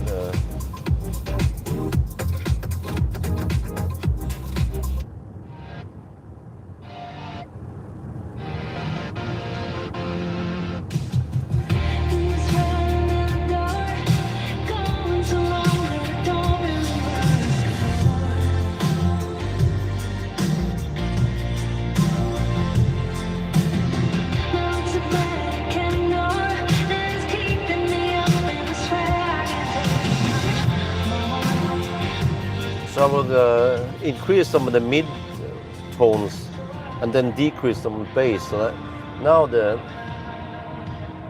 let's see. Baby, you're on. Baby, you're on to me. I've been feeling you. What about this? Wait, was it this I listened to? Hey, dude, the thing disappeared. What? I was looking at the equalizer. Don't dismiss it.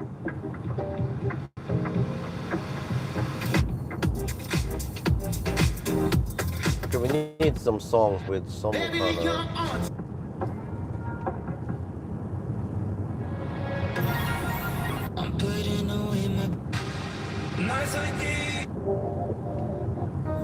Yeah, what about this song? We know it a lot.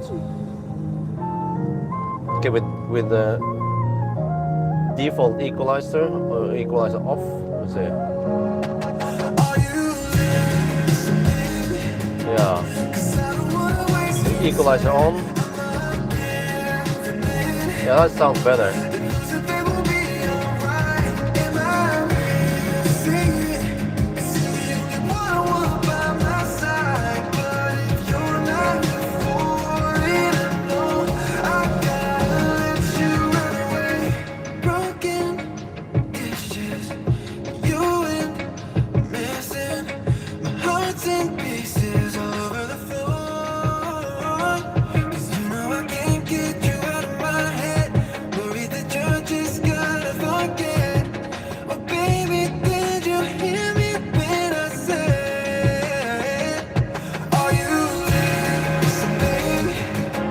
Yeah, that sounds better.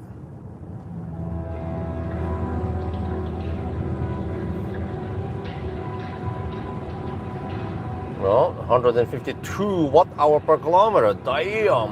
Why is 156 on display? Yeah. Let me check here.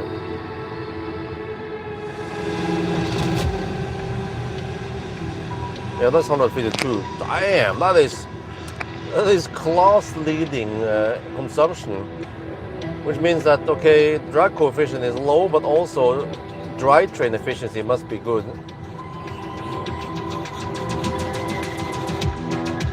We haven't gone downhill and we haven't gone back to Oslo yet. I mean, Gjesholm yet. Still have the tailwind to ride on. According to my test earlier, we should have actually 150 or 149 watt-hour per kilometer.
Shoot some video.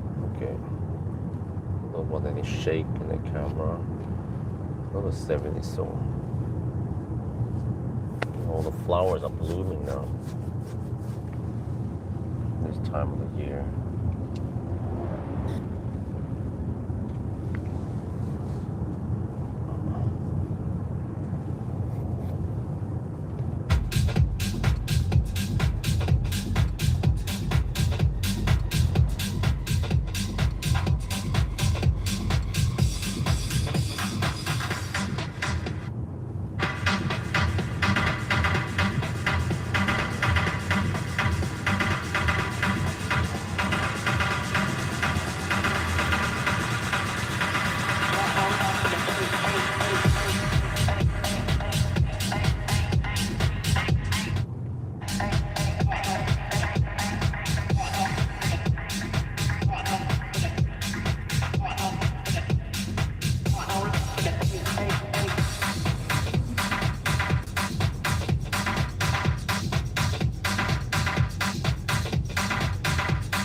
Oh, that was the last shot. Okay.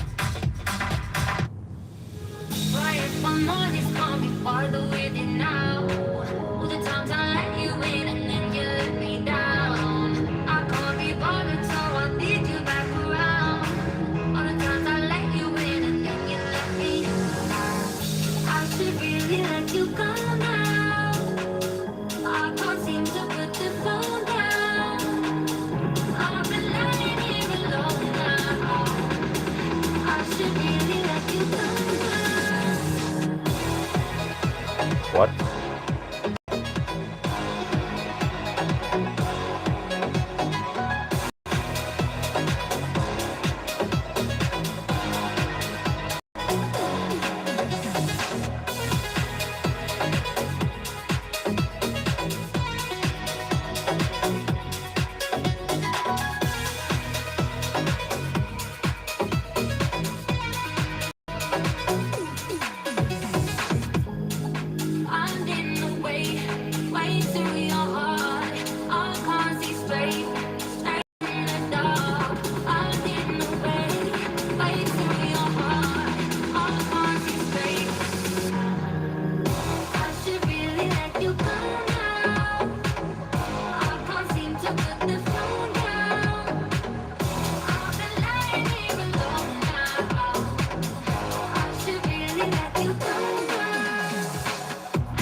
Falling down and I'm rising up.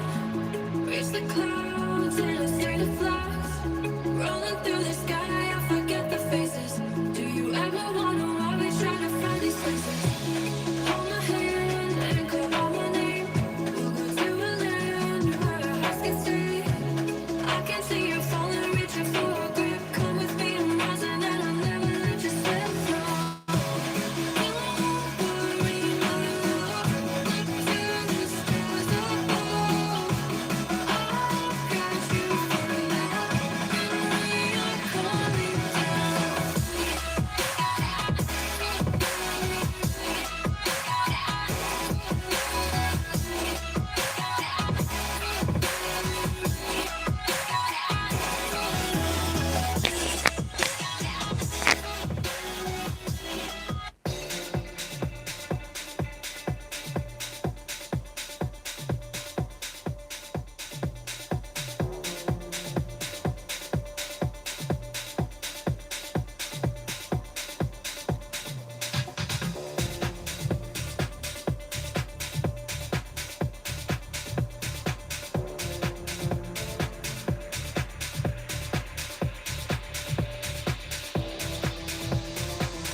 I'm still waiting. Clouds roll and then fade away. Hiding from what you wanna say. All the games you play. I'm still waiting. Evening fades into the dawn. Lights go out, but you don't come home. I'm still on.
Okay.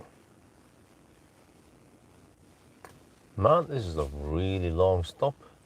This was strange because when I arrived, we had green light here, but there's still cars passing. And then we had, and then one car slipped through before it turned red again. And now we're waiting really long. But maybe, I don't know if there's a dude there or not, or maybe it's manual or not. And then the car still keeps coming. What the heck is going on here? Then why don't we get green soon?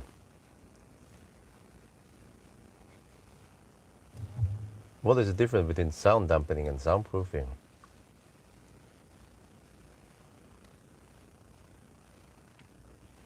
But soundproofing here is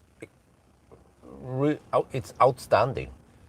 It is the second quietest car, only beaten by an EQS SUV Maybach. But it's better than everything else I ever tested. Is that guy gonna go left near Landmåsen? Huh? Yeah. No, we are definitely not in Sweden.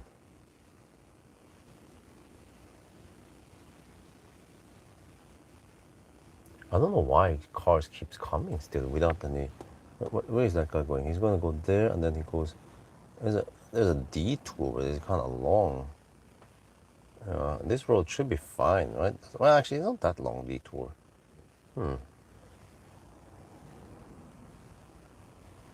Okay, I'm not too familiar here, so I'm just gonna stick with this.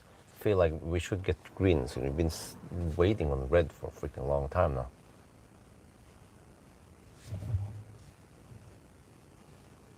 I don't know, man, there's still traffic coming the other way. You guys need to let this direction go soon, come on.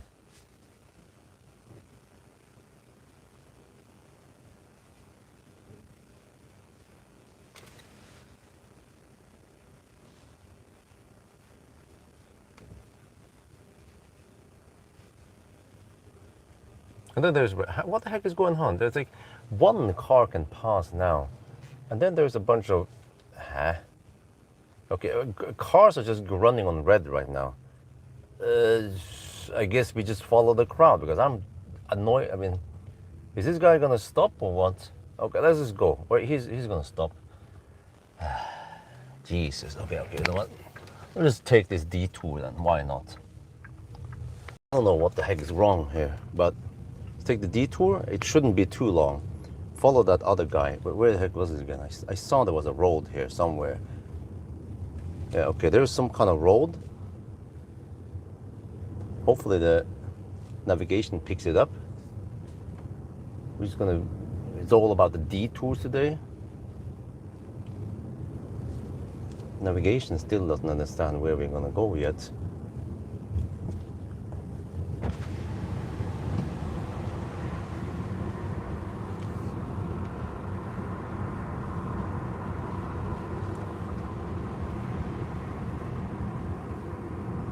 All the roads leads to E6, right? That's where we're going. There, we found the route. Okay, we're gonna go for that route. It's okay. It's 80 zone here. Let's hammer it.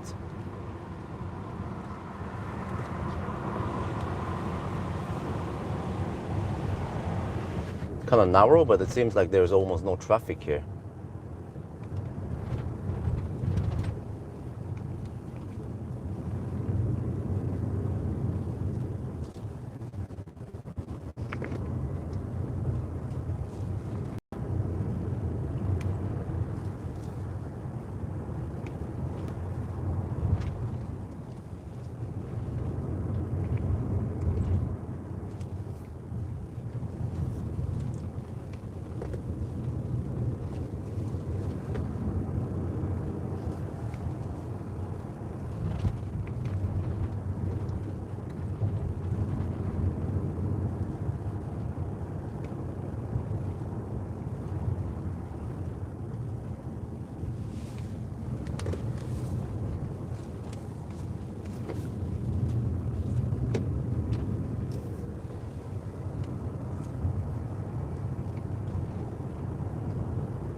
No, as long as the detour has no traffic, then shouldn't be that big of a problem. Also, it has 80, so we can go schnell here.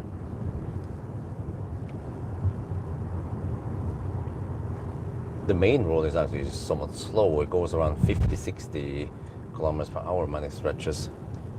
So, okay, hopefully not too slow, not too much delay. We just want to get back home.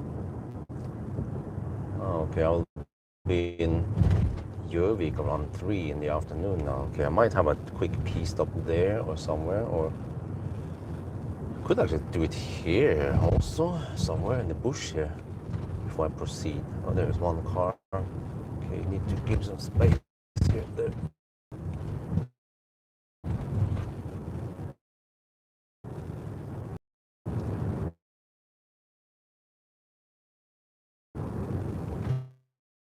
About soon, if you have, because we are rich, right?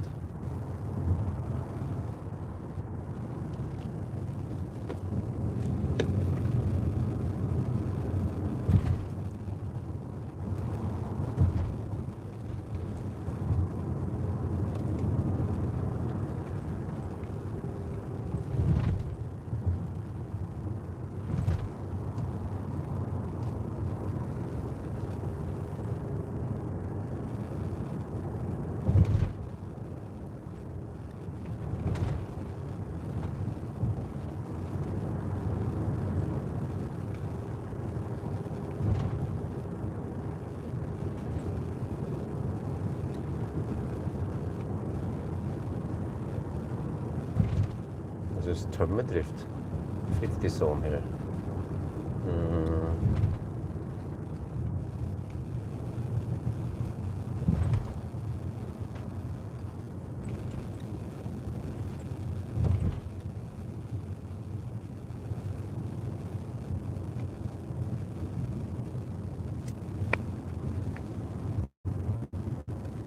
The distance here seems to be similar to the main road. Just drive a different loop.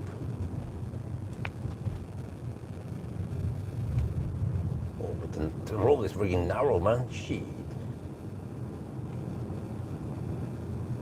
Oh, okay, this is why there is a slowdown. Okay, let's see.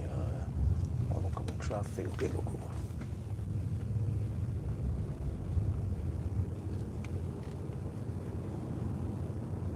Welcome to Bygde-Norge.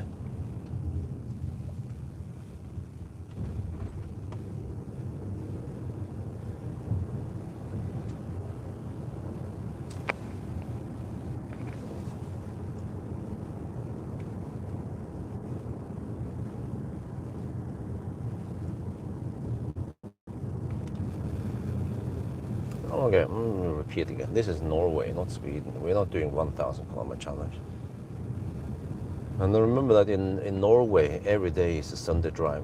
There are Sunday drivers on the streets every day. Yes, welcome to Norway. Okay, I might have to hammer that Volvo.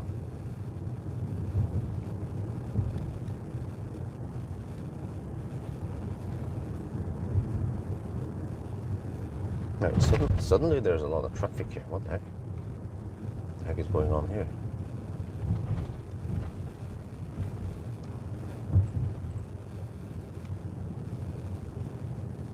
Fart dampers, okay.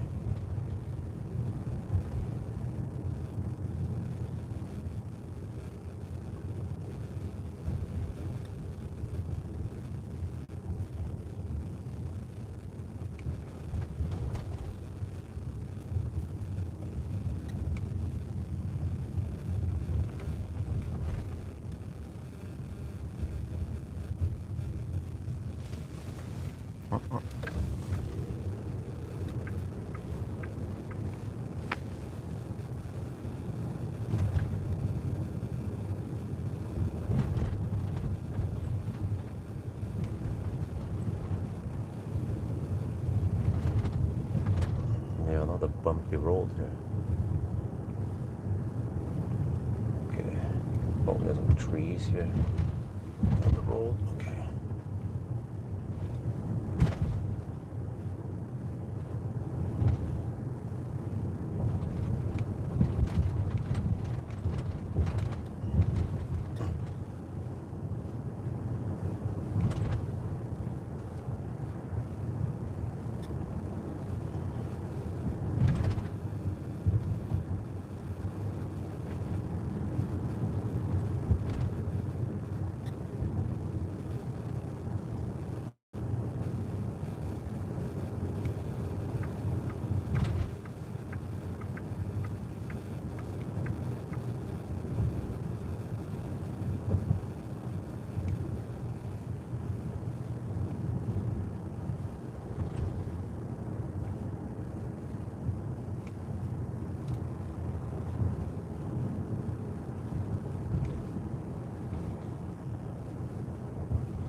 What does LCC work here even?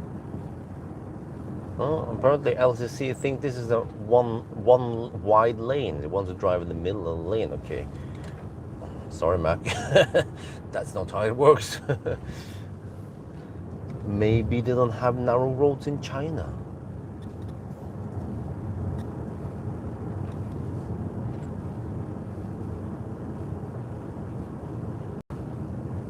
Or is this the Volvo that exited earlier? Or it's driving kind of slow?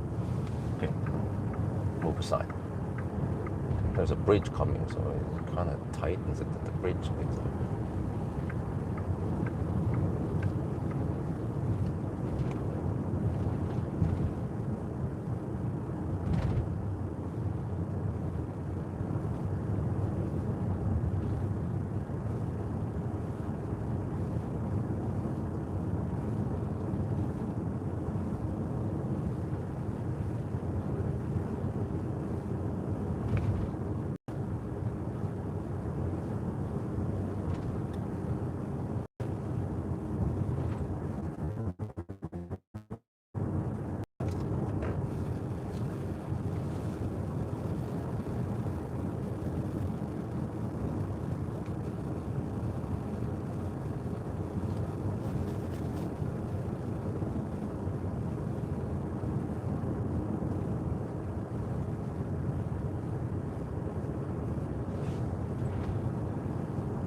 So tomorrow I swap cars to leave home around 11?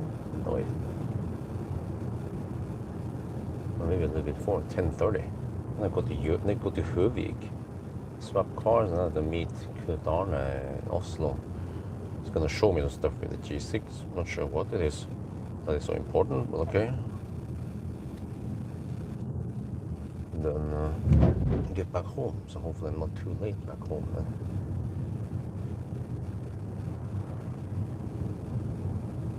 Okay, I'm supposed to go turn right here soon. What kind of road are we talking about here? There seems to be okay. Ah, I see. Yeah, then that leads back to the main road. All right, sounds like a plan. Oh. Poor maintenance on these roads we've been driving today. Only the main roads are fairly well maintained. Okay, here we turn right. Recht, here. Then we get back to the main road soon.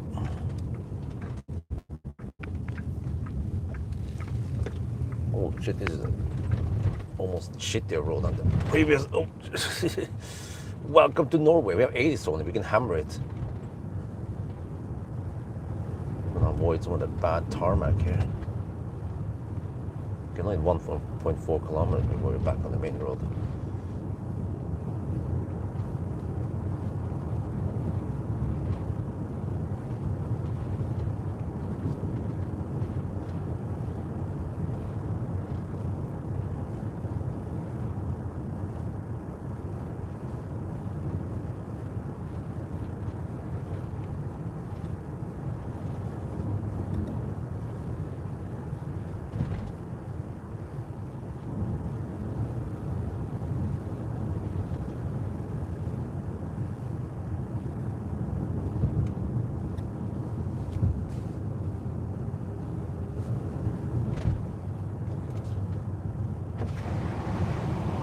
Let me cool down the cabin a little bit here. It's getting hot in here. 16 degrees but sunny. Some clouds. Okay, back on the main road. Gjøvik, here we come. Go. Well, eco mode is really sluggish. Okay, works. There. Now we can just chill. Let me see. I'm trying to read the chat here. While supercharging, exactly. Okay, we're bumpy, maybe indeed. You know, there are side roads with the stream quality. Yeah, okay. I heard Norway is very busy in the summer. Correct. One, the frost have damage. Yeah, but they should be gone by now. I see a bunch of cars behind me. I wonder if that's one of the, yeah, the cars that were stuck earlier. Okay, from here we're just smooth sailing all the way. Then I take that Skreia route because I believe that the tunnel is still closed. You can check if it's open. I think I want to go that way back. It's slightly faster. Also nice route. No, it's still closed. Okay. Yeah, they schedule it to be closed until 23:30 tonight. So I don't know what the heck happened in there. Probably severe. They are rescuing, and I don't know what the heck they're doing. It takes time. But that's strange. 2 accidents there lately. And the tunnel is great, nice and smooth. Nothing scary about it. Fairly high new quality on the tunnel. Not those old narrow tunnels from the 60s. You know? So how do they get in accident in that tunnel, man? I don't know.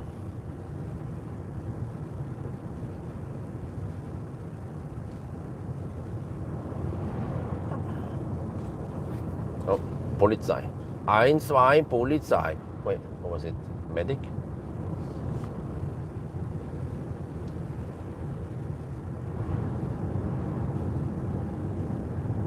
Oh, there was very little difference in noise levels between the rough ass here and the smooth and black ass earlier. That's how quiet this car is. I will probably feel a difference when I return this beast and pick up the G6. But the G6 has been upgraded in soundproofing supposedly, and ride in general, more better quality in the ride.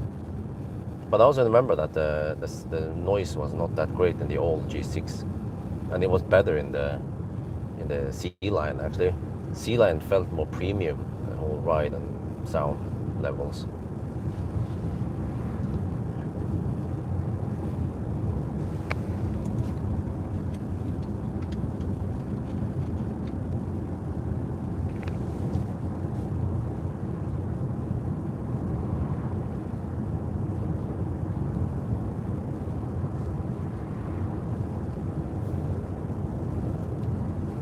Now we have some slight downhills towards Gjøvik then. Yeah. Let's see. Oh shit! They are. What was that? The Skreia route. Hopefully not too much Baustelle there, right? Yeah, it seems to be okay. They were doing some asphalt work there earlier. I think they're done by now.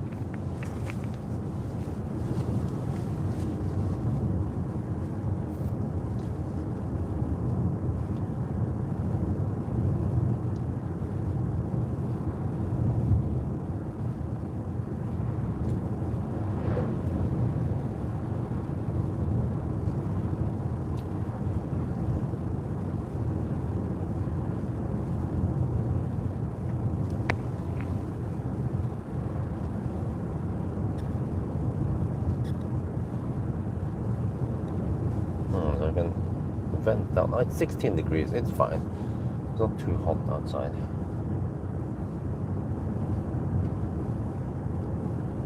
Oh, we're at 55%, which is, well, we can calculate the energy we have spent so far. Let's see. 309 kilometers times 162, that is 50 kilowatt hour. Okay. Which means that we are at 47. What is it? We have spent 47%. Oh, okay, so 55% is actually 53%. Right, so it's around 3% off now, around the middle here.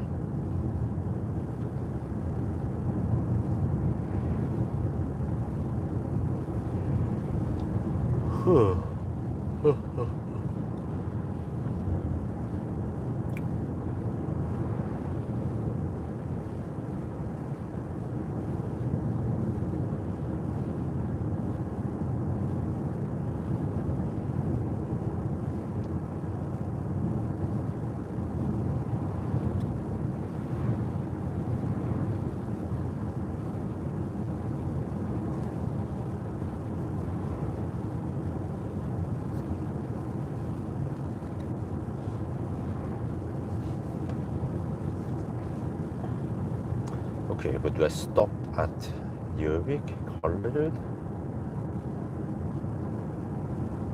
No, I'll probably keep driving. Do I need to pee yet? I can probably hold it. I have to see when I arrive.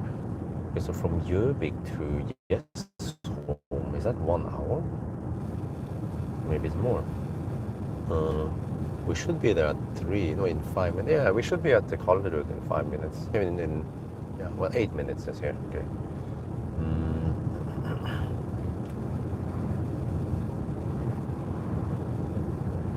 161 watt-hour per kilometer. It should be dropping now. I don't see any elevation numbers here, but let me check the app here.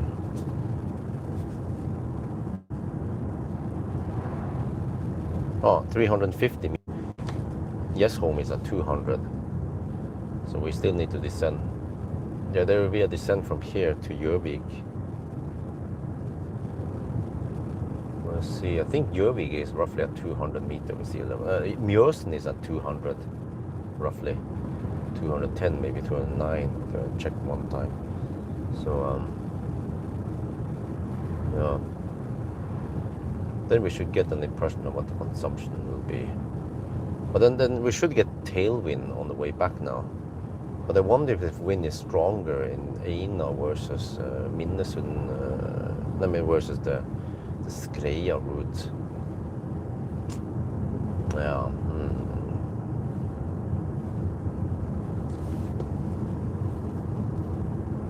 Let me check. From here to home, claimed 1 hour. Oh. No, Google doesn't know about the closed road, but I can take the Hurdal route. Oh. More bumpy roads? Yeah, why not? Yes, I could go Eina and then via Hurdal and then enter at where's this? At Nebbenes. Yeah. Oh yeah, why not? Kind of fed up with that other route, but I could just go Minnesund route. I don't have to camp. I have to slowpoke on the motorway longer.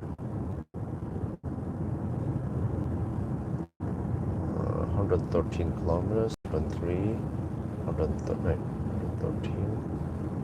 109. Oh, that is slightly longer, but that's fine. Okay, so at Eina, right? I take that exit into Hurdal. Okay. Yeah, okay, I'm up for that.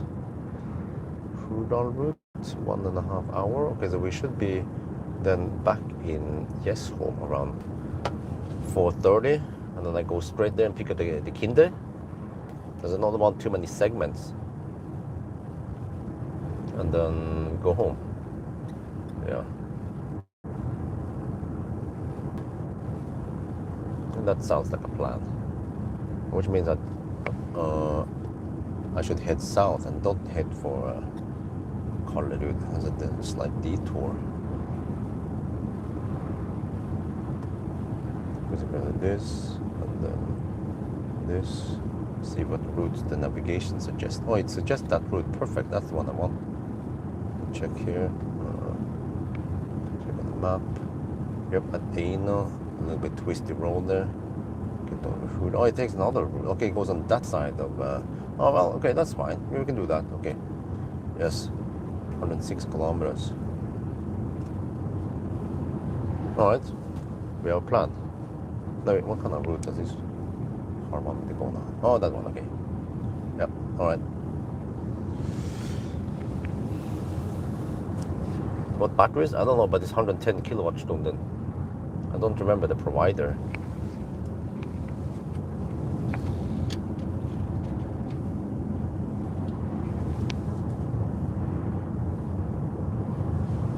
Okay, 158 watt-hour per kilometer.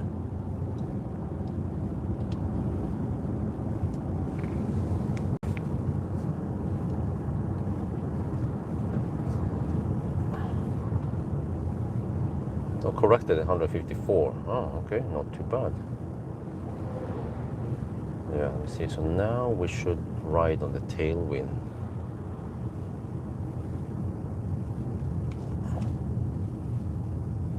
Well, it claims 1630 back in home. Maybe Hunndal. Okay, go.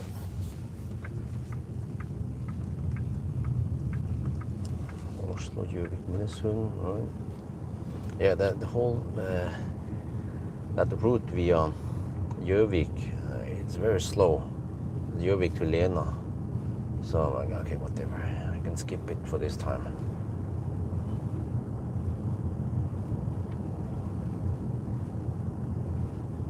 But I also want to avoid slow poking on the motorway too long. So over there, I will get back to the motorway at Minnesund. But here, I can actually drive all the way. I have a little bit of motorway near airport. That's it. Okay. So now we get back here and then on to the main road, Highway 4 towards Oslo. What the fucking Nisse, man? You don't need that much space. Jesus.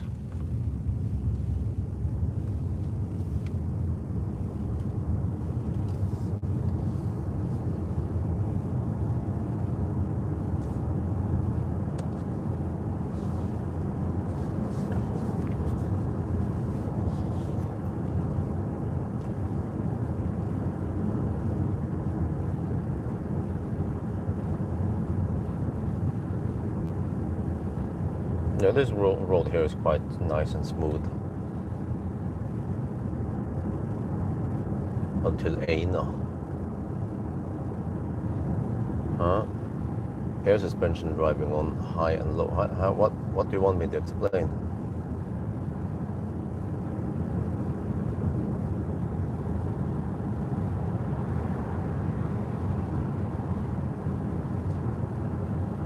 Yes, I feel like even when HVAC is off, it's doing some passive stuff, and there's some airflow coming through, so it doesn't close the vents completely, similar to the Korean cars. 3 in the afternoon now. Okay.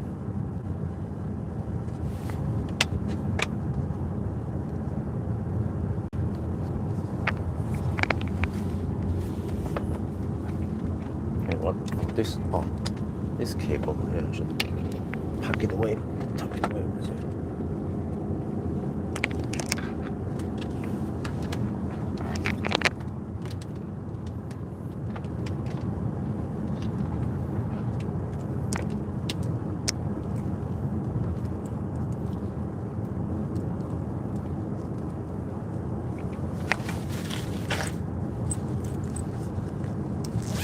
What?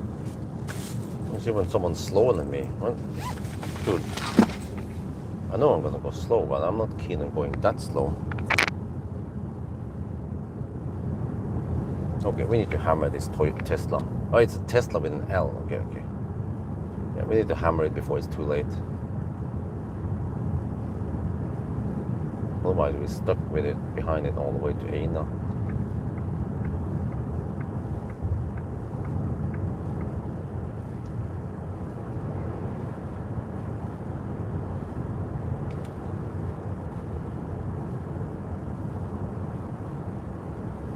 And then it speeds up, of course, just when I'm about to overtake them.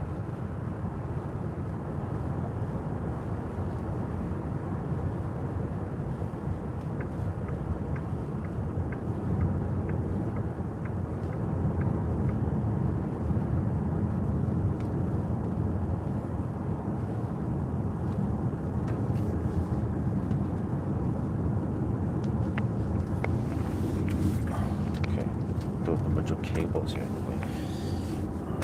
There.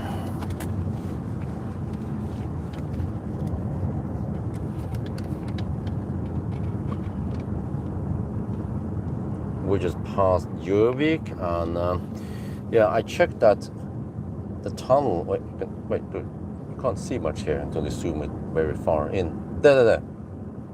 That tunnel is closed. Huh? What? Why is it red? Okay. It's dotted. Yeah, it actually marked this as closed. That's great. But that tunnel is still closed because there was an unfall there this morning. They need many hours to... wait, look, I was looking at something there. Shit. Okay, whatever. So we're going to take this route. I'm not keen on going that route. It's quite slow. We can also go there. But yeah. So far, the consumption is 161 watt-hour per kilometer. Corrected is 157. But we are in the highland-ish. So now we're going to ride on the... we have wind from the north. So we're going to ride on the tailwind and then eventually also the downhill. So then we can see. But this is amazingly good.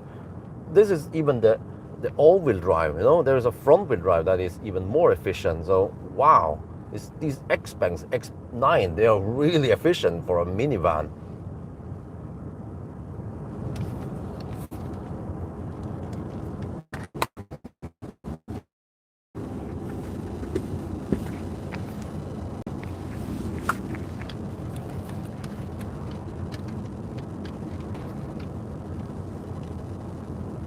And throughout the day now, I've been having HVAC off. Because remember that no fan is always better than only fans. But a nice feature here, unlike in the Tesla, is that even when you have HVAC off, you can enter the settings here and you can go to seat and steering wheel and you can use the seat ventilation. I think, wait, how was it in Tesla? Can you run seat ventilation with HVAC off? Because I was struggling to get in here. It was automatically start the HVAC. So this is nice. It's 17 degrees Celsius. You have a little bit of sun now, so I want to keep it nice and chill without opening the window to maximize the efficiency. And also just to show you here, we have also, we go kind of clumsy, there is no hotkey with the devices. So the fridge has been turned off. It sucks only around 35 watts, but you know, you want to minimize everything for maximum efficiency in the ninja mode.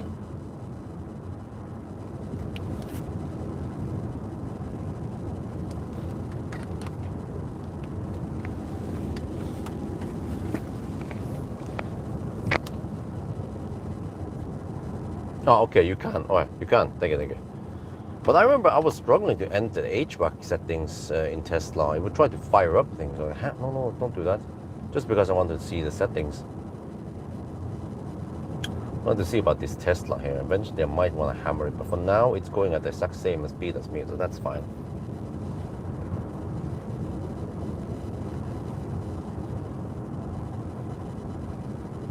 Oh yeah, we get a bit of sun from the south. Right, 3 in the afternoon, really? Sounds to me like south-facing solar panels would be quite good, but it's okay. They're totally vertical, so yeah. Well, let's see.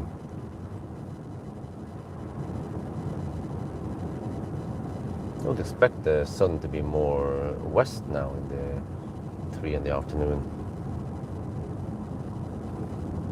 Yeah, okay, it's slightly west, right? It's not straight south right now.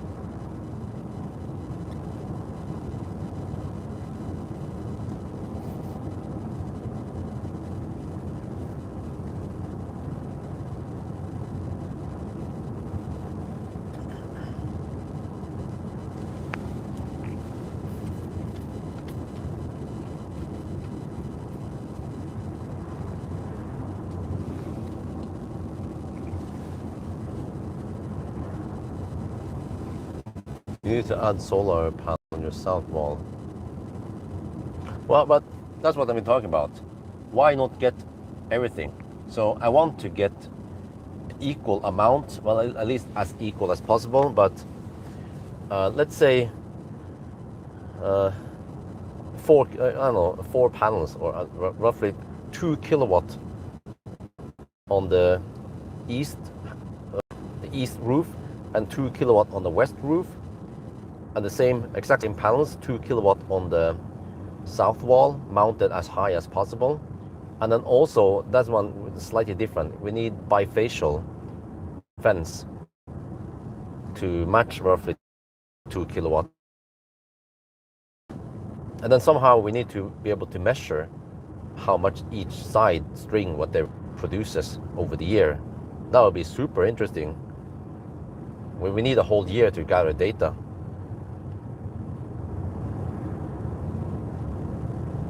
the county. Well, we can just apply it as, I mean, we could even apply it as temporary installation for YouTube and whatever, you know, content making for 6 months or 1 year, you know, and then we can, if they require it, we can remove it after 1 year. But the other ones will be permanent. It's only the fence that needs extra permission.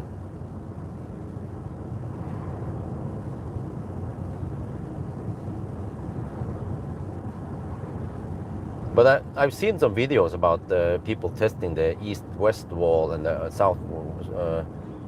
north-south wall. And well, they have it out in a field. Here I actually have a big-ass house, white house that can bounce off. And also the snow in Xpeng stays for a while. Takes a while until it melts. So that the vertical wall-mounted panel, even if it's not bifacial, would also benefit from bouncing on the snow.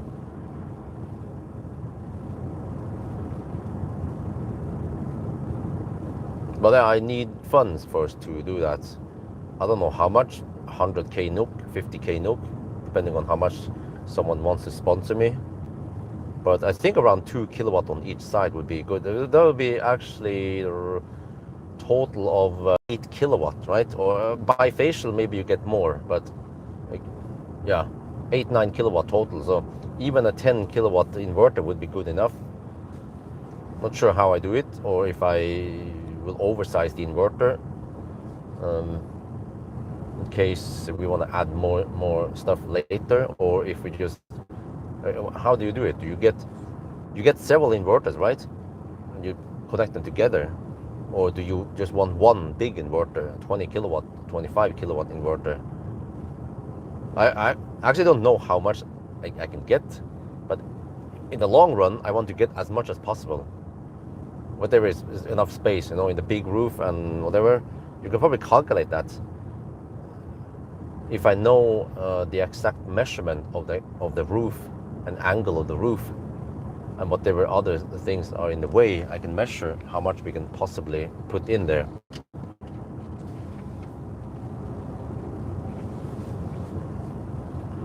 This Tesla owner is kind of annoying because he's not driving at even speed. It goes a bit up and down in speed.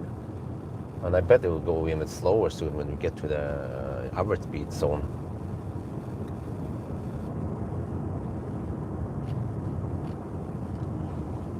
Because in 25 kilometers I will turn left towards Hurdal. You can place panels in different angle temper on the ground on your own property. Freestanding bifacial wheel. Yeah, I could do that, but I don't want to clutter my yard with panels, right? So I mean, I actually want some bifacial, like lower, let's say, some panels to act as a fence on the. Yeah, this is what I expected. That okay, I need to overtake this Tesla. It's being way too annoying. Yeah, but I can't overtake right now, okay. But instead of a white picket fence protecting the kids from falling down the cliff, how about, I don't know, half-meter solar wall instead, bifacial? You also get some bouncing from the White House. But then wife is like, eh. I'm like, why not? It's all about the electricity, you know? But those will be east mounted. Well, it will be east-west if it's bifacial. East-west.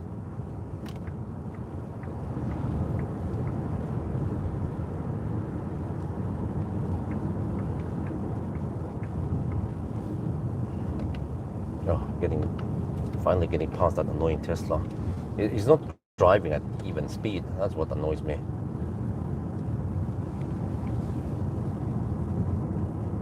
Which car you tested recently you would say enjoy the most? This car here, this X9, is incredibly good. Like, oh man, I like this car so much that I want it, but I can't afford buying it. And would buy other stuff before I would buy this car.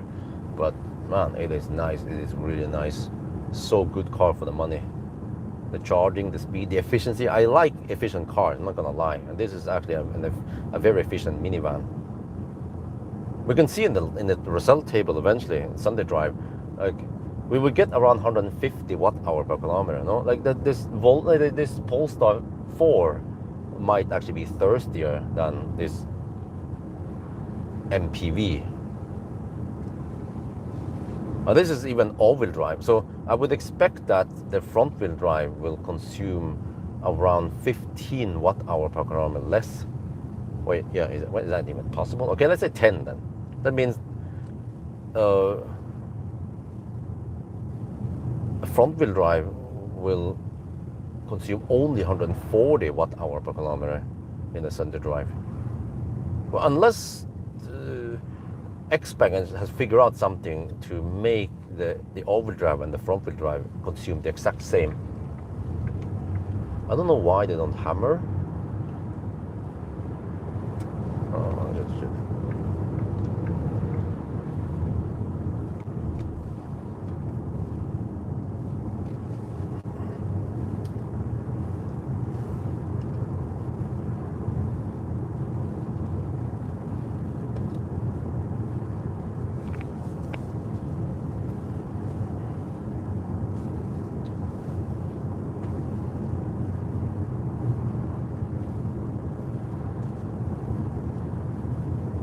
Yeah, those cars, they had the opportunity to go past the tractor, but they didn't. I don't know why.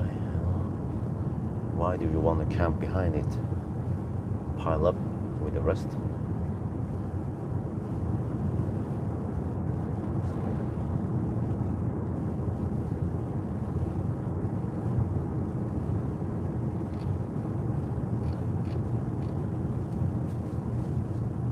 But this is now a permanent 60 limit, not just time-based. That's weird. Because before it was time-based. Between 8 and 18, I think it was, you had 60 zone here. Why the heck did they make it permanent? Oh, maybe because there's other stuff now. Idrettspark, so there could be other activities here in the evening. But still, okay.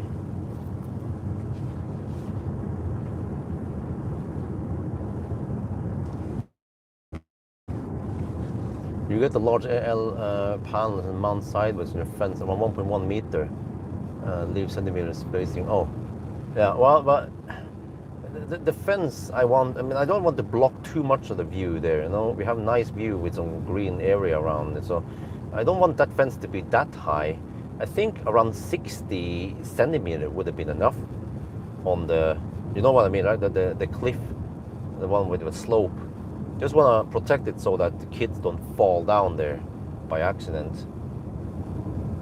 Yeah, but I don't know. Actually, I don't know if it's 60 or 100 or 90 centimeter that is needed for safety. So without looking too high, you know. It is nice to have that nice open space and the view there, and it's wonderful when we're eating breakfast. I can just enjoy the nice green view there.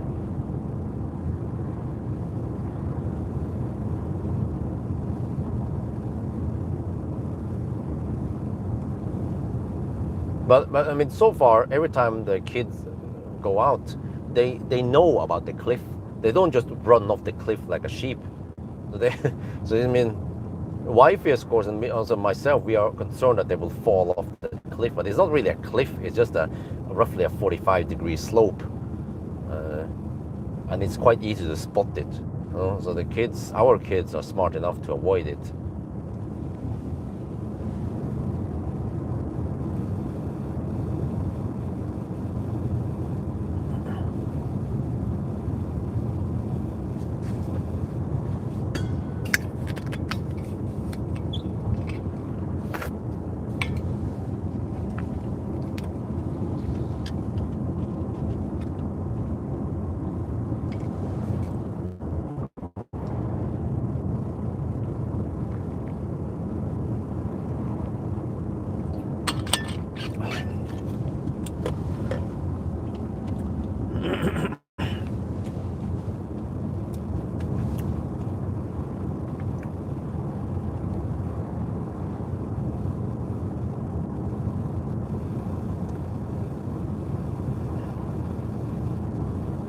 Okay, this road is nice. Where's the wind blowing? Is it?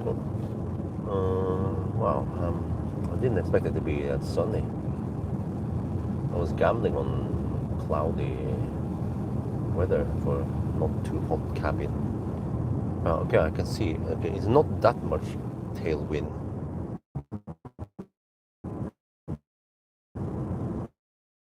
On the lake here.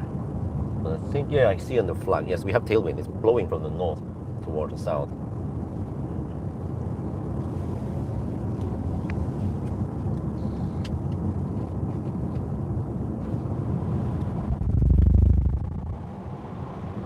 Went down a little bit.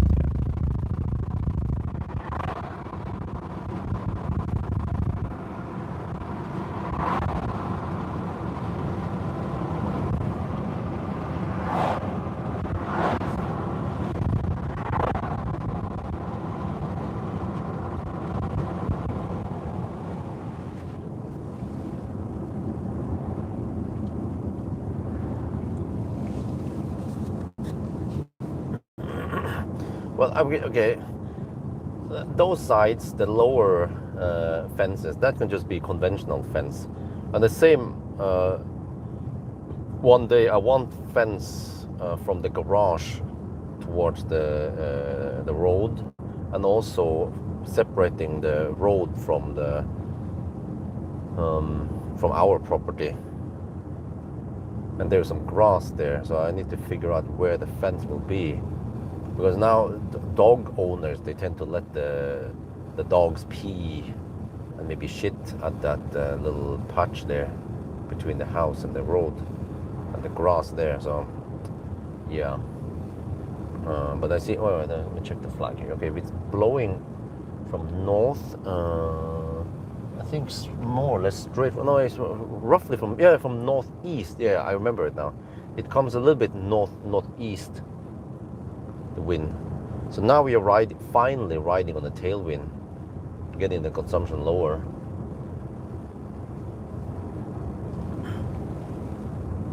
Bifacial punch, both sides, huh? Both of the glass pretty thin, tempered like car windshield glass to keep the weight down. Smashed a few by mistake. Oh, okay. Well, but well, those panels are not supposed to take much beating. But it can be windy around there. Yesterday and this morning we had I think it was 6 meters per second wind. I was like, damn. I had to take down the parasols last night. I was afraid they could be knocked over, despite that I had some massive weight on them. So yeah, I need to erect them again this afternoon when I'm home. All right, now I can see more wind here on the lake. Einafjorden it's called. Nice place here, Eina.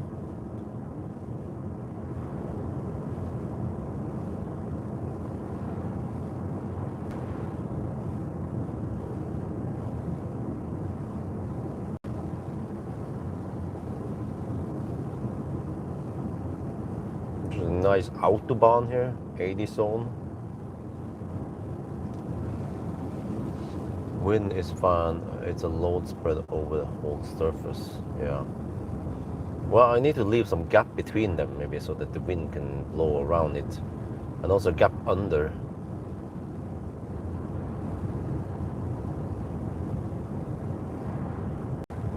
And then also need to drill holes deep enough in the ground. But okay, that's also another problem, which is that on the cliff sides there is not that much soil there. They made it. They had some soil. I don't know, maybe 20 centimeters to accommodate for any fences I will have. But fences, those would be, like picket fences. The wind will just blow through it more or less. But if you want to put something like solar panels, it will catch more of the wind, maybe more like a sail. So then it needs to be anchored down more.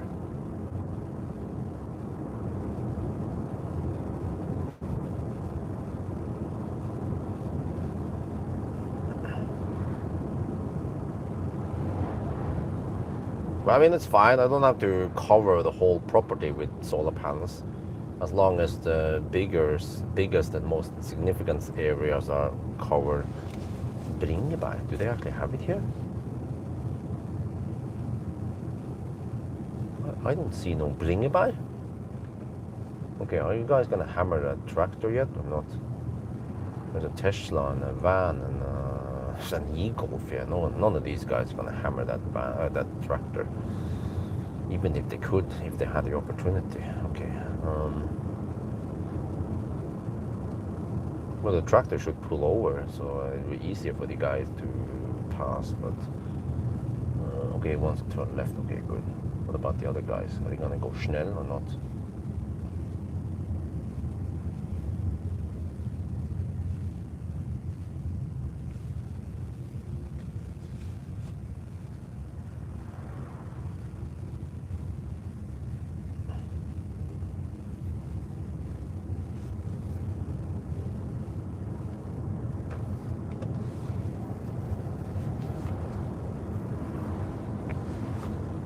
You should try to drive on the other side of Einafjord, huh? Okay, what for? Just to visit the restaurant? Rubber mullet hitting the panel, okay. Mounting typically is 304 times the price of solar panel. Unless you mount it on an existing surface, then 100 pounds, okay. Long wire. Yeah, also that about wiring, yes. Kinda need to wire far with those. Maybe I need local. Well, for example, the south wall is far away from the garage, right? So do I need to wire all the way there? I think maybe not all of the panels needs to be connected to the Pixie battery. The house, okay, fine. House stuff, yes, and but garage, or well, then there's not that much extra wiring to get to the garage. Okay, we'll see. But yeah, that means also long wiring if I go all the way to the cliff sides. So I'll probably ditch the cliffs. That's fine. Plenty of surface already. Other places.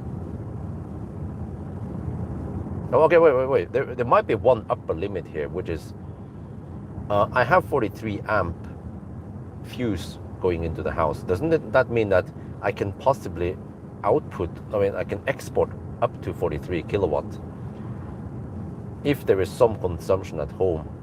So if I produce, yeah, whatever else it will be capped, right? If I don't consume too much and I have massive production, yeah. But the solar will never exceed 43 kilowatts because I might have 43 kVp, but I cannot get sun on all sides at the same time. Okay, this guy is being slow. Let's hammer him. I was expecting the e-Golf to be a bit slow.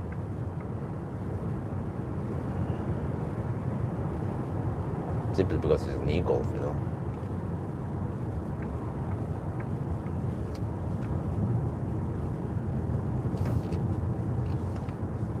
Oh, there.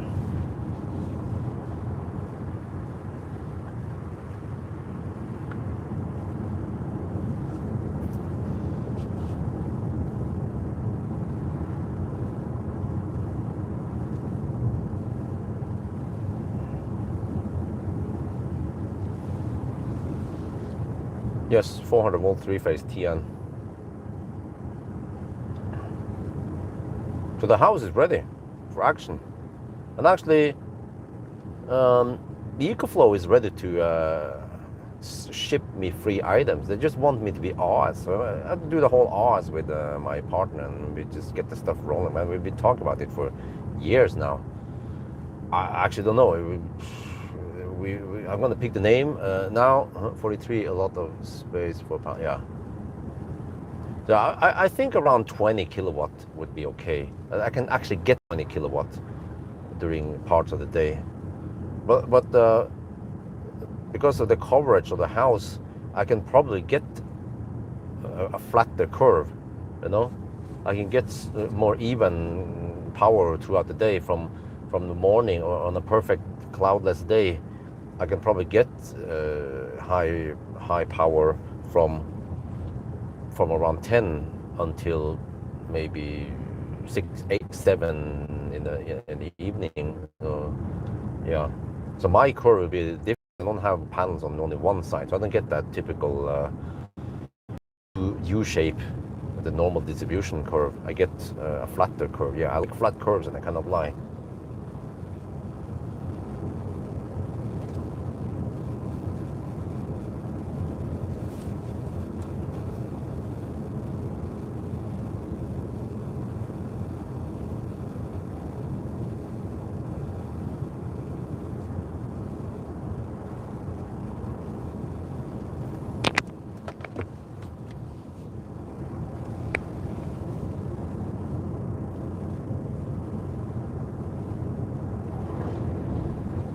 But I mean, it would be nice because with the Pixie battery and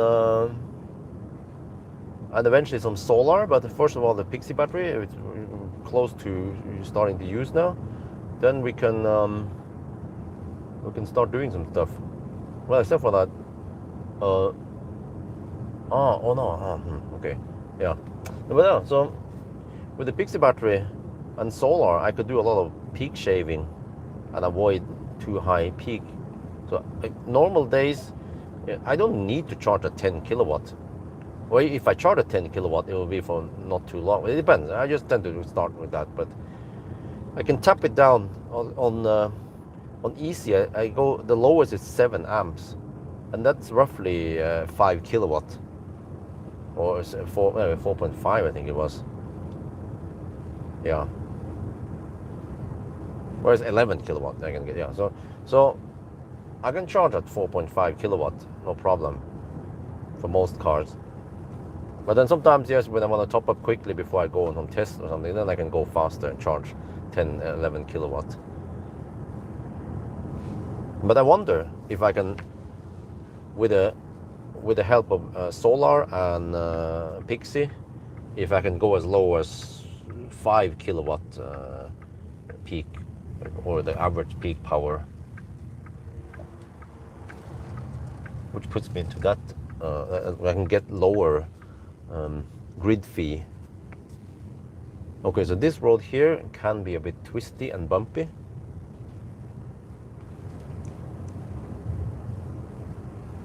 Eidsvollverk, Hurdal, okay. Oh, sheep.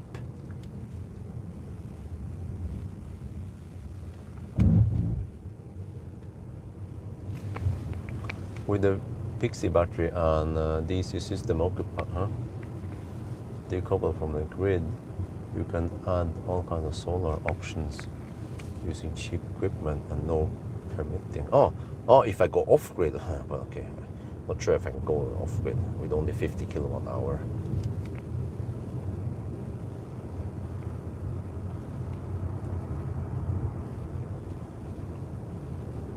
Yeah, I remember this route. Oh, we drove this route with a G6 I tested a couple of years ago. That was the first gen G6. Yeah, and then eventually we got the second gen G6 now. And I drove this route with Arne from Xpeng. So it's kind of twisty, but fairly, relatively smooth. Smoother than the other road we've been on today. Just have to watch out for some shite on the road. Could slip on it, you know, car will flip over. The sheep shite. Oh, no, but.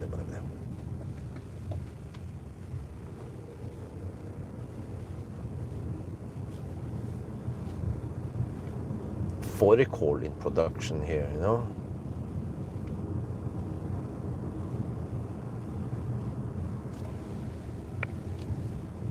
How many amps your house? 63. 50 kilowatt hour Pixie battery. But not now, but they're gonna add, you know, there's one rack. So that'll be interesting just to test it and show it. So it's a bit unusual. I wonder if Pixie, where they were always skeptic about this, like, put Pixie battery at Björn's house? What? Morgan, he knows, you know. It's a good thing that Morgan, my good friend, works at Pixie. He's one of them who can convince Pixie to put the battery there. But there was just some leftover battery from another department that was shutting down. That's how we got it. It's been using for some test purposes.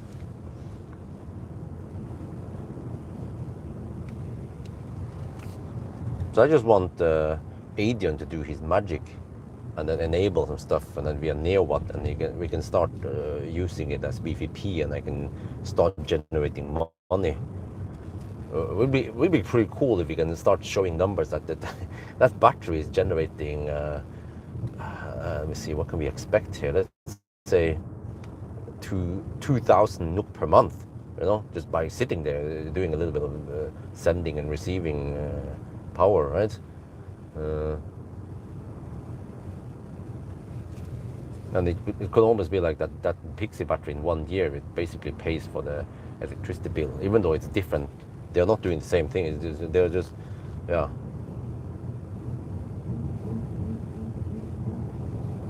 So I don't know what kind of payback time we will have on it. 10 years, 5 years. I heard that in Sweden, in the beginning, it was crazy good incentives and subsidies on the VPP. So the people, they would buy something like a Pixie battery there. Actually, they did from Morgan. Yeah, Swedes, they bought Pixie battery for 200k SEK or some shit, and then they had only 2-year payback time. So they were making 100,000 per year on the VPP. It was crazy good until the stuff changed.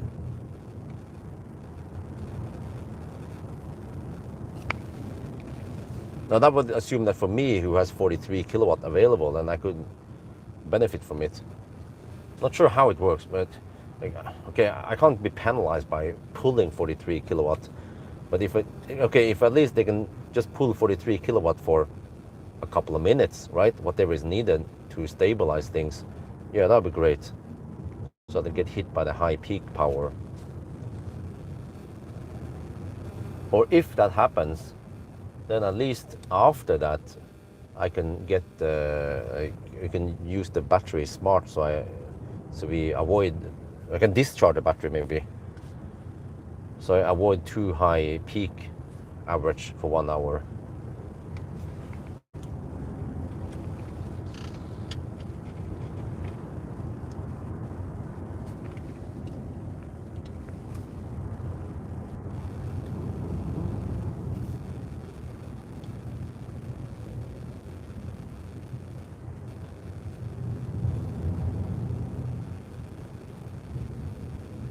What the shit? Can you? Oh, no.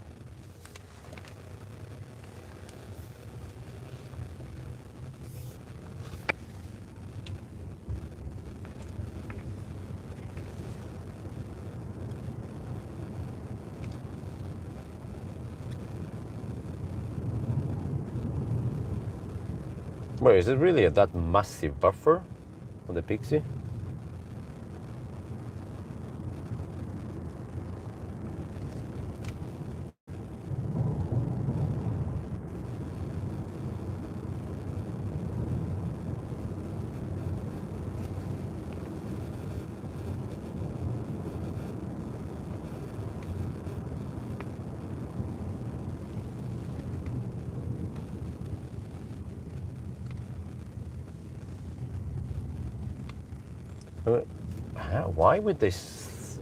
Why would they lay down on the hard tarmac instead of softer ground on the grass somewhere? I don't know. Yeah. They just want to be on the tarmac.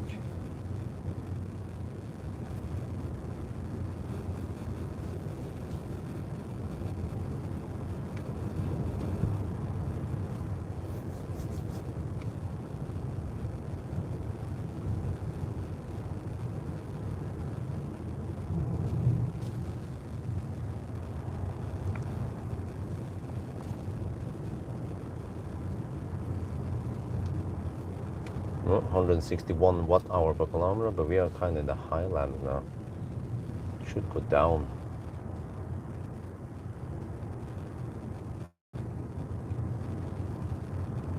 Okay, after Hudal, the road will be slightly straighter. Oh, there's a Mitsubishi Outlander folk here. They're always slow, man. Even slower than me today.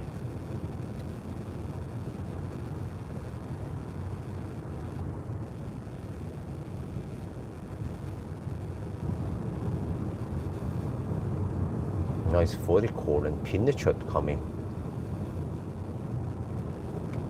We don't want to disturb the production of nice meat, you know?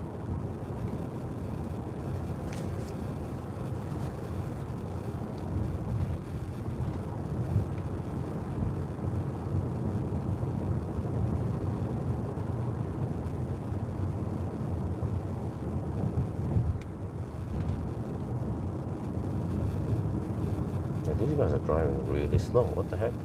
Oh, you're going 65. You're going 60. There's 80 zone here, bro. You see what I mean? Every day in Norway is a Sunday for these guys. Hence the Sunday driving on a Monday. Okay, I need to get past this.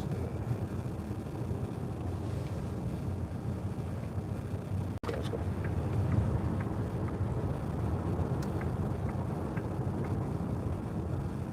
Is that an old woman or an old chap?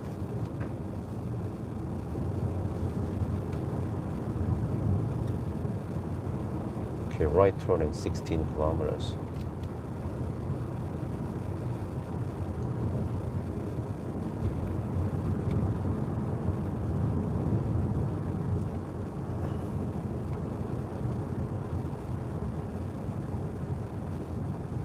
Over here, I'm not even gonna try to use the LCC, the lane crashing control.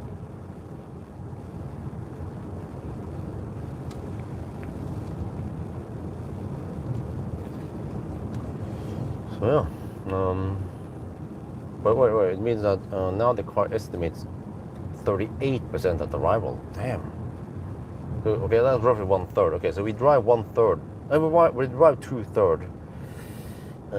That means 367 now, plus 250.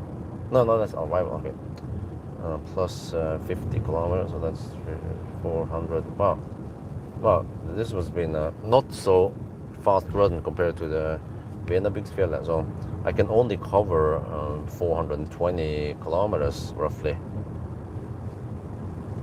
Oh, I need to cover another 250 tonight. Where the heck do I go then? I don't know. Kongsvinger? Okay, I have to find out where it's not raining and where it's not too cold. Unfortunately, it's not that cold now. It was cold in April, May when I did some of the early Sunday drives.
LFP house battery drop bit voltage below 15%. So you can use it, but because this avoided on the sun. Okay.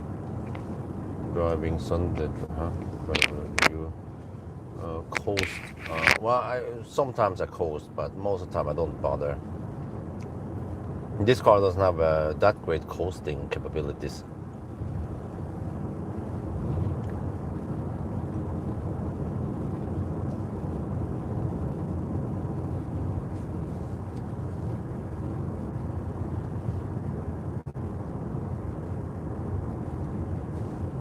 Because of the risk of coasting too fast, is that if there's a laser control there, then you get pricks on you.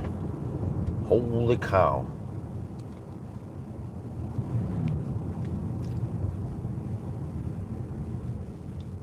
Nice burgers. They're going straight to McDonald's afterwards, right?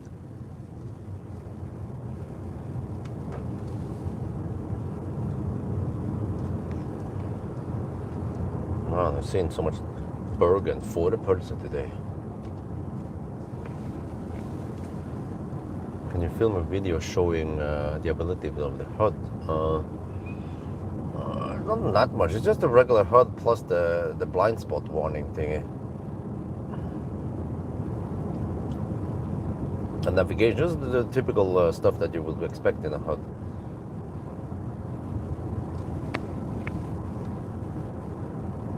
Especially the image of the side. Oh, yeah. Well, I haven't showed it in every video out there. I showed it in the range test. That's the one that most people will watch anyway.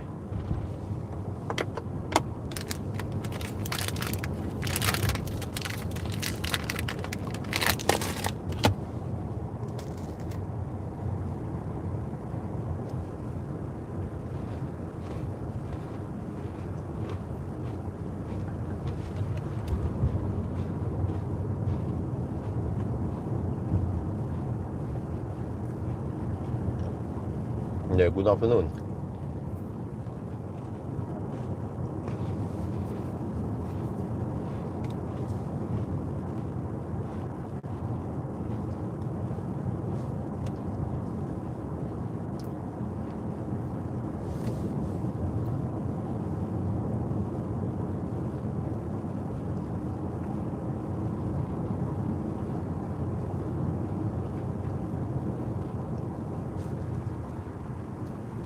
Freaking auto pilot, man.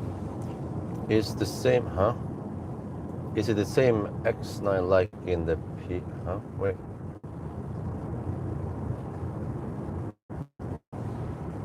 Oh, the P. Yeah, same as the P7. You talk about the blind spot warning in the head display, right? That's what you meant.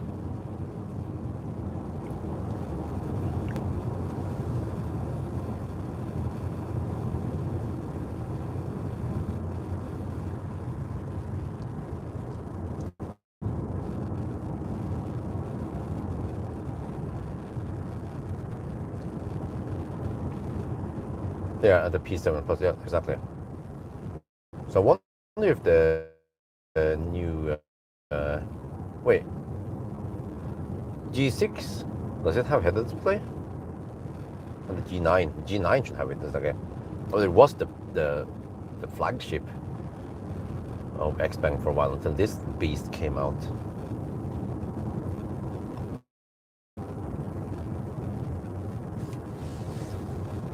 So yeah, also I suspect that hopefully the G6 will get some views because it's the more affordable Xpeng, and also it has new interior, and yeah, I don't know what kind of upgrades it has. Maybe I should ask Knut Arne tomorrow. I'll meet him downtown at 12:15. First he wanted me to meet up at Høvik at 1 in the afternoon. I was like, what? Was that, yeah.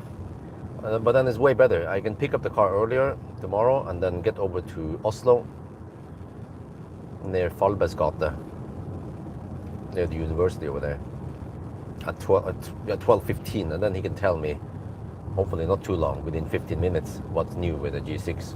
But I mean, many of that stuff is same as here, new features, software-wise at least. Yeah, I know. Yeah, about the whole turning off nagging and so on.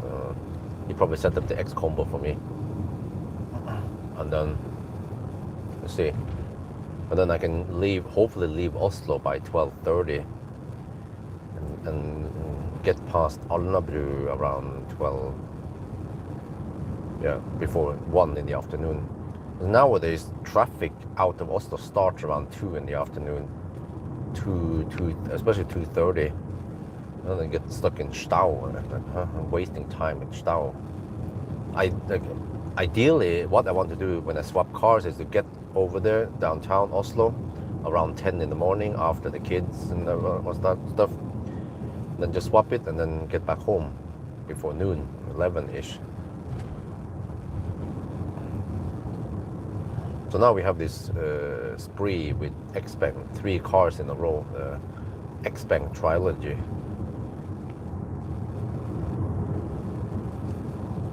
And then I need to also contact or nag Nasir again about the Millennium Falcon. Try to nail it down this week. From what I heard now, Millennium Falcon is finished, repaired, everything good now, approved. Wait, did they also fix the sprayer? I think they should, because that is an EU fault if the washer fluid spray is not working. And then how much do you have to pay them for that? Jeez, man.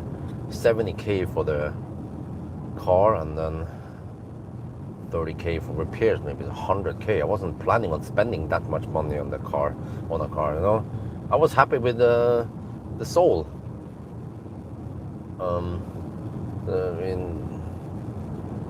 For 50k I could spend a lot on lots of goodies in the house.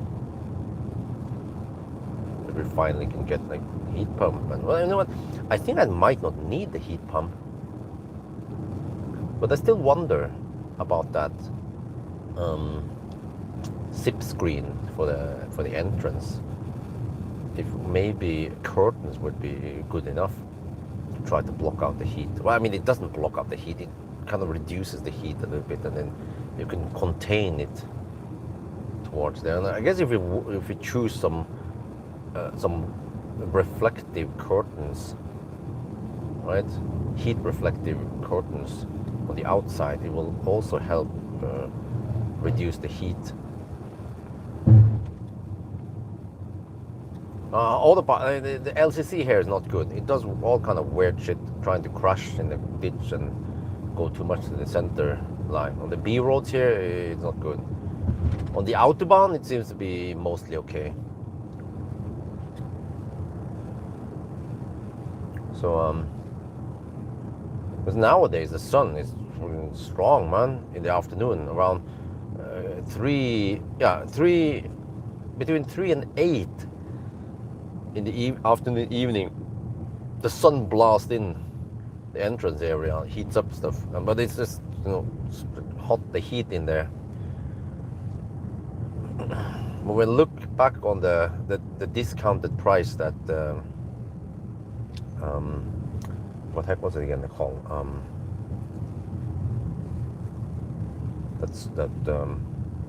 Scandic gave me.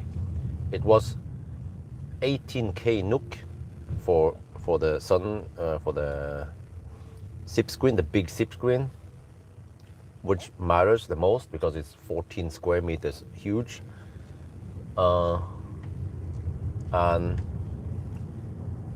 then you have to add 3,000 NOK in scaffolding and I don't know, a couple of thousand NOK in the wiring and also the installation, so it would be probably around 25k for the SIP screen. Yeah. So then I'm thinking, okay, I can live with the strong sun. It's not that sunny that often, and it's not that long summer in Norway. But this makes me wonder, do we actually need the heat pump? Because wife is always into the whole, okay, we need heat pump, yes, but if we can block the heat from the windows, then we shouldn't need heat pump. And I can always run only fans on the ventilation system. That helps to pre-cool it at night. Because, why do we need to run the air conditioning? Well, because the sun is blasting in. So if you can just block the sun, then there shouldn't be any need for heat pump in my head.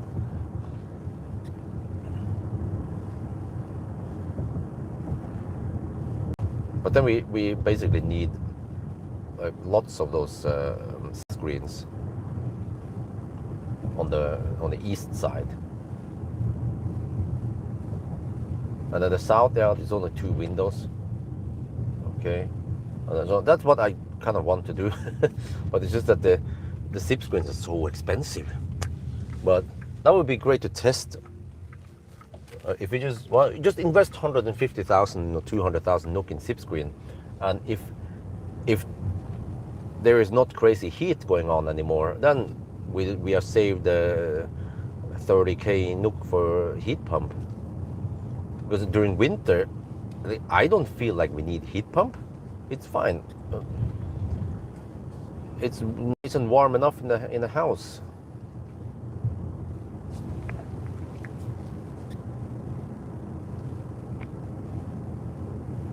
No, wait. Yeah, for you, but remember that I already have the very awesome, efficient, and expensive NIBE heat pump with a waterborne system. So that's the primary heating source in our house.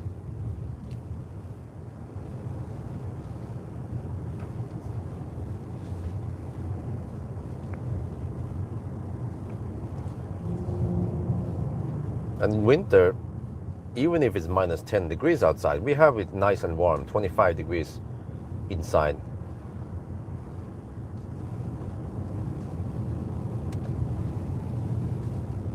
Yeah, solar panels and shutters, yeah.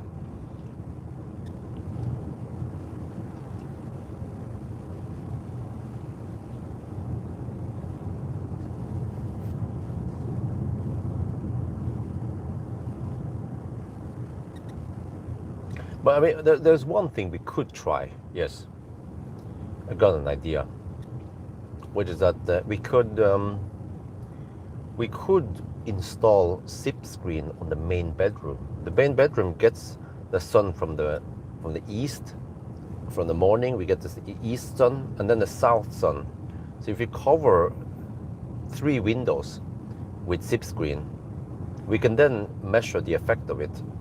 And if it turns out that the SIP screens block 90% of the heat, like what we have read now, you know, and it doesn't get too hot in there, then we don't need the heat pump there for cooling at least. And then, well, we have a panel heater there. So then, yeah, we need additional heater in the bedrooms because it's not enough for the floor heating there. Simply because I cheaped out on the cycles there, or the loops, to save money.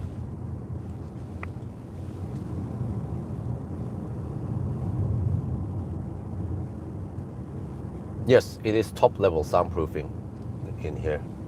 Just look in the result table, you will see where it is. Even on rough Norwegian asphalt, it's insanely good. The best, except for the 4 times more expensive Maybach.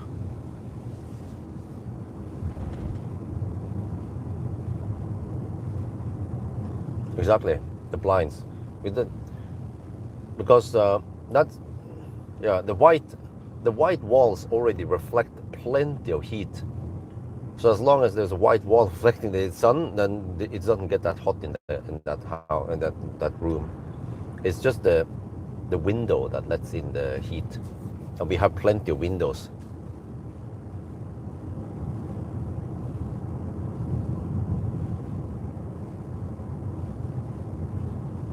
Well, we could even test it. It's not that hard, you know. I have the south window in the main room, in the what there is called again, the living room. We can just measure on the cardboard there the temperature, typical temperature over several days, maybe. Afternoon hours, the cardboard there could hit 35 degrees Celsius, and as soon as we get the SIP screen covering it, it should drop to maybe 20 degrees, or whatever ambient temperature we have, right? In the house there, 25.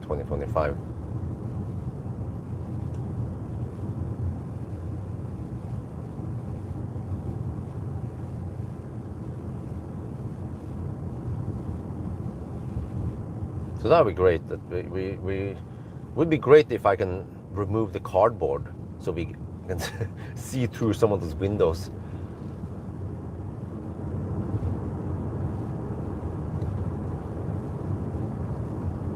Well, yeah, so then I ended up buying Millennium Falcon. So I felt like, well, do I buy him back or do I don't buy him back? And it was like a bit back and forth. And I decided to buy him back. So that's where the money, my leftover money each month went. And I still don't have him yet. Still haven't made any content about Millennium Falcon. He's been sitting there at the workshop for months now. Basically because those guys were busy and they prioritize other customers and other things instead of Millennium Falcon. So, and I've been busy testing other cars anyway. So I of course, eventually once I get him back, I need to set aside some time to do some test, right? Some degradation test maybe, some, I don't know what I'm supposed to do. Yeah, 1,000 kilometer challenge or yeah. I can also use him to review some Tesla equipment, accessories. Some of the Yover stuff, for example, but many of the items that they tend to require newer cars. And also, unfortunately, enhanced products, sexy buttons, they don't work on Millennium Falcon. Millennium Falcon is simply too old protocol.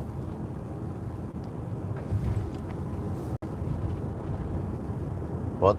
Well, I think it's already ancient without. Well, it has the MCU2 at least.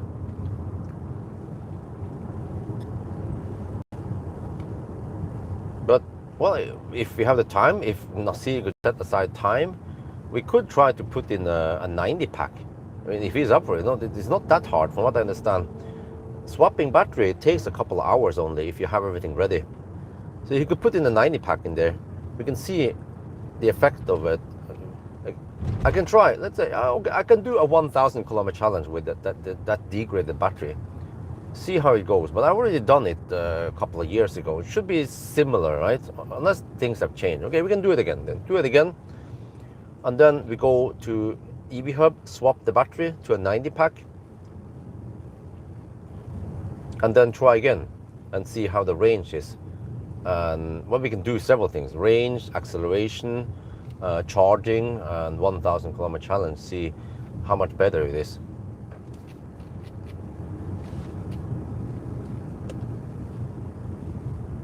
No, this road is still kind of shite, man. It's narrow and bumpy and twisty.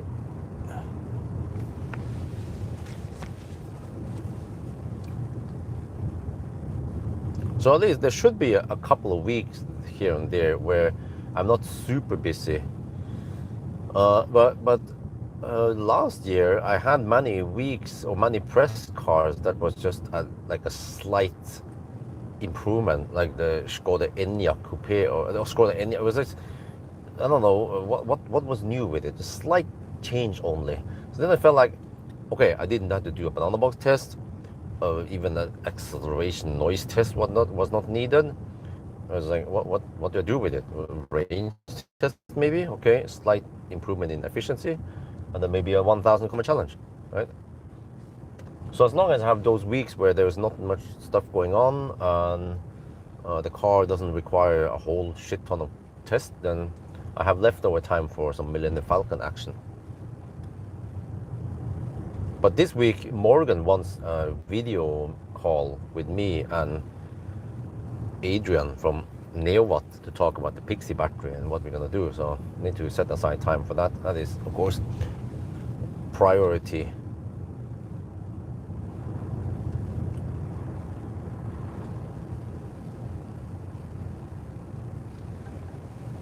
Well, but the whole idea with Millennium Falcon is that it is an ancient Tesla. We just want to keep it alive, see how it performs, despite that it has so many kilometers on it, and also the battery, how it performs. The battery is 12 years old at least, and has done over 300. Yeah, it's currently at 300 and how is it? It's 400 around 330k, and I still have to run more SIVA tests. It was weird. I ran 10 SIVA tests. Oh, I did run a SIVA test on MC Hammer. So that will also be included in the next SIVA video.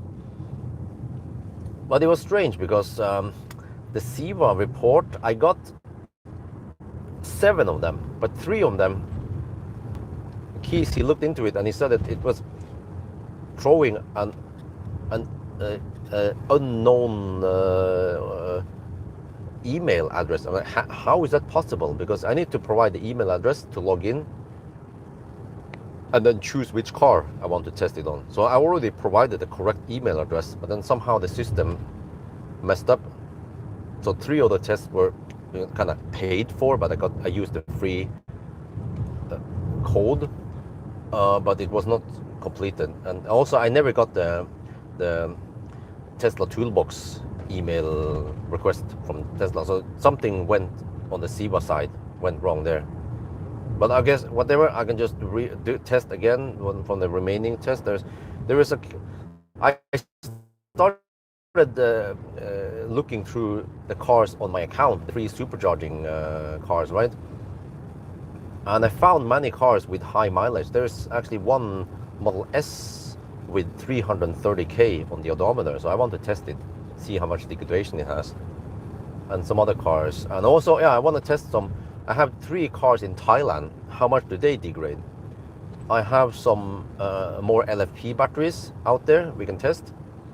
Yeah, I mean, regular Model 3, Model Y with 100k on the odometer, I don't care about that. Long range, I don't care too much about that. I want to test some standard range and some LFP batteries.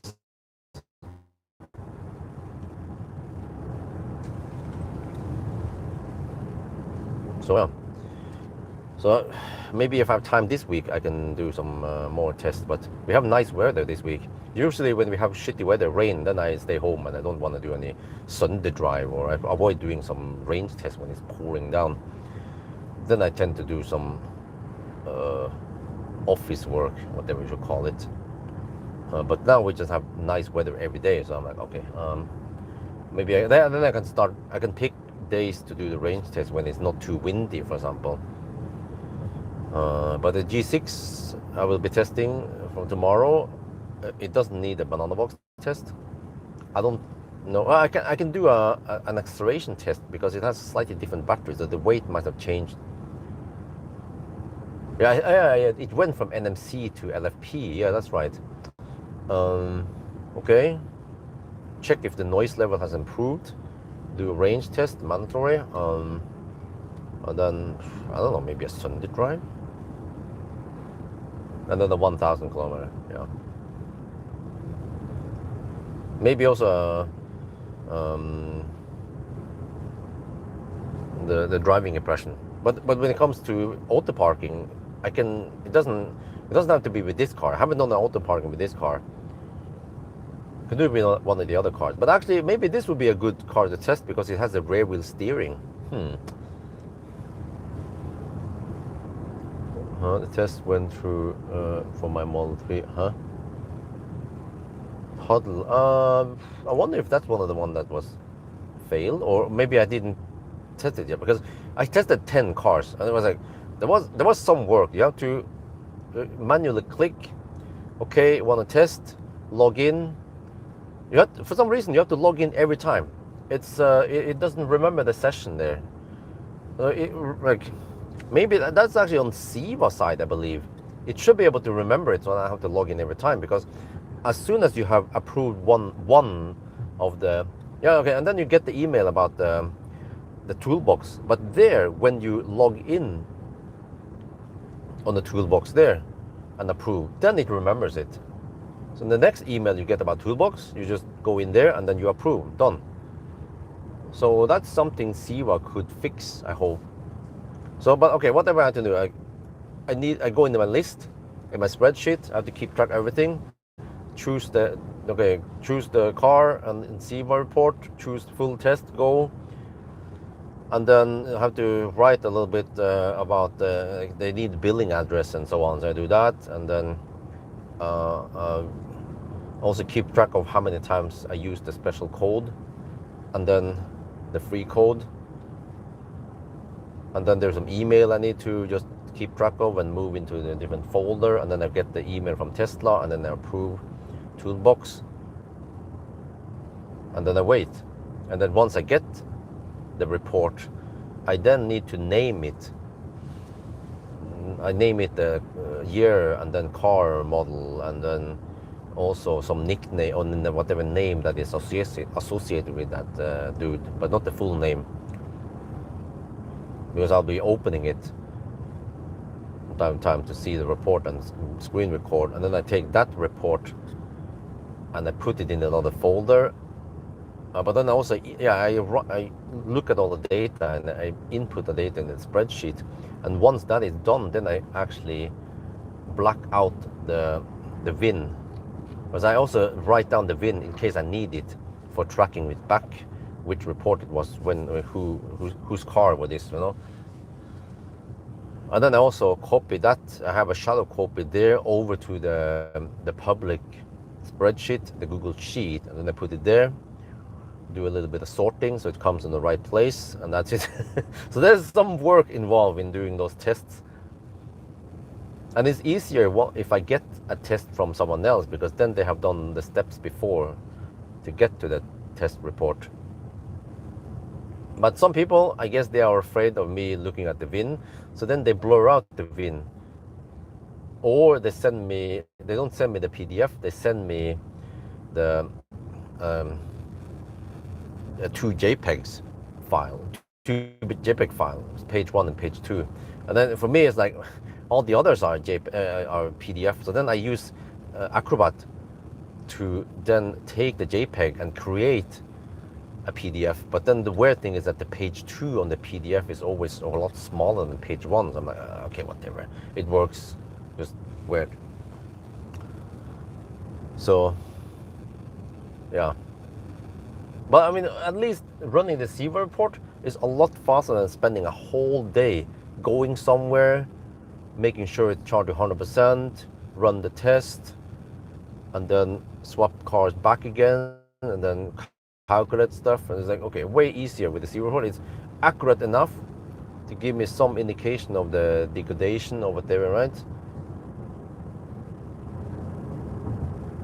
So in one day I can test 20, 30 cars instead of only one car.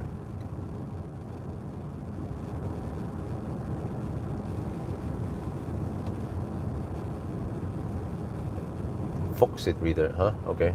But since I already pay for Adobe products, I get the Acrobat included. And the Acrobat also has that ability to edit PDF. So then I edit it, and then I just strike over the VIN and strike over the QR code also. Because if you don't block the QR code, you can scan it and you can get the PDF with the VIN there. So if someone would only blur out the VIN, but then they forgot the QR code, then you can still get the full report.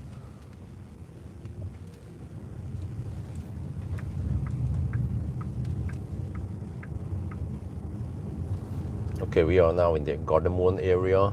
Actually, right to the west here, we get to Dal. LCC activated.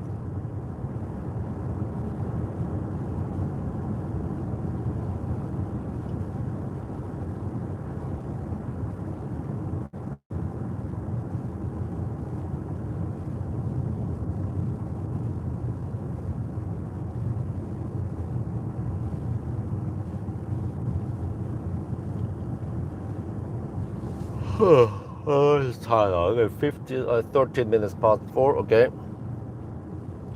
So we're gonna have a little break soon. I'll go to the kindergarten, pick up the kids, and then the car will be sitting in the garage.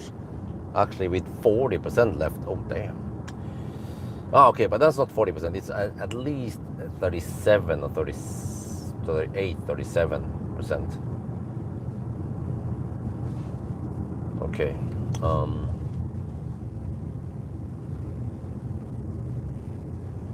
But it means that I need to drive another, let's see, 403 plus 4, what? Oh, 420. Dude, I need to drive almost 300 kilometers tonight. Okay, fortunately it's not that cold nowadays in the evening, but it means at least 3 hours. I'll finish tonight at midnight, maybe midnight or 1 at night, and then I have to do the charging test on supercharger. Well, the good thing is that when we do the supercharging at night, it will usually be cheap.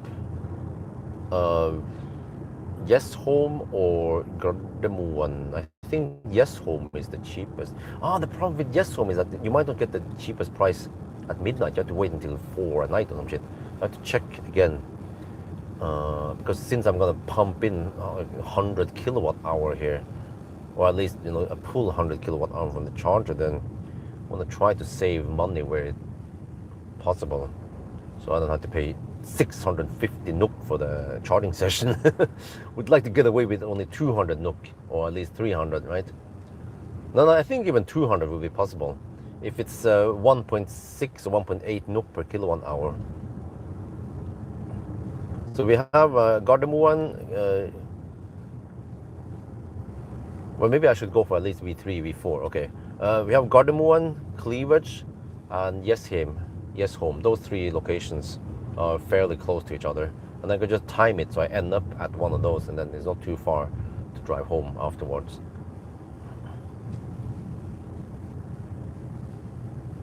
Oh, wow, interesting. They have west-mounted vertical panels here, on the wall.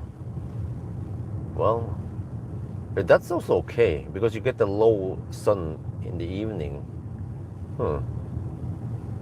Yeah, I see many places in Norway, they have vertical panels. That's why I got interested in the vertical panels. Like, yeah, why not? In Norway, it kind of makes sense because of the low sun we have here, winters and so on.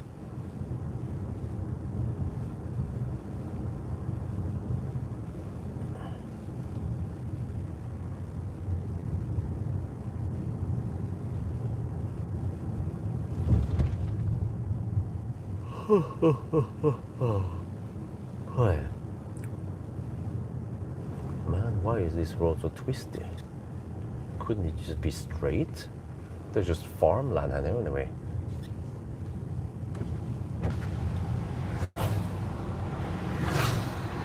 I need to vent out a bit. It's getting too hot now with that sun blasting in.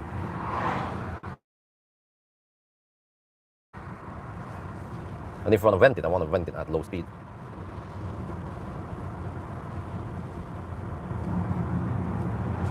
Where's the Xpeng P7? The P7 was disappointingly bad. I would not buy it. Even the used P7 is like, then I'll get a Model 3 instead. Way faster charging, way more efficient. But the P7 Plus though, the new one, looks really promising. I just need to test it properly first. Like this X9, I got a test drive in it one day, and I got to check it out in the expo, but that wasn't simply not long enough time to get a good impression of how it is. But now after 1 week with it, or 6 days, then I know how good this shit is.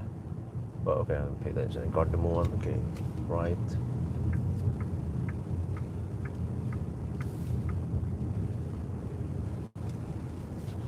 Okay, I need to bet more. Okay, then the 80 so okay.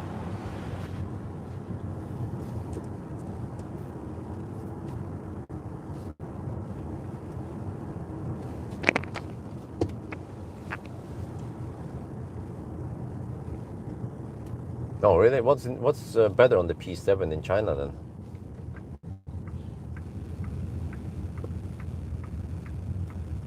Wow, there's a lot of cars coming from that direction. Probably because of the detour, what? Or where are these guys coming from? Oh, well, afternoon traffic now. 4 in the afternoon. All the office rats are going home.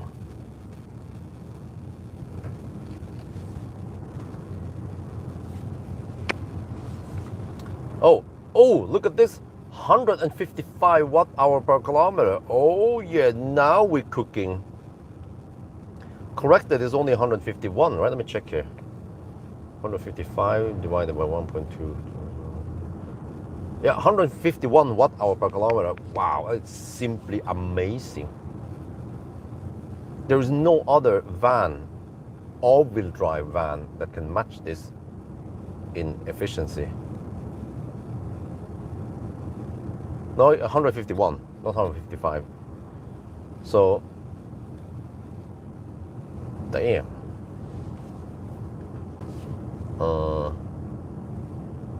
That is very impressive. With 105, well, actually 107 kilowatt hour net capacity, you can actually get some proper range here. Depends what you're doing, right? If you want to hammer it on the autobahn, okay, you can still do that, and you can pump in 400 kilowatt flat. Or when you go on these B roads, like in Norway, you can easily drive from Oslo to Bergen, or Oslo to Trondheim. Oslo Trondheim, no problem, if you don't hammer too hard. You can even drive to Steinkjer, Oslo to Grong, maybe in one charge.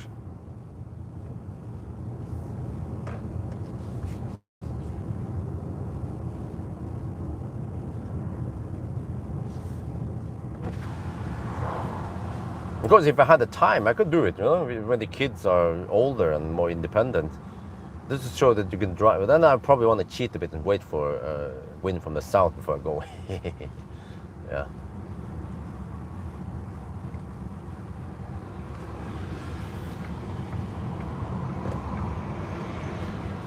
That would actually be on the way to Arctic Circle, and we combine the Arctic Circle trip with a Sunday drive.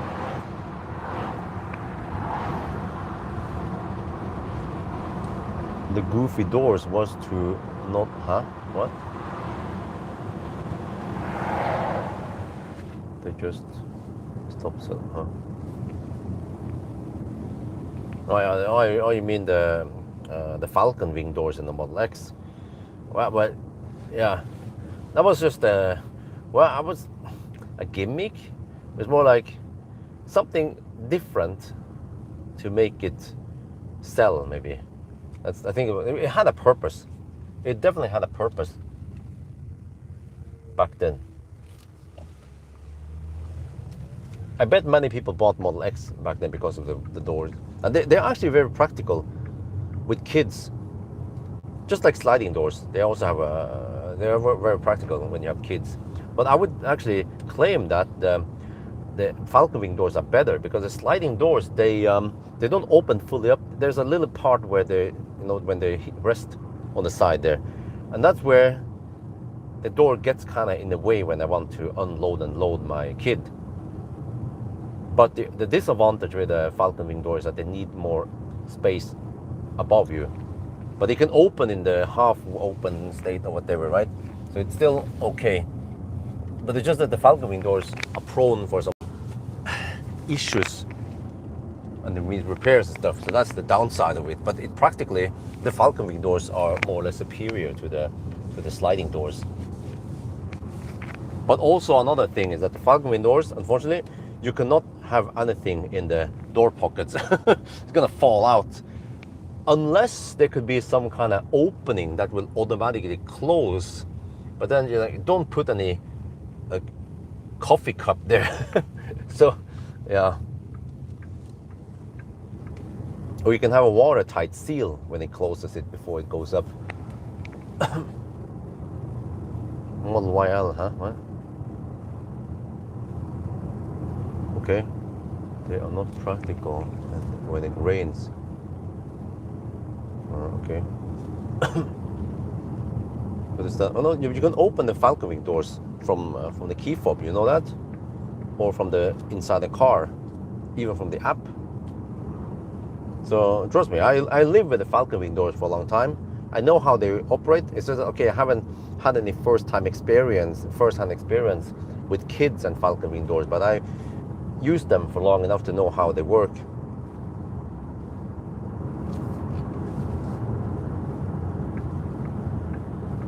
Okay, now we only have to poke on the slow poke on the autobahn for not too long before we are home.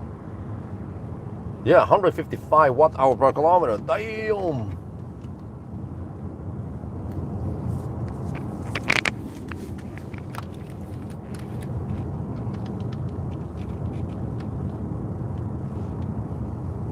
We are almost home now at the Gardermoen area, and look at the consumption, gentlemen.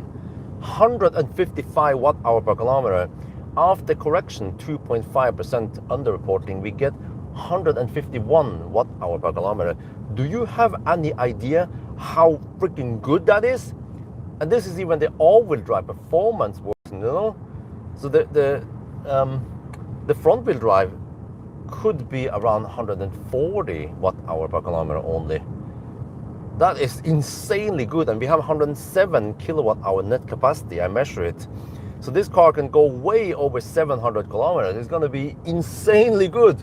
We have to wait. We are still at 42%. Well, it's not linear. 42% is actually around 40% or 39%. But okay, we are done now roughly 420 kilometers, and we are not done yet. We still need to go home. Yeah, I can see here the road is still closed. Okay, it's crazy. Yeah, pretty cool. Okay, so now, oh, it's already 16:25. I need to pick up the kindergarten at the kindergarten, and then we see.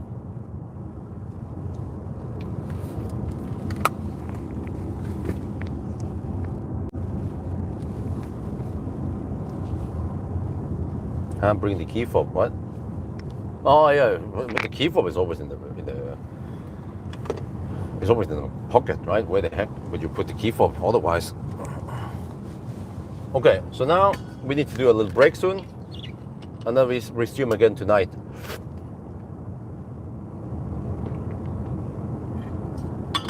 I'm interested to see how fast this car charges on 400 volt supercharger, and how flat we get that curve, and if it will actually beat iX3 or not. iX3 was quite fast for a while, and then it throttled a lot for no reason. Yeah, the Densa, it was even hotter. In general, yes, if it's hotter, you get better results. And Densa was whooping 167 watt hour per kilometer. It was also, Densa was performance version, all-wheel drive, but Densa, they didn't try to make it efficient. It's boxy, very practical, of course, but not that efficient compared to this beast. But I also feel like the Densa, the drivetrain, you know, drivetrain efficiency, or efficiency in general on the BYDs are not that great. I haven't really found any super efficient BYDs out there. Even the Seal was surprisingly inefficient. It's a sedan, you know, it's supposed to be slick and aerodynamic and efficient, right? Nope, it's not. Man, it's getting kind of hot in here. Is the seat ventilation on still? Yeah, it's on. Okay. Can we run it at 2 then?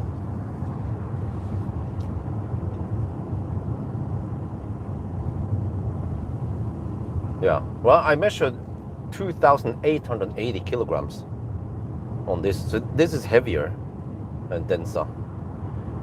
Where did you get the? Did I measure the weight in Densa, or are you looking at some stats only? Because you can't trust those stats. The actual weight on the scale is what matters. I measured as much as 170 kilogram error. It was on the I-Pace. I-Pace was claimed to be whatever weight, and then when I measured it was a lot heavier. Okay, yeah, don't trust the Google numbers. It's just whatever, yeah. I wonder if I did measure the weight on Densa. Or maybe I didn't.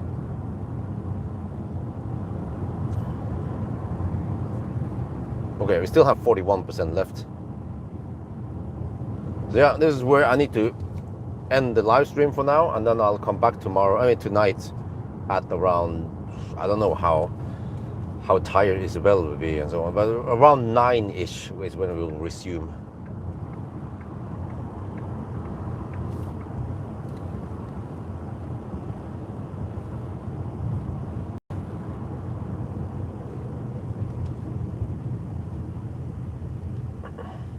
Oh, 154 watt hour per kilometer. Oh, yeah. So that means 150 corrected, and I got 169 watt hour per kilometer in the 90 test. So yeah, again, like I've seen so many tests now that in general, very often the Sunday drive is 20 watt-hour per kilometer lower than the 90 test. So like when I do the 90 test, I can already guess what the Sunday drive result will be, right? It's almost like, yeah, but based on the range test and the charging test, I can calculate fairly accurate what the 1,000 kilometer time will be. But it's not always correct. If it's a very fast charging car with good range, then it could be better than that, like we've seen. But also based on that, we can calculate we can estimate the Sunday drive. Oh man, this turn here is always tricky around 4 in the afternoon because there's so much traffic coming here, and then also in both directions. I have to yield for everything, and they just come in different chunks so that we cannot get a gap to get out of there. And then some people, yeah, and then this guy is slow to just go, just go. Oh, yeah. Because if I wait too long, then there's traffic coming from the right also. Okay, anyway, talk to you guys later.